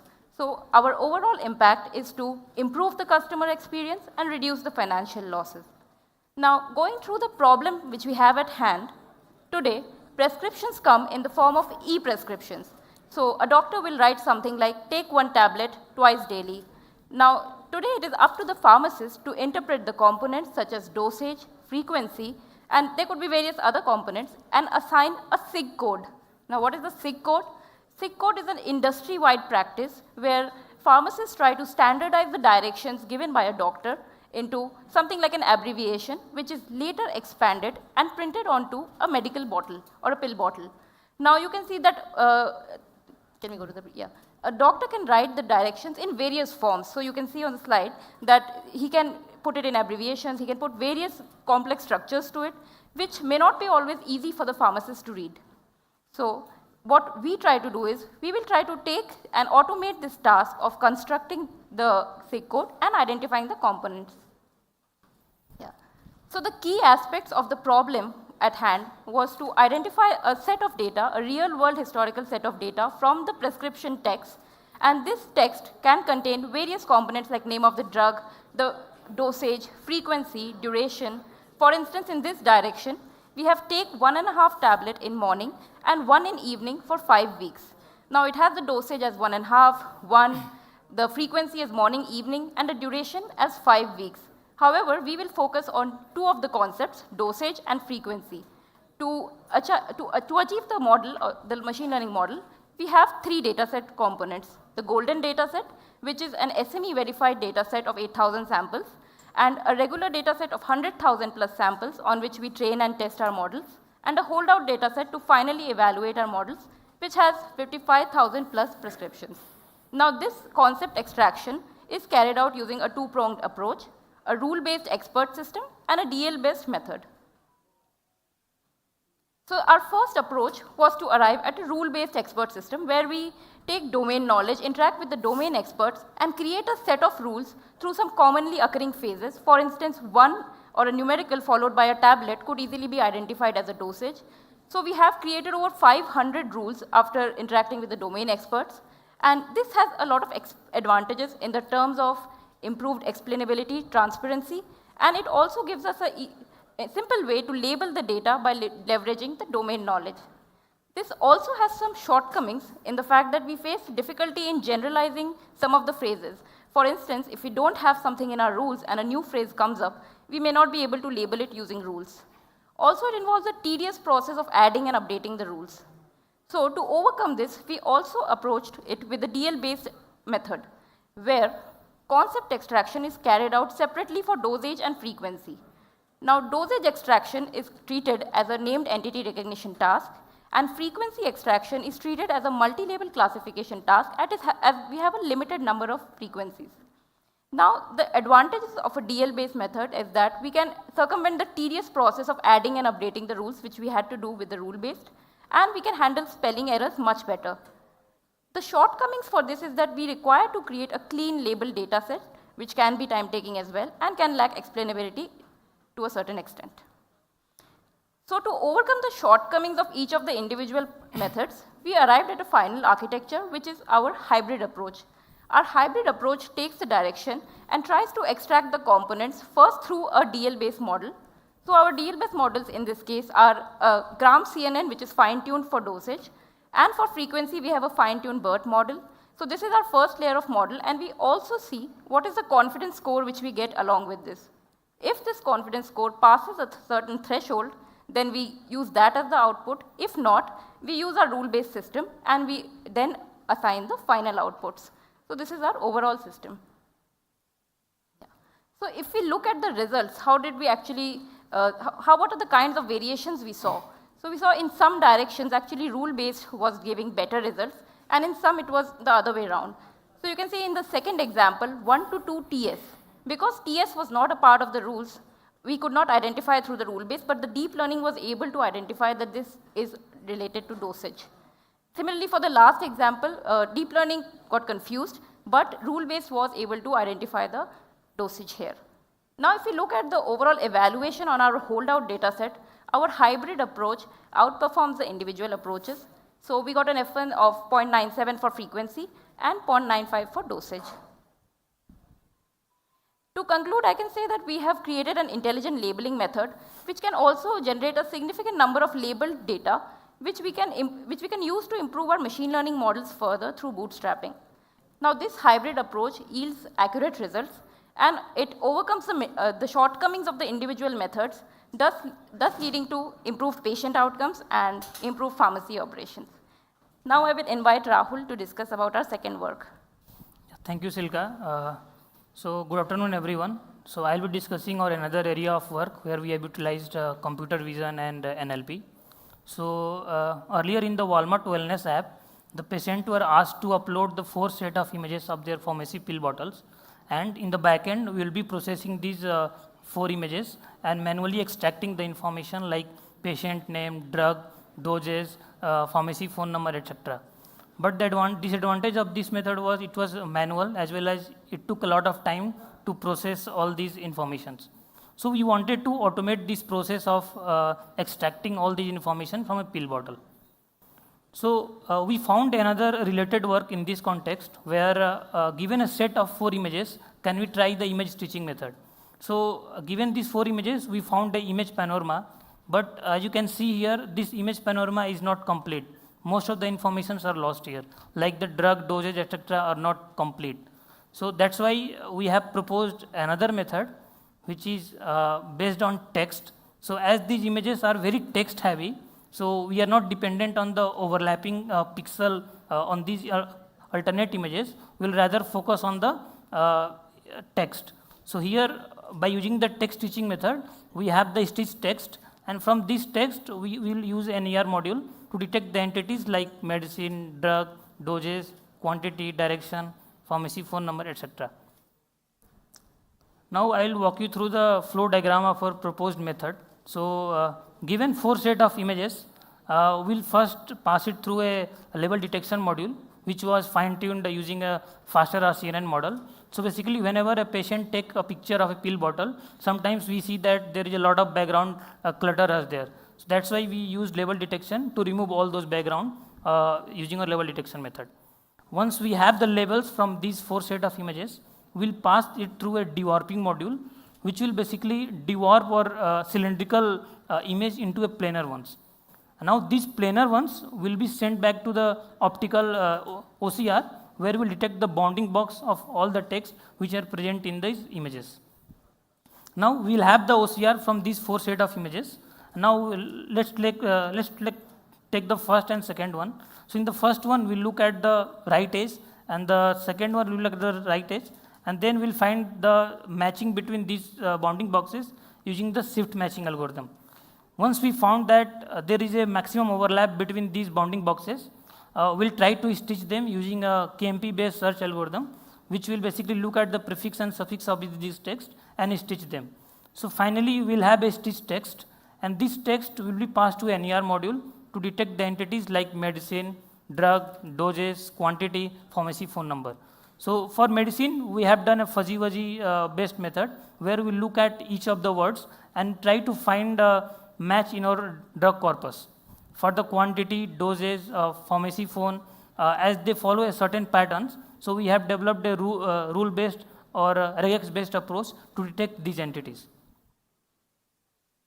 So we have done the experiment on 42 sets of pharmacy pill bottles. So these all are test bottles, so they just mimic the real world information of a patient. So as you can see here, these particular images, we did not get any panorama using the image stitching based approach. But using the text stitching based approach, we are able to get a stitched text because there was not maximum overlap with the pixels, but we found an overlap between the text, due to which we are able to extract all the entities, as you can see here. This is another example where given the set of images, we try to pass it through both the methods, image stitching as well as text stitching. In the image stitching, even though we found a panorama, but the panorama was of very poor quality. And also you see there are a lot of blurry informations are there, due to which we missed almost all information. Only one of the information we could extract, that was doses. But in the case of text stitching method, we are able to extract all the entities with 100% accuracy. So what we have found that the text stitching based method will work for the images where we have the text heavy images, but the image stitching method will work in the natural sense. And also this text stitching based method can also be applied to any cylindrical kind of bottles where we want to extract the information. Like the beverage bottles, we can apply this method and get the nutrient information like how much sugar, magnesium, potassium, all the information can be extracted directly using the text stitching based approach. So yeah, that's all from our end. Yeah, we'll take questionnaire now, or we'll invite. Okay. I will invite Karthik for the next presentation.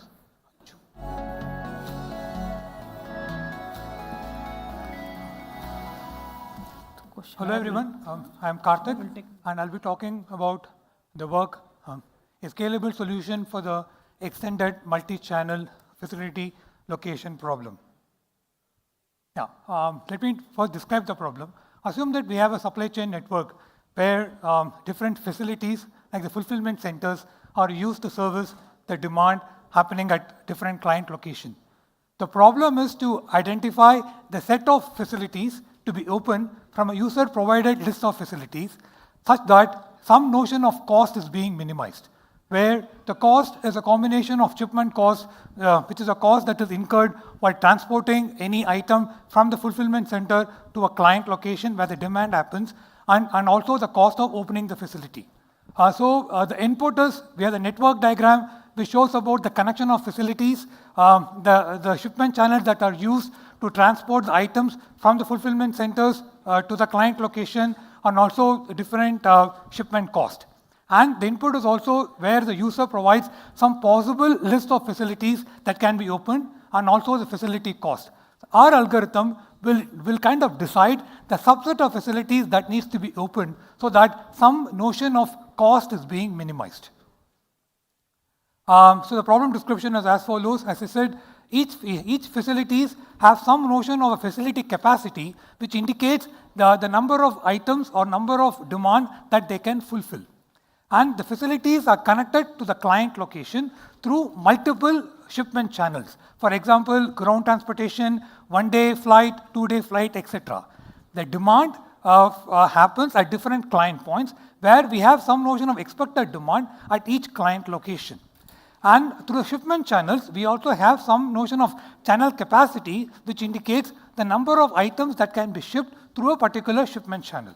And we also have some aspect of the cost incurred per unit of shipment. So given this network, here the blue dots on the left diagram are the ones where those are open facilities, and the green circles on the left diagram are the ones which can be opened. So the problem is, given this particular network structure, we need to identify the subset of green circles to be open so that some notion of overall cost, which could be a combination of the facility opening cost, the shipment cost, and also any penalty and unfulfilled demand is minimized. The diagram on the right indicates the subset of facilities that the algorithm chooses to open. The entire problem can be framed as a mixed integer linear programming. However, it is known to be NP-hard and does not definitely scale for a size of Walmart network. In this work, we provide an alternate formulation where we frame the problem as a subset selection problem where some subset of facilities will be opened. And in this work, we leverage two fundamental properties known as submodularity and optimal transport theory. What is submodularity?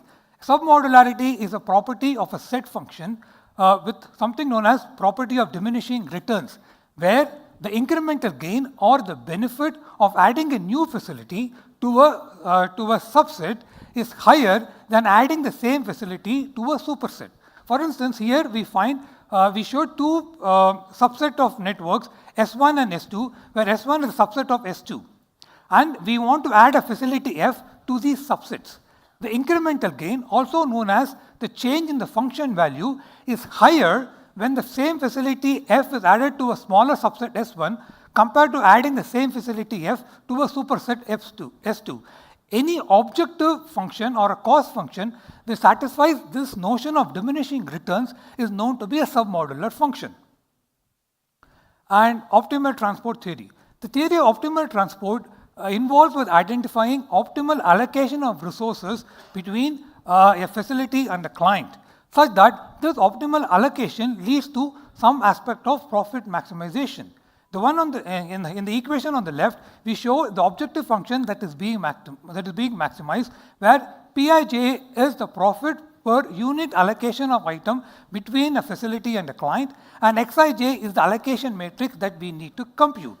The problem involves identifying this allocation matrix X subject to both the supply constraints, which is the constraint on the maximum number of demand that can be fulfilled by a facility, known as the facility capacity indicated in the rows, and also the demand constraints happening at different client location.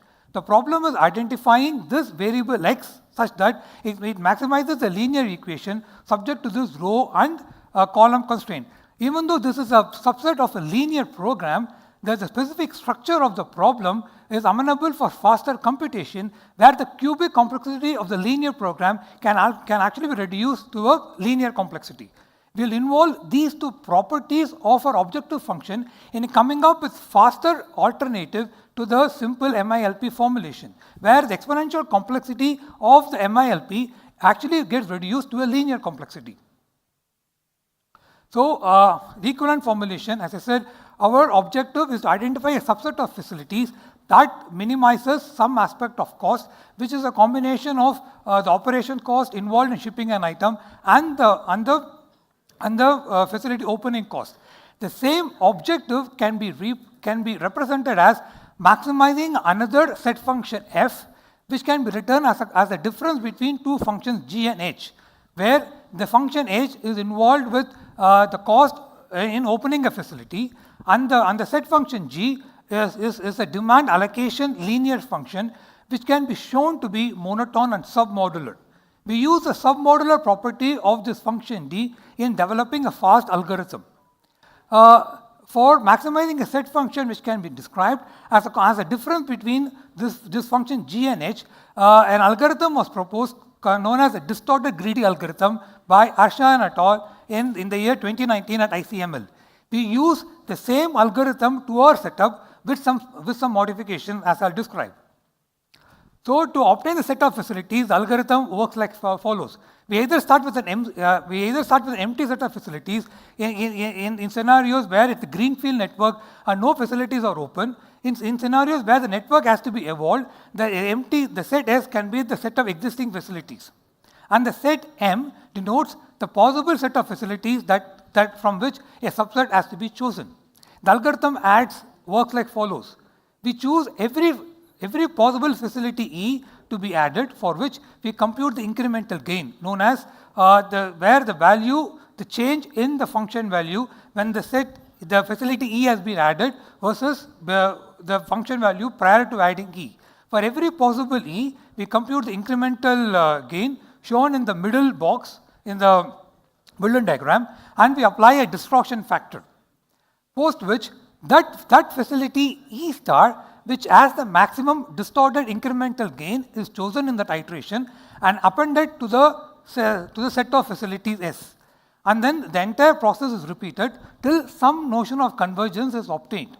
By following the iterative procedure, we can incrementally decide what new facility to be added, given that some facilities have been added in the previous iteration. This is an incremental algorithm which fundamentally differs from a one-shot solution which MILP offers. Note that even though MILP is one-shot solution, it is NP hard and computationally expensive. So the major problem involved in this iterative approach is to calculate the incremental gain, which is computing the G function over the union S union E.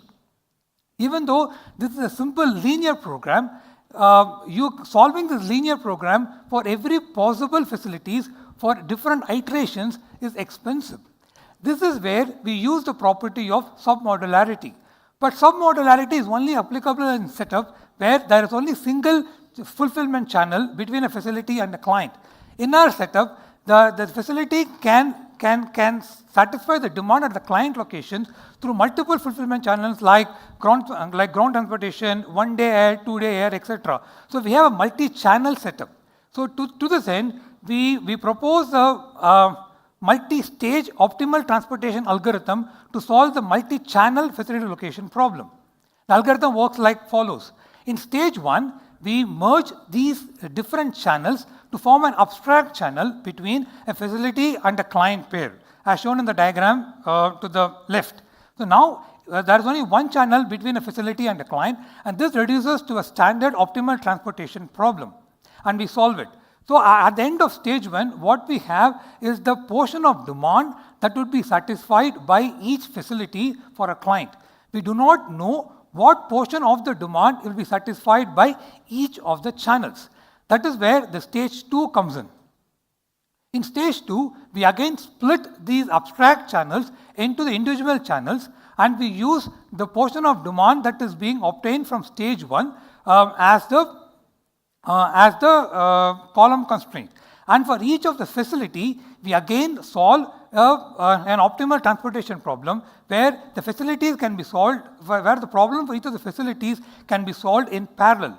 Thus, we solve the multi-channel problem as a multi-stage optimal transportation problem. And since the optimal transportation problem can be solved efficiently using a method called sync-on iterations, where the cubic complexity of the LP gets reduced to a linear complexity, and hence we obtain the actual speed in our computation.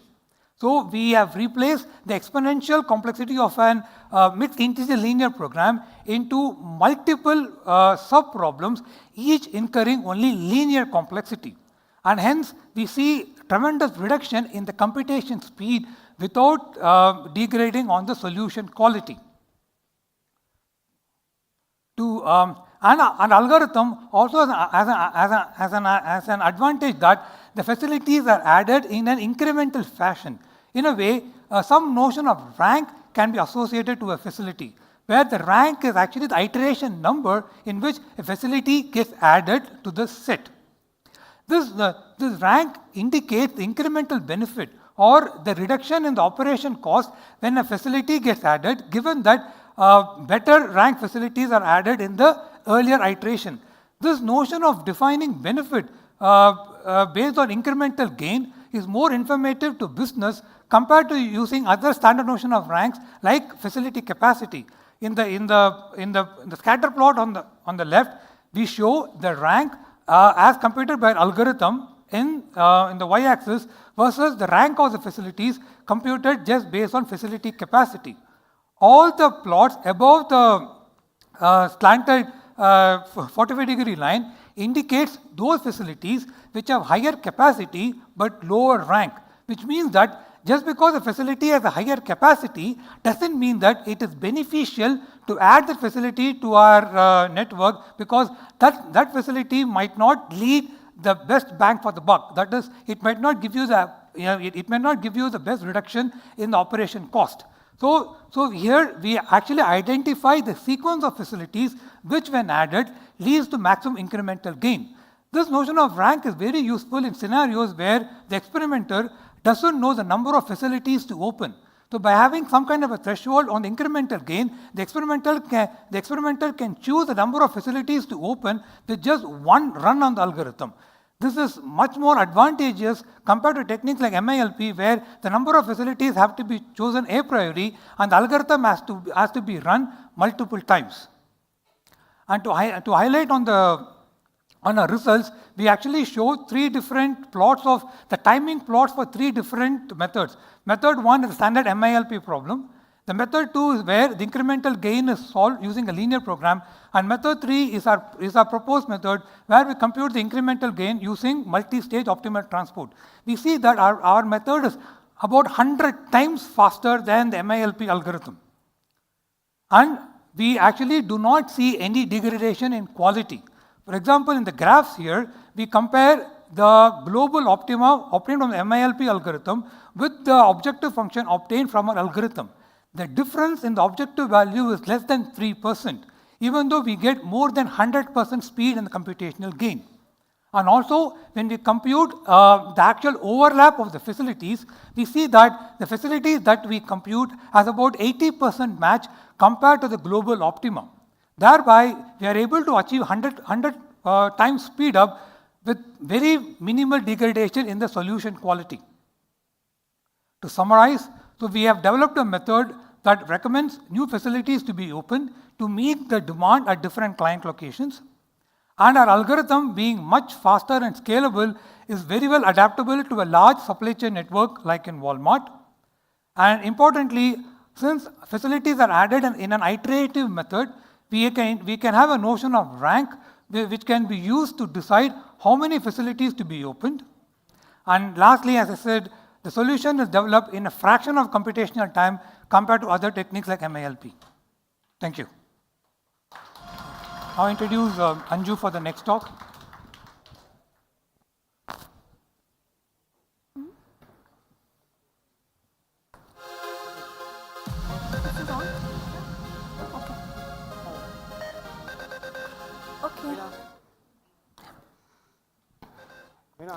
Hello everyone, I hope I'm audible. Okay. I'm Anju Das. The AI/ML project I'm going to talk about today is aiding quality inspection for fresh produce with deep learning. This work was presented in the Euroglobal Conference on Food Science and Technology 2023. Let me take you to the problem statement. Assume that you are in the US and it's dinner time, you want to make a fresh salad, but you realize that you are run out of ingredients. So maybe you quickly run to the nearest Walmart store and you are at the fresh vegetable section.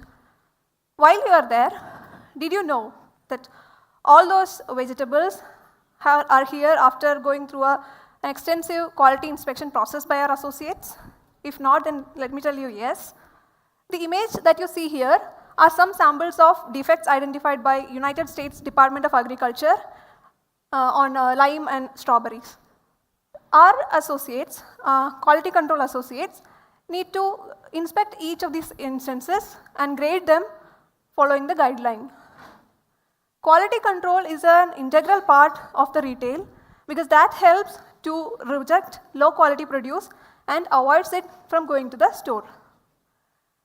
An expert becomes experienced in that sector after few years of experience and training. An inaccurate inspection can also lead to revenue impact, markdowns, and vendor relationships. That is why our solution is intended in improving the quality inspection process at Walmart's grocery distribution centers. These are the places from where stores get their stock. Now, our solution uses deep learning and computer vision, Internet of Things, and cloud-based solution. Let me tell you what are the complexities in the current manual QC process. The image that you see here, these are how the experts measure the produce size and defect area. You can understand that it's a little subjective and the process itself is a little difficult. Moving on to complexities. The picture shown here is a defect chart for cucumber. Some of you might have thought it's just good versus bad, what is so complex in it, but it's not like that. We need to find out the class of each instance and we need to find out what defect severity category it falls into. For example, here for cucumber we have shown 9 different defect severities. Similarly, different produce has different defect taxonomy. And many a times, one single cucumber can have multiple defects. So USDA has also laid down strict rules, and the image that you see on the bottom of the slide is a hierarchical grading of defects. To show you a little more complexity, so this is an excerpt from Cucumber's guideline. Here every defect severity is described in very detail, and the table that you see here, it's for cucumber scarring defect. It's even more complex because for each length of a cucumber, you can see some numbers written, right? So for each size cucumber, the way you mark it as damage or serious damage has a different threshold. Now there are produce which has even very serious damage severity as well. That makes it even more complex. I hope I gave you an idea of how complex the current process is. So now I'll start talking about the solution that we have in place. Here in the slide you can see different stages. We start with an image evaluator which helps in rejecting low quality images from going to the system. Then one of the main components, that is object detector classifier. This helps in detecting objects and classify into defect category. Then we have size calculator where we use classical techniques. And finally, we have segmentation and rule engine.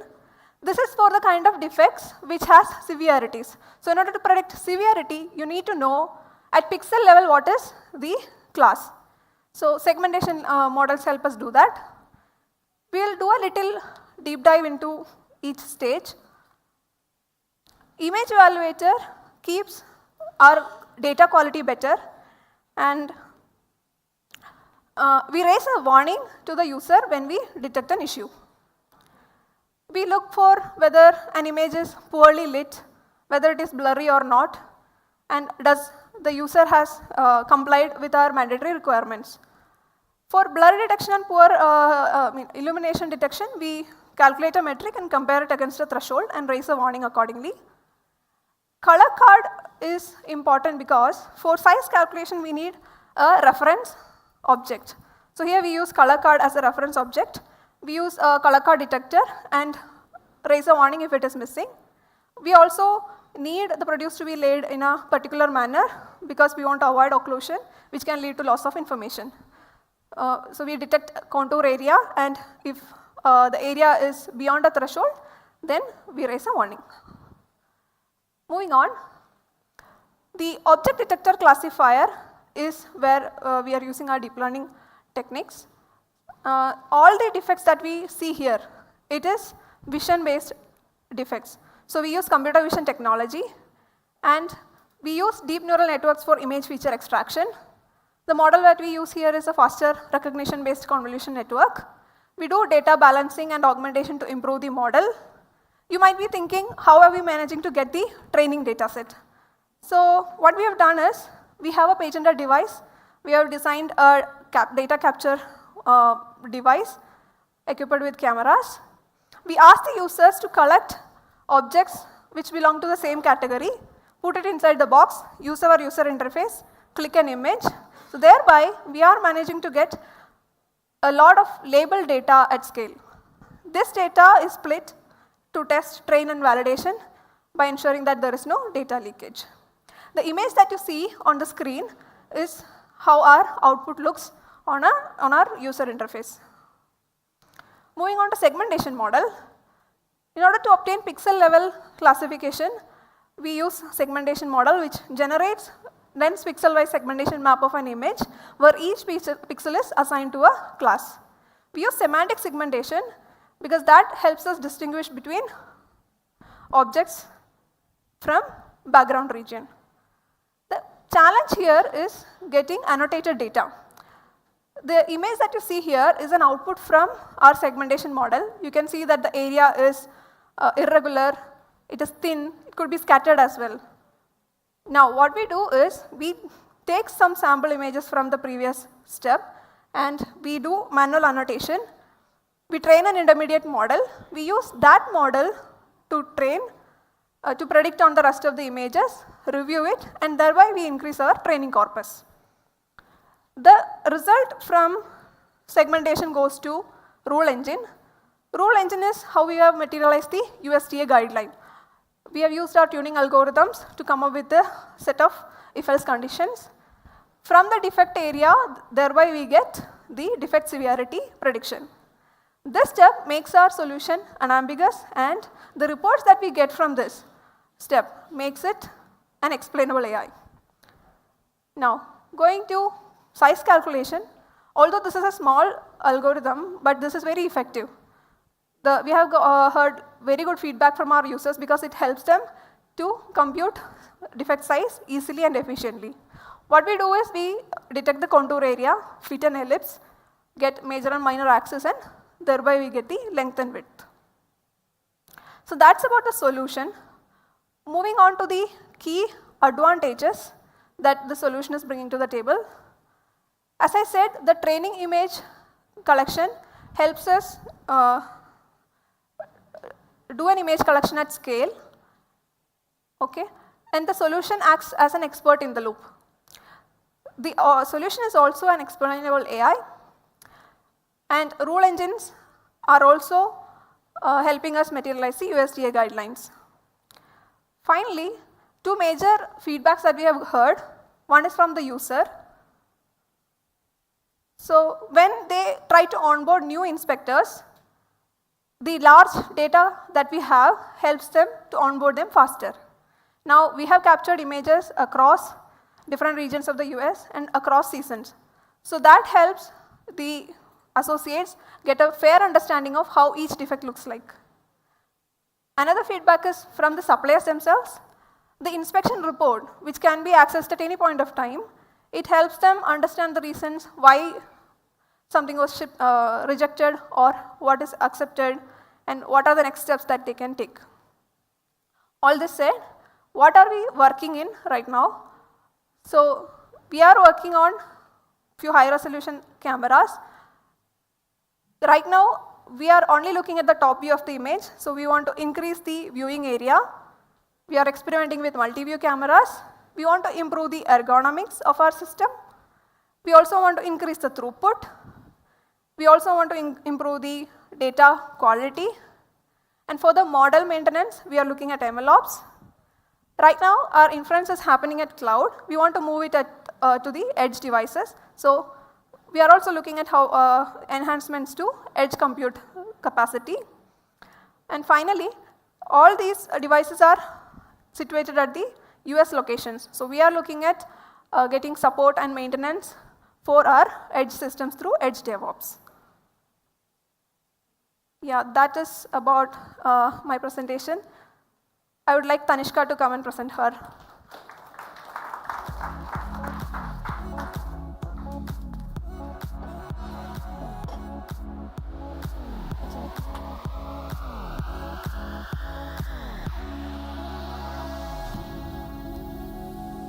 Okay, a very good afternoon, everyone. My name is Tanishka, and I'm a part of the conversational AI data science team. So we worked on enhancing the conversational experience using the hierarchical natural language understanding to improve the intent prediction for a US customer care domain for the Walmart. So now in any customer care experience, when a customer comes to a care chatbot, they want the solutions to their problems. They might be having problems with their orders, their returns, their refunds, or anything else. So the input query here represents the customer text. Now as the number of customers increase, as in the case for Walmart, the complexity and the variety of the issues can be very high. Therefore, it's difficult to analyze and identify that intent quickly. We want to identify the intent because after identification of intent only, we can direct the customers to the possible flows based on which their queries can be then satisfied and we can improve automation. Now, why do we want automation? Of course, we are saving costs, we are providing quicker resolutions, and we are increasing the customer satisfaction. So, now how do we identify these intents? So, for example, let's take an input query that is soap was not delivered, only the trash bags. We can see that some part of the customer's order is missing here. So we can say that the intent here is missing items. But when we look closely at each of these customer queries, we see that these can be classified into a higher level intent, which are further classified into some granular intent. So missing item here is a granular intent, which can be tagged from two different paths. That is the order status or the refund. So we want to exploit this hierarchical information to make more informed decisions and provide a better resolution to the customers by identifying their intents. So our objective here is to provide intuitive experiences to the customers by understanding their intents and problems better. How do we do this? We use the hierarchical text classification models here. They categorize text into labels that are organized in a hierarchical structure. They're often represented by a directed acyclic graph or a tree-like structure as represented in the figure. So how the hierarchy is actually incorporated into our models. So some of the approaches I'll take you through. The first one here, it models a path-guided hierarchy on top of the text encoder. This is done by simultaneously optimizing the local and global loss functions so that we are able to learn the local class representations as well as gain the global information represented by a class hierarchy while penalizing any hierarchical violations. In the second approach, some researchers tried to label text and hierarchy information separately and aggregate them before classification through a mixed representation. The third one here was the earlier state-of-the-art approach, where we directly encode the hierarchy information into the text encoder using contrastive learning. We do not have any explicit hierarchy encoder during inference time. So what we found when we were experimenting was that the probability class distributions or the information we gain through the first approach, that is the path-guided hierarchy, was complementary to that when what we gain through the hierarchy text-aware representations. So we thought, why not combine those two? So we propose our architecture, the hierarchical text classification using contrastive learning, informed path-guided hierarchy, or HTC-CLIP as we like to call it. It exploits both the hierarchical information embedded in the text as well as the path-guided hierarchy during the inference time. We learned two sets of classifiers here.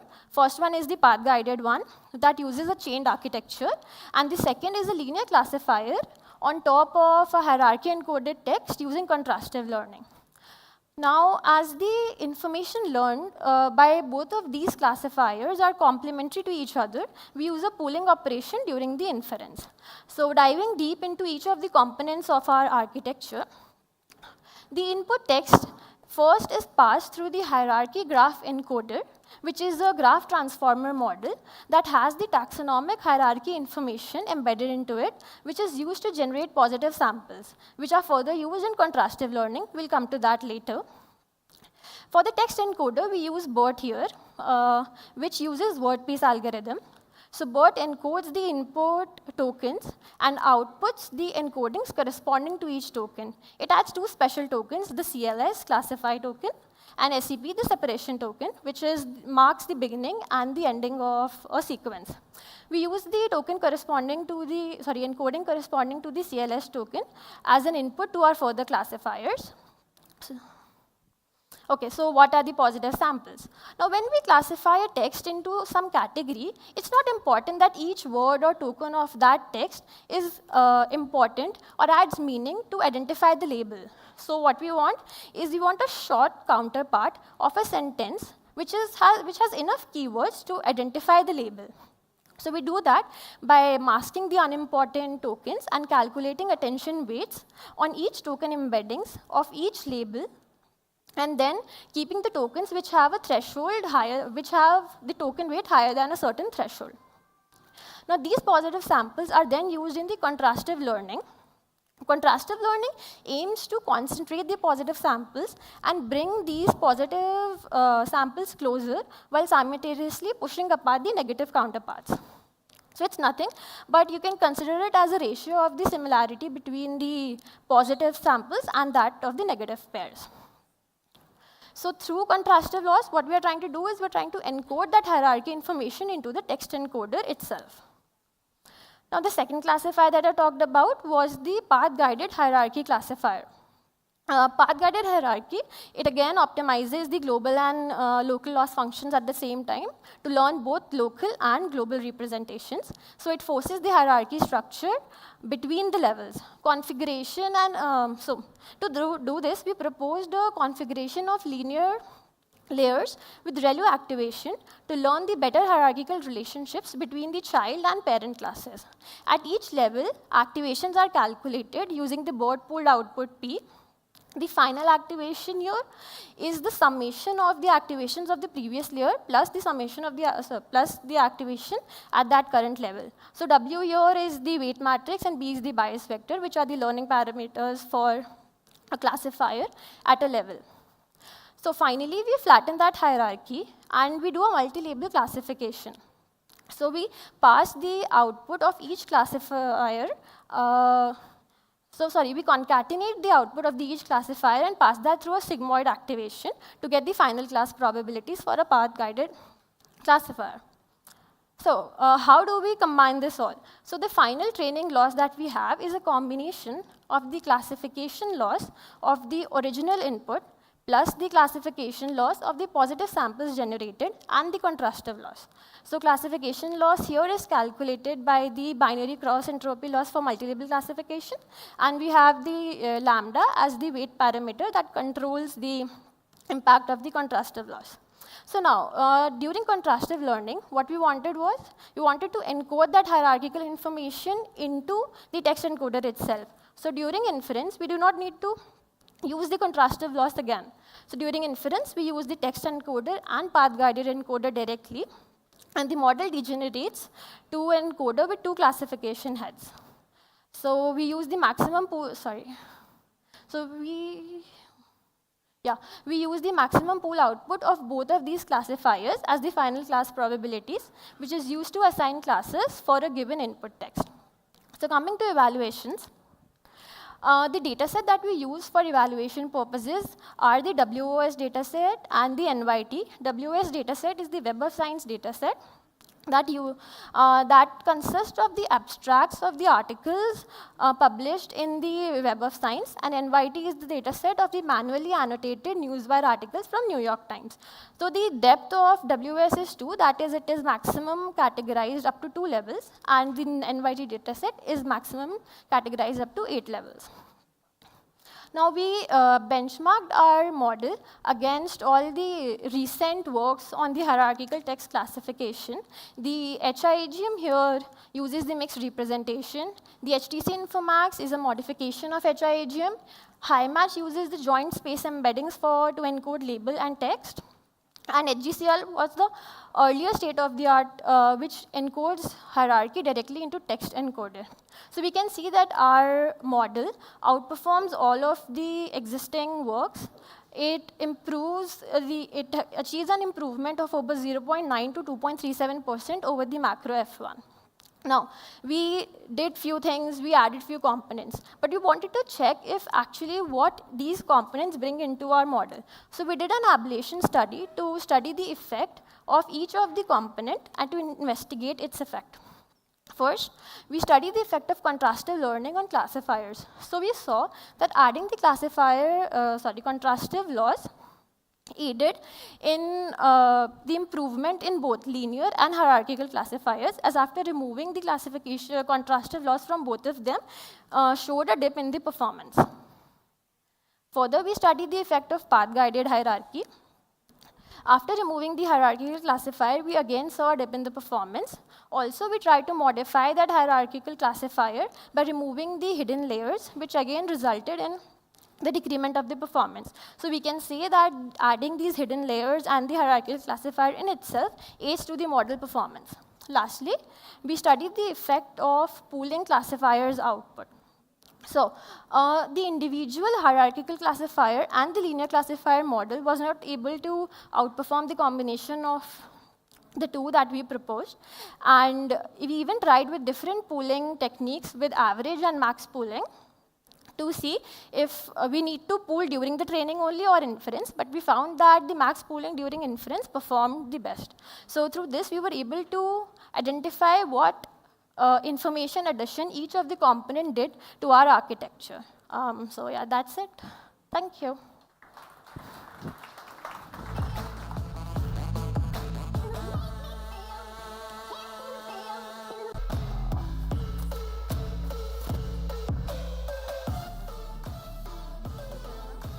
Thank you to our associates for giving us a glimpse into the amazing work they are doing. They truly personify our motto, people-led, tech-powered. Exactly. Okay.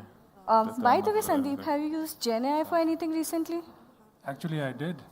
So the other day, I used this actually to take basically some meeting notes and format it into a neatly formatted table with clear action items for the entire team. That's amazing. That would have saved you such a lot of time, right? It did.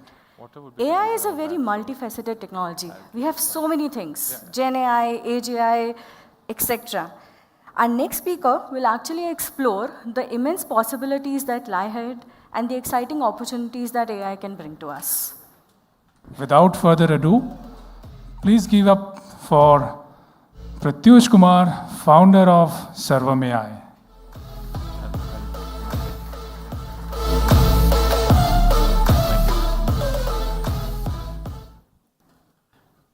Hi, good afternoon. I guess this is the last talk perhaps of a long day. So I'm standing between you and freedom.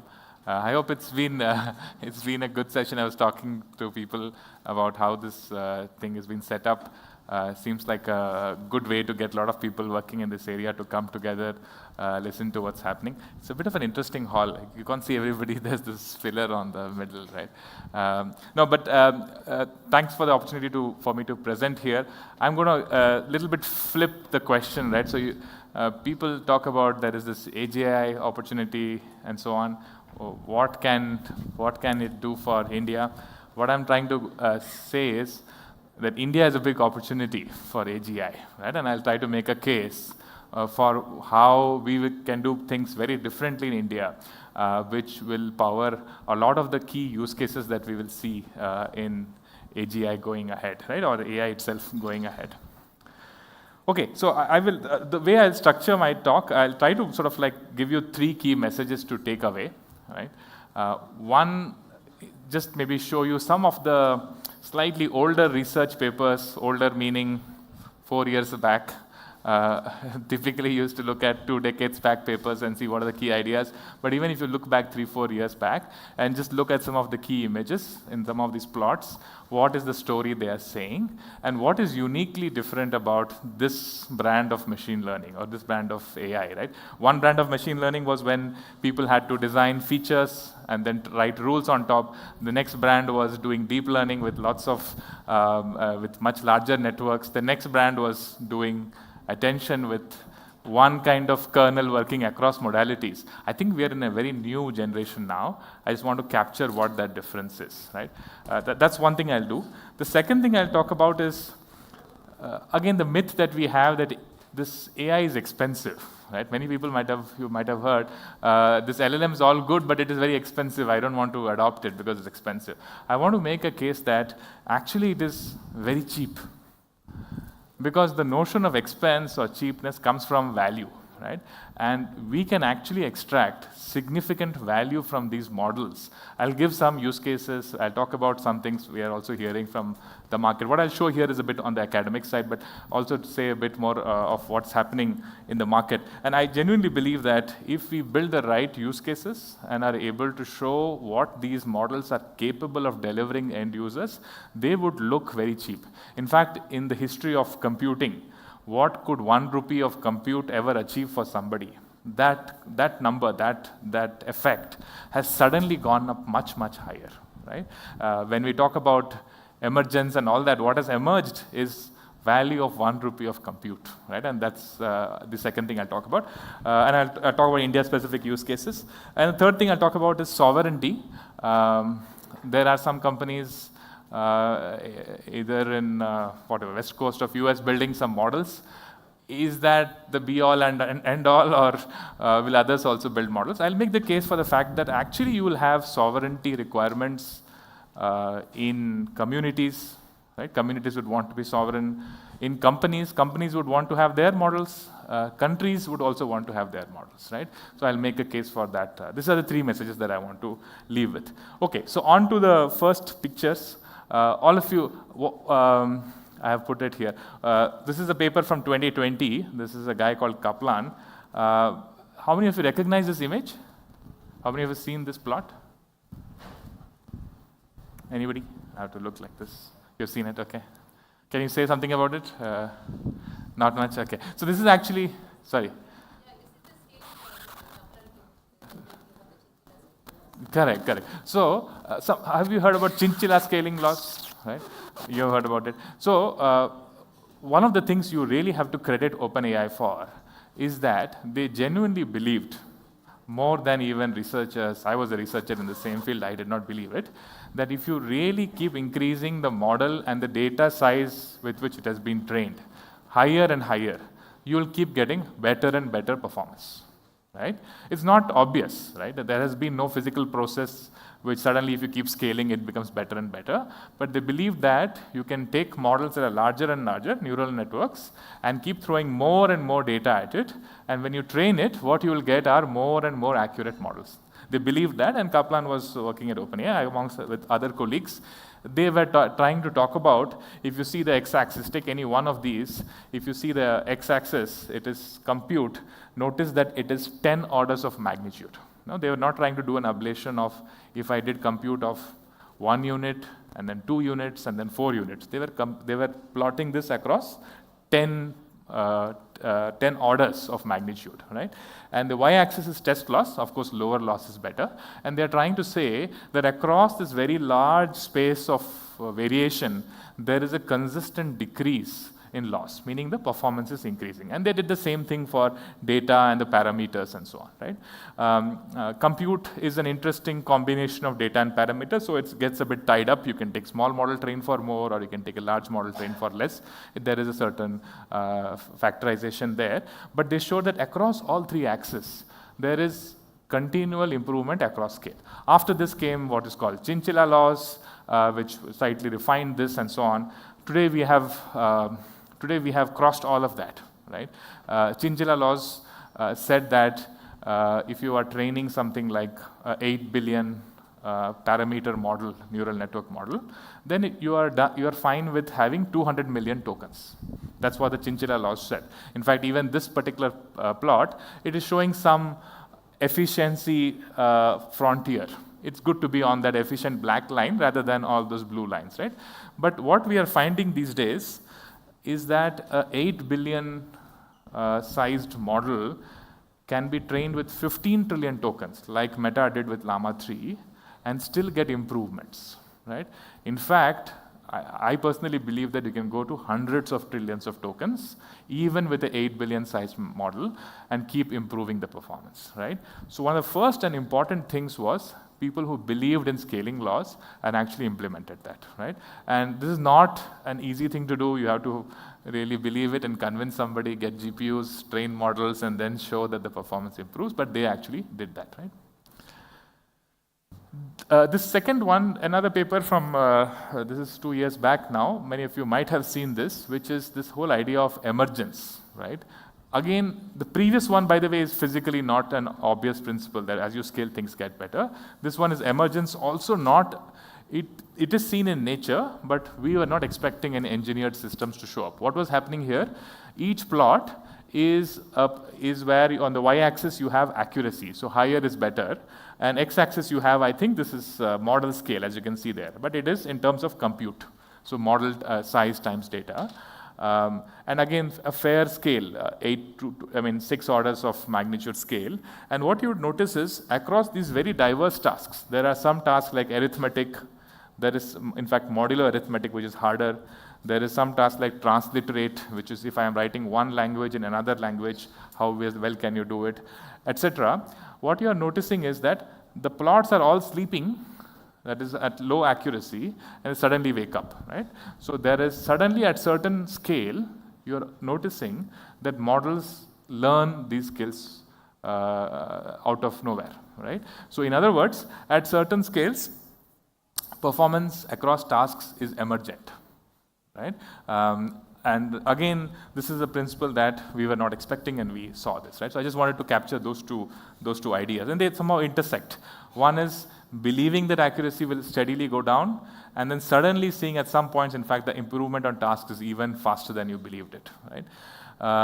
There was one other plot. 1 second. Yeah, let me explain this thing, and okay, maybe I just I showed you the two plots, but another way of showing the two plots is this, right? Which is on the x-axis is the size and the y-axis is value, and the reason I put hammers there is actually think of hammers. Hammers are tools which we built, right? But hammers have remained a particular size. It's not like this whole building was built with a big hammer, right? So we haven't ever built tools which, as you scaled, led to better and better value with no end in sight. Because the scaling laws are working even today, you can 100x the amount of data that we train the 8 billion model with and get higher value, right? Plus, you have this concept of emergence, that suddenly at some scale, I can solve for any task. In fact, what are you doing with the GPT model when you write a prompt? You're asking it to solve a new problem on the fly, right? Maybe you even explain the problem, a completely new problem, you can explain it, and it's able to zero-shot solve that, right? So these two things together, I just wanted us to recognize that this is unprecedented in the tools that we have built as humanity, right? I want to show two more things, and then I'll zoom out to speaking more abstract stuff. This is again a paper I like a lot, 4 years older, 4 years from now. Again, not cited well, but the insights here were very, very strong, right? Here what you see, on the x-axis, they have named it not so well, it's called, it's updates, but think of it as how much you are training, right? How many steps of training you have gone through. So x-axis is increasing as you train more. The y-axis is a very interesting number which is defined called D90. I'll explain what it is. It is, if you took a model, right? Or if you take a problem, the best way to describe it is, if you took a problem could be solve a linear equation. In a linear equation, the number of variables that you want to fix is 1, right? In a quadratic equation, the number of variables you want to fix or find is 2. And because it is 2 as opposed to 1, it's a harder problem. So the more free variables there are, the harder the problem gets. So one measure of complexity of a problem is how many variables I have to play with and fine-tune, right, in some sense. So one way to define how complex is a particular natural language task for a model is to ask, how many parameters should I touch in the model so that I can solve this task well? Right? You take a model and you say, I want you now to become a translator, right? It's not a good translator to start with. Then you start touching certain parameters in the model, and you say, at which point do you become a good translator? That number, there's a little bit more statistics to it, that number is called D90, right? So the higher that number, the harder the task is for a particular, in a particular setting. And what they are saying is, the Robota is a old, by now looks archaic model. It was a model based on the BERT architecture. What they are saying is, each of these lines that you see are different tasks, different natural language tasks, very different in their nature. Some of them are paraphrase, some of them are sentiments, etc. Right? But what they're observing is, as you train a large language model on the task of next token prediction, nothing to do with sentiment, nothing to do with paraphrase, etc., As you keep training it, as you go towards the x-axis, the D90, or the complexity of solving any of the problems, keeps falling. Right? So I'm pre-training a network to do what? To predict the next token given previous tokens. But as I do that, it is getting better at predicting sentiments. It is getting, or rather it is making the problem of solving sentiment classification easier. It is also making the problem of doing paraphrase easier. So it's somehow making multiple tasks simultaneously easier. And they showed this very clearly much earlier. And so the natural, and even here, right, you can see the number is 10 power 3 in the y-axis. In a zero-shot prompting situation, it's actually 0. You're not giving it, you're not changing any variable. You're asking it to work. And the size of the models that we have today, the plot is much more to the right here, at which point these numbers are essentially 0. It can solve many of the tasks that we throw at it. Another thing they also showed in the same paper is that this rate, they call this intrinsic dimensionality, which is a very nice term. As you scale the model, in some sense, the rate of decrease of that D90 also accelerates. Not only does one particular model, as it is being pre-trained, become good at solving all problems, but if you started from a bigger model, your chance of reducing that D90 quickly becomes much higher. Right? So two things put together, they actually computationally showed what we are seeing now, which is just pre-train larger and larger models, then a range of tasks, even if they are not known to the model, they become much simpler. Right? And I think when we think about large language models, when we think about how these are working, when we wonder if there is some brain in them or things like that, right? This is what we need to go back to, right? As we just pre-train on lot of more tasks, the patterns required, the dimensionality required to solve other tasks becomes much lower. Right? Okay, so the two things put together comes down to this, right? One is you need huge amounts of pre-training data, right? Data on which the models are pre-trained. But the important thing is, you actually need smaller and smaller amounts of domain-specific data to solve a task. Right? So they're both the parts of the story, right? There is greater onus on the requirement of data for pre-training, and that's going to keep increasing. People are talking about acquiring data, people are doing partnerships with Reddit and so on to get more pre-training data. But if you have a domain-specific problem at your end, then the amount of data required for that domain, that is decreasing. Right? Does this make sense? Any question or comment so far? It's been a monologue so far. Yes?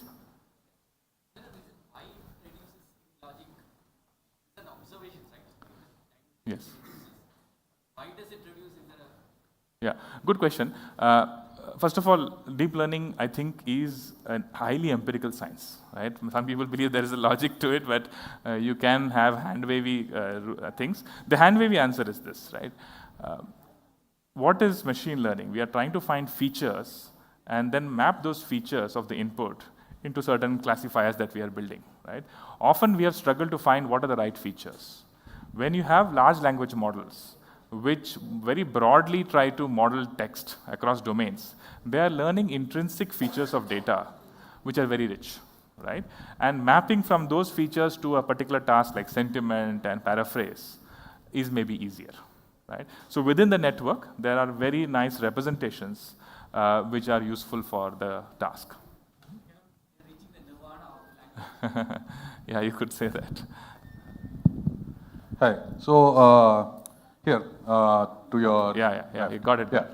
So yeah, it's a very interesting observation that you point out. So I'm looking at, we do a lot of human evals for fine tuning as a service. So what we are seeing though is, you're right that there is lesser data that's needed for fine tuning is what we're seeing, lesser quantum of data. But we're also seeing that the quality of that fine tuning data needs to be of a certain level, which seems to be going up in threshold. So I was wondering if that lends to your intuition in any way. And that is very true. I think that's a good point that you make. I have also seen this repeatedly, and that is somewhat to be expected, right? Deep learning went through a phase in the middle of last decade when we said, let's take a lot of data, even if they have some noise, we can live with it, right? And some areas like speech are still in that mode, right? Just doing pure speech. But what we see in this world is, if you have a pre-trained model, You can fine tune with small amount of data, but that has to be gold standard data. Otherwise, it generalizes very quickly and does a bad job. So it has to be, the threshold increases, hence we need small amounts of very high quality data. And we have done this recently in translation. I mean, I started some organization called AI for Bharat, where we built translation models for Indian languages. We did them in millions of sentence pairs. Now we are able to do it in tens of thousands sentence pairs, but they need to be very, very accurate, right? And that definition of accurate, you understand only if you solve a particular problem and you see what it means, right? Yeah. Hello. My question, hi sir, here. Can you just wave your hand? Yeah, got it. Yeah. My question is emergence only empirical? Like, do we have only empirical evidence of emergence, or is there a theoretical understanding of why we are seeing what we are seeing? And secondly, if according to the Kaplan's law, if we keep scaling and keep getting better performance, do you think scaling can one day lead to sentience? Lead to sentience, okay. I don't know of a proof of emergence. There might be, somebody might have tried it, but I doubt there is a very, very good explanation of that, right? Sentience, I don't know. See, I don't know. I think this needs to be said again and again. I would be very surprised if after 5 years, there's anything that an individual can do which a model cannot do better, right? So that is where we'll get to, right? Sentience and other things I think are up to philosophers to discuss, right? So, yeah. My question is, like, when you're saying that huge amounts of pre-training data and you keep increasing the size of pre-training data, a lot of domain-specific data will start to make into, I mean, it's not like generic pre-training data, right? Correct. So this seems logical, but then, of course, there are organizations who would want to have domain-specific data very tightly controlled, not to kind of feed into a lot of pre-training data, which is generically available. Yeah. So, I mean. Yeah. No, absolutely right. So, I think one way to think of it, there's one slide here for a generic model. Make another similar slide for a company. A company will also have lots of pre-training data, which is very generic, which can be mixed with the world's data to build internal models, which is what I think companies should be doing. And then you will still have tasks, right? What should I do? What is the next best action when somebody comes to the screen? That's an example of a small task for which you should have small amounts of data, right? So the same thing will play out within a company as well. And companies not giving it out to a larger pool makes sense. But the bigger model builders would make their attempt to aggregate that data, right? All right. No further questions, so I'll just move. Yeah.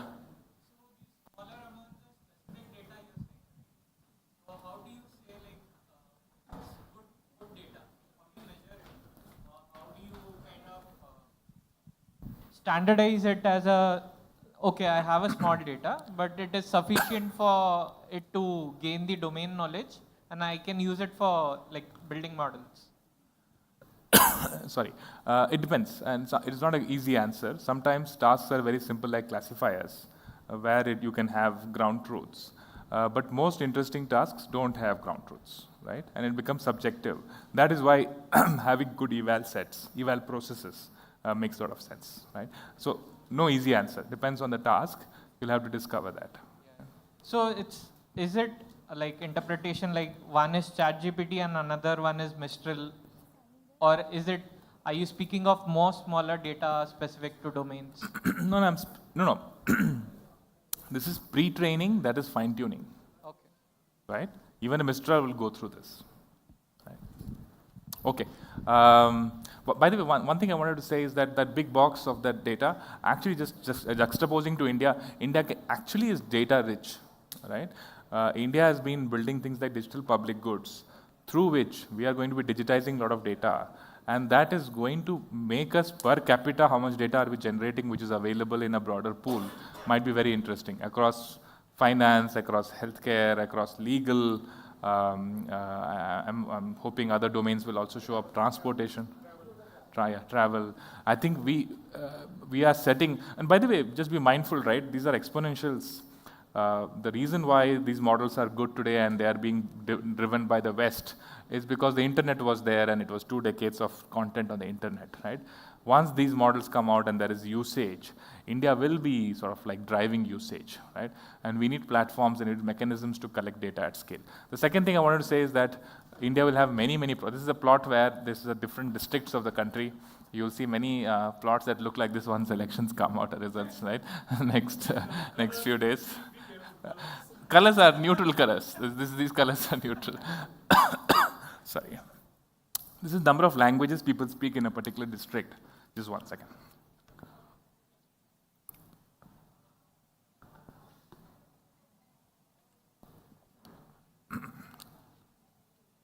So India will have lots of problems that look like this. Domain-specific problems, which you need small amounts of data for, right? And I think that's why the opportunity, the fact that we have data-rich, actually speaking, we are data-rich, and we'll have many problems to solve, localized, is a good combination to have to attempt to solve with GenAI. Right? Okay, I don't see that. I think I have 12 more minutes, so I'll just ask this particular question, which is what can you do with 1 rupee of compute, and show you a collage of 5, 6 use cases. Try to a little bit instigate you to thinking that this is actually something that can be broad-based. So let us say this one, right? If a student is asking, if Hanuman were to talk to Thanos, and if they were to meet, what will they talk about, right? And imagine a student just saw the movie, maybe his grandmother is telling about Hanuman. These two things are colliding on the same day for him in his mind, but no teacher around him is able to answer this question, right? So education, which is currently bottlenecked by how we are designing the content for education, right, can be opened up, because actually put this into GPT or whatever your favorite model is, you will get a very good answer, right? So this notion of content which is a bottleneck can be removed. And this can be answered with maybe 1 paise, right? If you look at the cost of these things, is this not worth 1 paise, right? Or a student talking for, let us say, a little bit late into the night, 20, 30 conversations and getting something meaningfully answered for 1 rupee. That is really worthwhile, a curious journey, right? You need these things to be packaged in terms of businesses and to be able to solve it. But I just wanted to say that the kernel of experience here, which is somebody having a curious question, getting it answered, is very ROI positive, right? It is actually answering a question that is very valuably done, right? Second example, let us say a farmer sitting somewhere in Punjab and asking in voice, I farm on 4 acres, am I eligible for PM Kisan, which is actually a scheme from the government of India. There is eligibility in terms of how big your land holding is, and somebody can actually ask this in spoken language and get an answer back, right? Again, by the way, I also represent the Sarvam, though I'm wearing a more of a ecosystem hat here. At Sarvam, we are trying to build voice bots, which can be delivered at 1 rupee per minute, right? And this can be a 2-minute conversation, and somebody just spent 2 rupees, and you are able to actually get somebody answered questions about access to government schemes, which, by the way, is a very big deal. The number of schemes that exist and the number of benefactors which could benefit from it is very large, right? So I think this is another example. A third example, a little bit longer, the translation looks like this. This is let's say maybe somebody working in a city like Bangalore and saying, I earn so much rupees, I want to save so much rupees by so and so time, I want to, I have this much expenses, how much will I have, right? Something that you and I put into an Excel sheet, or you and I put into a calculator. These are tools that are bottlenecks for her, right? But imagine she being able to say this in natural language, speaking in Kannada, and getting an answer, right? Or imagine we talk about mis-selling in fintech a lot, because people try to sell you products which are actually not appropriately represented. But think about positive selling, right? A bot can actually be programmed to be truthfully able to tell somebody that this will actually give you value that is worth this much. Okay, you have your daughter's wedding or so and so at this time. This is how you should do your financial planning. And you can actually do it with a rupee of compute today, right? Take this example. I like this one a little bit. It's interesting. It's a little geeky.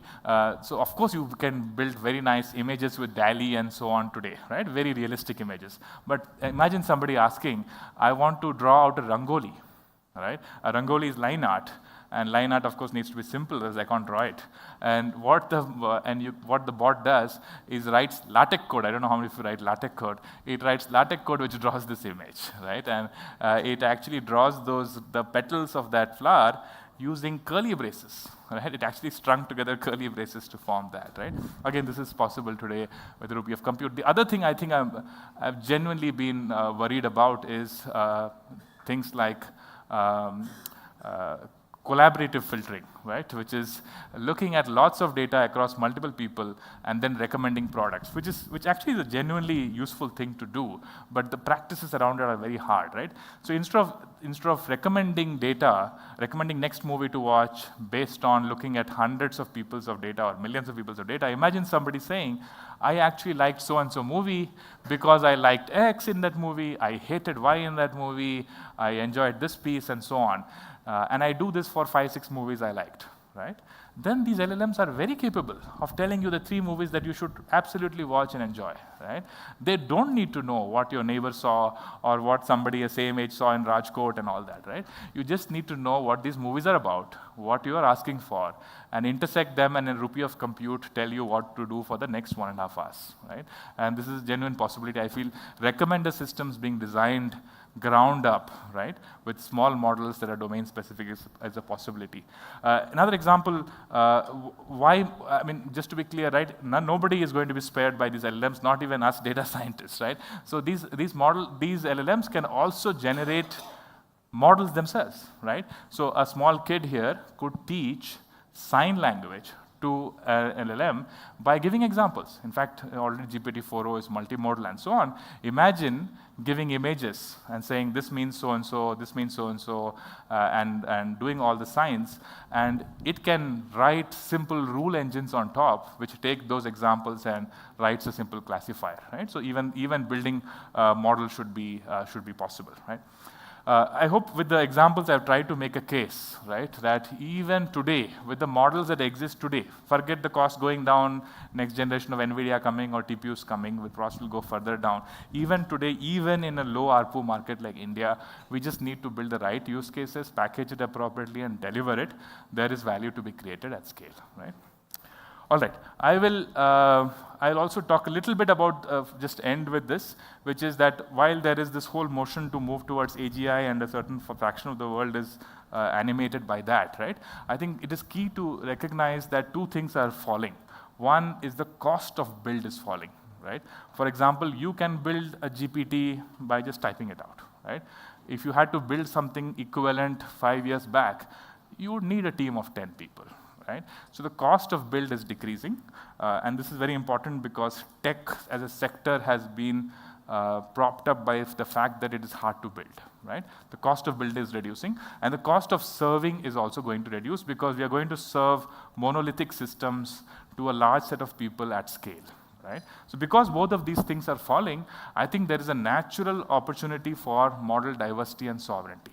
Right? When the first databases came out in 1980s, maybe only some people had it, right? But we never expected that the same database will be served to everybody for the next 25, 30 years, right? Things got democratized, right? We are very early in this era. There is a lot of opportunity for small models to exist, companies to have their models, countries to have their models, languages to have their models, and so on, and therefore have sovereignty over what's happening with their data. And I think this thing, right, that effectiveness depends on this data times compute times algorithms. What is really happening is compute is going to get cheaper and cheaper. A lot of people are fighting to make this particular workload, which we have identified as more efficient. And algorithms are a little bit, they were a moat. People didn't know how to build these algorithms. Companies like us are trying to do it now in India. I'm sure many more companies can do it. But the important thing is it is not changing a lot, right? There are some discussions around what is the next thing after transformer. There are some ideas, etc., in the research community, but this is not changing as fast as what can be done in terms of use cases. So I think it will really come down to data, and many companies at India scale will be generating data. You're working at Walmart also. You will be also generating data at scale. I am very therefore bullish that this equation is very much in favor of people doing their own things as the technology becomes democratized. I'll give a couple of minutes for questions and I'll end there. Thank you. Yes. Not a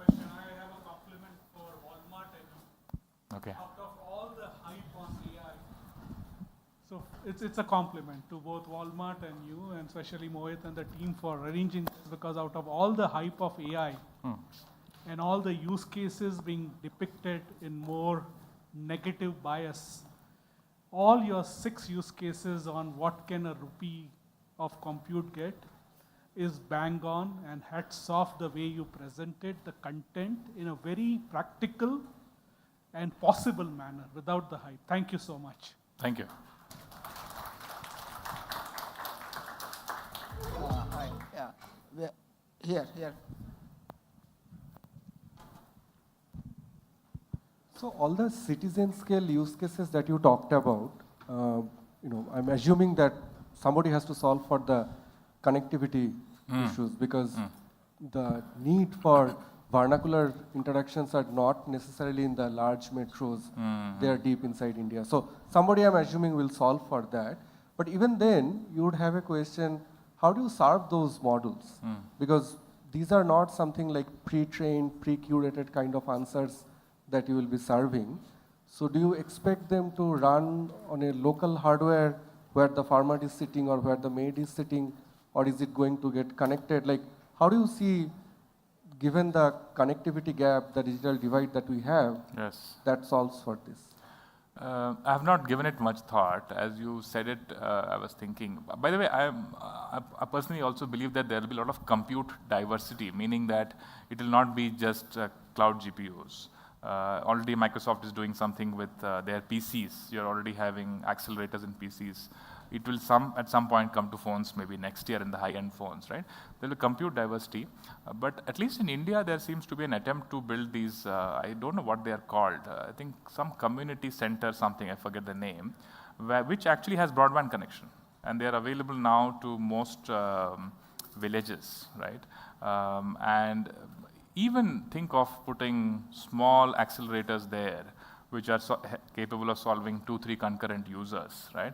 I think that level of dispersion would also be possible, right? Plus, I think mobile telephony, I think it's taking off, right? In fact, that is one story that if in 2005 you had told that the biggest consumer of broadband internet, mobile internet would be India at a total aggregate level, people would have laughed, right? But that is the case today, right? I'm still hopeful that that story will continue, right? As more people are capable of paying for it, right? Hello. Hi. I just want to touch base upon the cost of compute. Am I audible?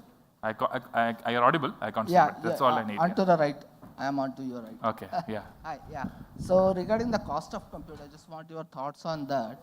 I do agree the processors have increased and all, but the volume of data that we are churning is in billions. So the volume is increasing for the data. Then how is the processing still able to catch up with that? Regarding the cost of compute, you said, right? We have a powerful processor, I do agree, but the volume of data it has to churn, wrangle, and do all the processing, like the question it asked, right? Which movie versus this versus that. It has to do data wrangling, process the entire billions of data. So isn't it the cost increasing rather than decreasing? Yeah, I think the way to think about it is most of these models are what are called compute optimal, in the sense that the reason you're throwing more data is there's an intention that it will improve in accuracy. You can stick with whatever data you have, right? I don't know if we are talking about large language models or generally. I think you should look at the processing that you're doing on the data and feeding it into the models as very cheap compute, because the value you will get out once the model is then more accurate is much, much higher, right? But you're right. As I mentioned, the data times compute, even times compute efficiency, that number will only go up. Training a model will become more expensive. There's no doubt about it. It's not like the next NVIDIA thing will make training Llama 5 cheaper. It'll make Llama 3 cheaper, but Llama 5 you will want to train with more data and so on, right? So I think costs will go up, the pre-training costs will go up, but that will be only because you'll get much better fine-tuning effects. Yeah. Hello, Setu here. Hi. Yes. So as an end user, how do I know that what the model is recommending is the right thing? Would I not be misled? You don't know at what maturity level the model is, but I'm looking for an answer and it recommends something. Correct. But how genuine it would be, or like how is that? It's the exact same problem when you open a shampoo bottle and say, I want to take bath in this, right? That is when, so two things, right? One, these models are prone to this issue of hallucination, right? But then they're also prone to being effectively designed to do a particular task well, right?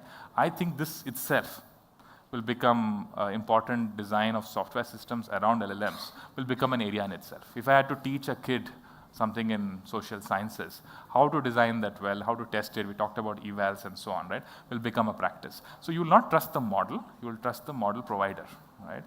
Let's say NCRT did something and gave it to you, you would trust NCRT just as you trust them today, right?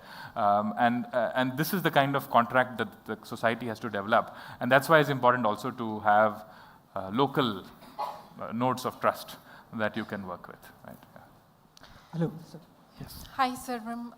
Great presentation. First of all, I really love the research, the academic research, and tying it back to the practical use cases that Indians at the grassroots level can apply.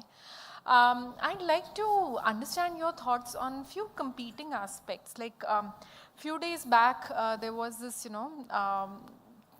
lot of noise on LinkedIn that there was an error by Gemini, Google's model, wherein it was asked how long ago 1919 was, and the answer it gave was 20 years back, and there was a lot of flack about that. Now tie that with the use case that we had, that okay, a domestic help wants to understand how much savings she'll end up having.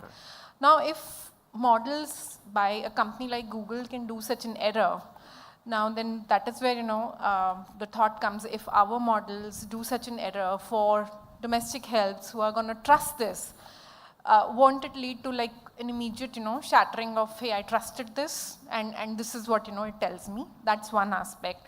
Second, on one hand, then we are saying that to be able to make sure that these models become more and more accurate and they don't do these kind of blunders, there is a significant cost of pre-training the models that has to be put in upfront. Then how will we then bring down the cost of serving these offerings to the grassroots Indians? I think those are the things that I'm very curious to hear your thoughts about. Yeah. So on the first one, right, see, I think we should use horses for courses. These LLMs are good in tasks which are language heavy and somewhat okay with variance. When there is arithmetic to be done, right, people have been trying to make these models better at it, but they still make mistakes. So the example of the lady asking for financial help, the way to build that system, and that's why I think there's a science around the system design, would be to take the help of the LLM as identifying what the user is saying, understanding that well, and then calling a calculator tool, right, or a Python pandas library or something like that, and actually using low variance code to do what it needs to do, which is do an arithmetic and give back the answer. And the job of the LLM again is to package the answer appropriately, right, somewhat empathetically, and answer back to the user, right? So LLM is not the one that has your answers. LLM is your interface to tools and knowledge. Even knowledge, right? Wikipedia is still important because I might use the LLM only to find my question and ping Wikipedia, get the answer and respond back, right? I might not depend on the LLM as the source of knowledge. So we have to combine tools, knowledge with LLMs, right? On the second point about the cost, I think that is true. Cost of training is increasing. Some people are therefore priced out from training, pre-training the model, but serving is cheap. These are two realities. At least in India, if you look, India AI, which is a government effort, has already put down 10,000 crore rupees for building models in India, right? Such bold things need to be done, right? And I'm hoping that even those costs will come down, but they will not come down strongly enough, right? So pre-training costs will remain a bottleneck, and therefore there needs to be public good efforts towards training such models. Hello, sir, I'm here. Okay. Thank you for the wonderful talk. So I have two questions, one slightly technical and another one probably social here. So do you think AGI can be reached through the task of next token prediction? That is the first question. What is your opinion on it?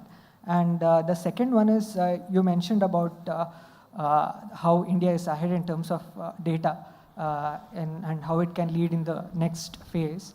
So there's a lecture, I think a TED talk by Professor Li Feifei as to how industrial revolution lifted a huge population of China out of poverty. So do you think that can happen in India as well? Like, what are your thoughts on it? Thank you. Yeah, next token prediction has been remarkably successful, and I think it is also somewhat maximally simple also. You cannot simplify that further in terms of principles. But I don't know. I don't have a good intuition of, I actually don't have a good intuition of what AGI looks like and what we will need to do to get there, right? Because there's robotics, there is real world. I think that's not very clear to me, right? About poverty, no, see, one of the important things to realize is this, right? This is a deflationary force in the sense that if we get it right as humanity, we may get it wrong also. If we get it right, the cost of most things should reduce because it will become cheaper to write software. It will become cheaper to do things like customer support. It will become cheaper to maybe do research, etc., right? And the second order effect will be things get cheaper, etc., and people are able to afford things. That is the hope. That's always the way technology has worked. It has reduced the cost of things as it exists, right? And I think it's interesting that we are sort of like a young country today. We have continued to be young for 2 decades, not the case for most other advanced economies, right? I think this is a good combination that's happening. India will continue to be young. GenAI is starting. I think there is a real opportunity for India to benefit from this, if we get it right. There are things we need to do to get it right. All right. Thanks a lot. I have a question. Sure. From Where are you? Yeah. I still don't see you, but yeah, go ahead. Yeah. Hi, sir. So Okay. yeah, basically my question is that with these large LLMs, lot of latency there. So when you plan to use these LLMs directly in user path, which has real-time SLA requirements, so how do you leverage them directly? And one standard way has been distilling these large models for inference case, but then that reduces some performance, right? So what is your take on that, using LLMs for real-time use cases? Okay. No, good to spot you here. I didn't know you were here. In terms of latency, there are many techniques, right? So there are small models, of course, but there's also things like speculative decoding where you're able to use a small model to do the answer. If a big model disagrees, then you do the big model, right? But I would also contest if the latencies are large. Already OpenAI in the last demos, they said 323 milliseconds for GPT-4o, which was doing audio plus this and so on, but there was a heavy GPU. I think small models like an 8B working on commodity hardware can be part of real-time workflows, right? So both these things are true, I would say. There are optimizations that are possible, small models, speculative decoding, and so on, and more will come, right? For example, decoding multiple tokens in one go, right? When you're confident, all of these things are possible. And the second thing would be, I think they are already fairly fast today, right? Even the large models are fairly fast today.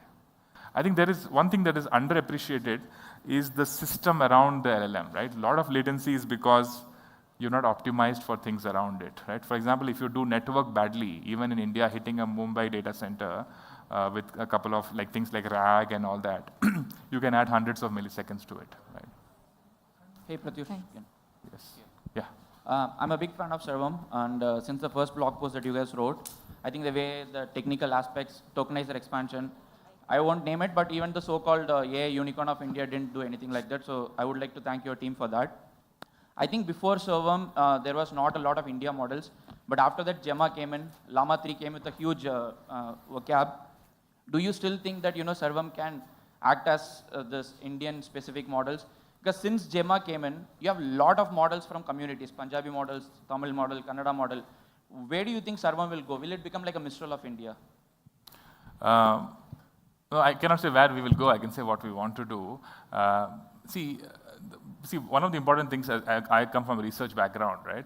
But one of the important learnings for me was to understand how business works and how companies are buying or not buying GenAI, right? I think the key thing to solve is not one more model. I think that's not the problem, really, right? The key thing to solve is what are valuable use cases that individuals and businesses feel is ROI positive, return on investment positive, and convince them that is so, right?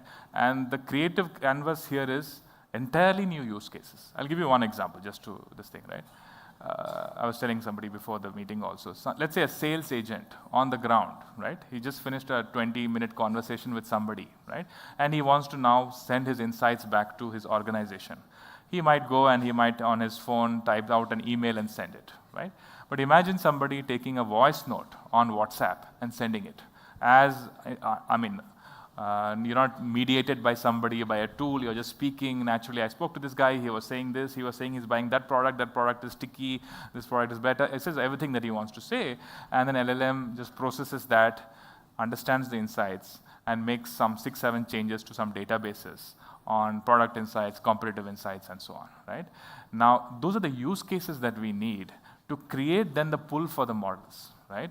I think we're a little bit, maybe because of media hype and so on, put the cart before the horse, right? One more model, let's build one more model. What we need in the country is deepen the TAM of AI, which is very, very small, right? We need to have more people using AI and benefiting from it. And that's what we are focusing on. Of course, we are building the models, but we are also focusing on that. All right, thank you. Thanks, it was nice interacting.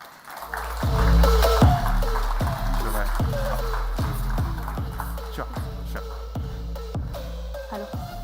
Thank you so much for your thought-provoking insights. I would like to invite Lokesh Kumar, Director Data Science, to present you with a small token of appreciation.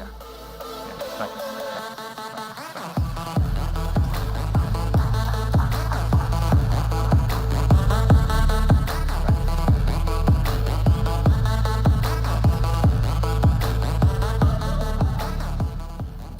With that, we come to the end of AI at Walmart 2024. But folks, the journey into the world of AI is not quite over yet. That's right. There is a whole new world of AI-powered innovations waiting for you. Our associates are eager to showcase their work and answer any questions you might have. This is a wonderful opportunity to meet like-minded AI enthusiasts and take your ideas to the next level. Please visit our poster section just outside this hall. Please take a right once you exit. But before we let you go, on behalf of Walmart and Walmart Global Tech, a huge thank you for joining us today. Whether you are here in person or joining us virtually, it was a delight to host you. You can rewatch AI at Walmart anytime on our website or on YouTube channel, and do stay connected with us on LinkedIn. Thank you so much. Thank you all.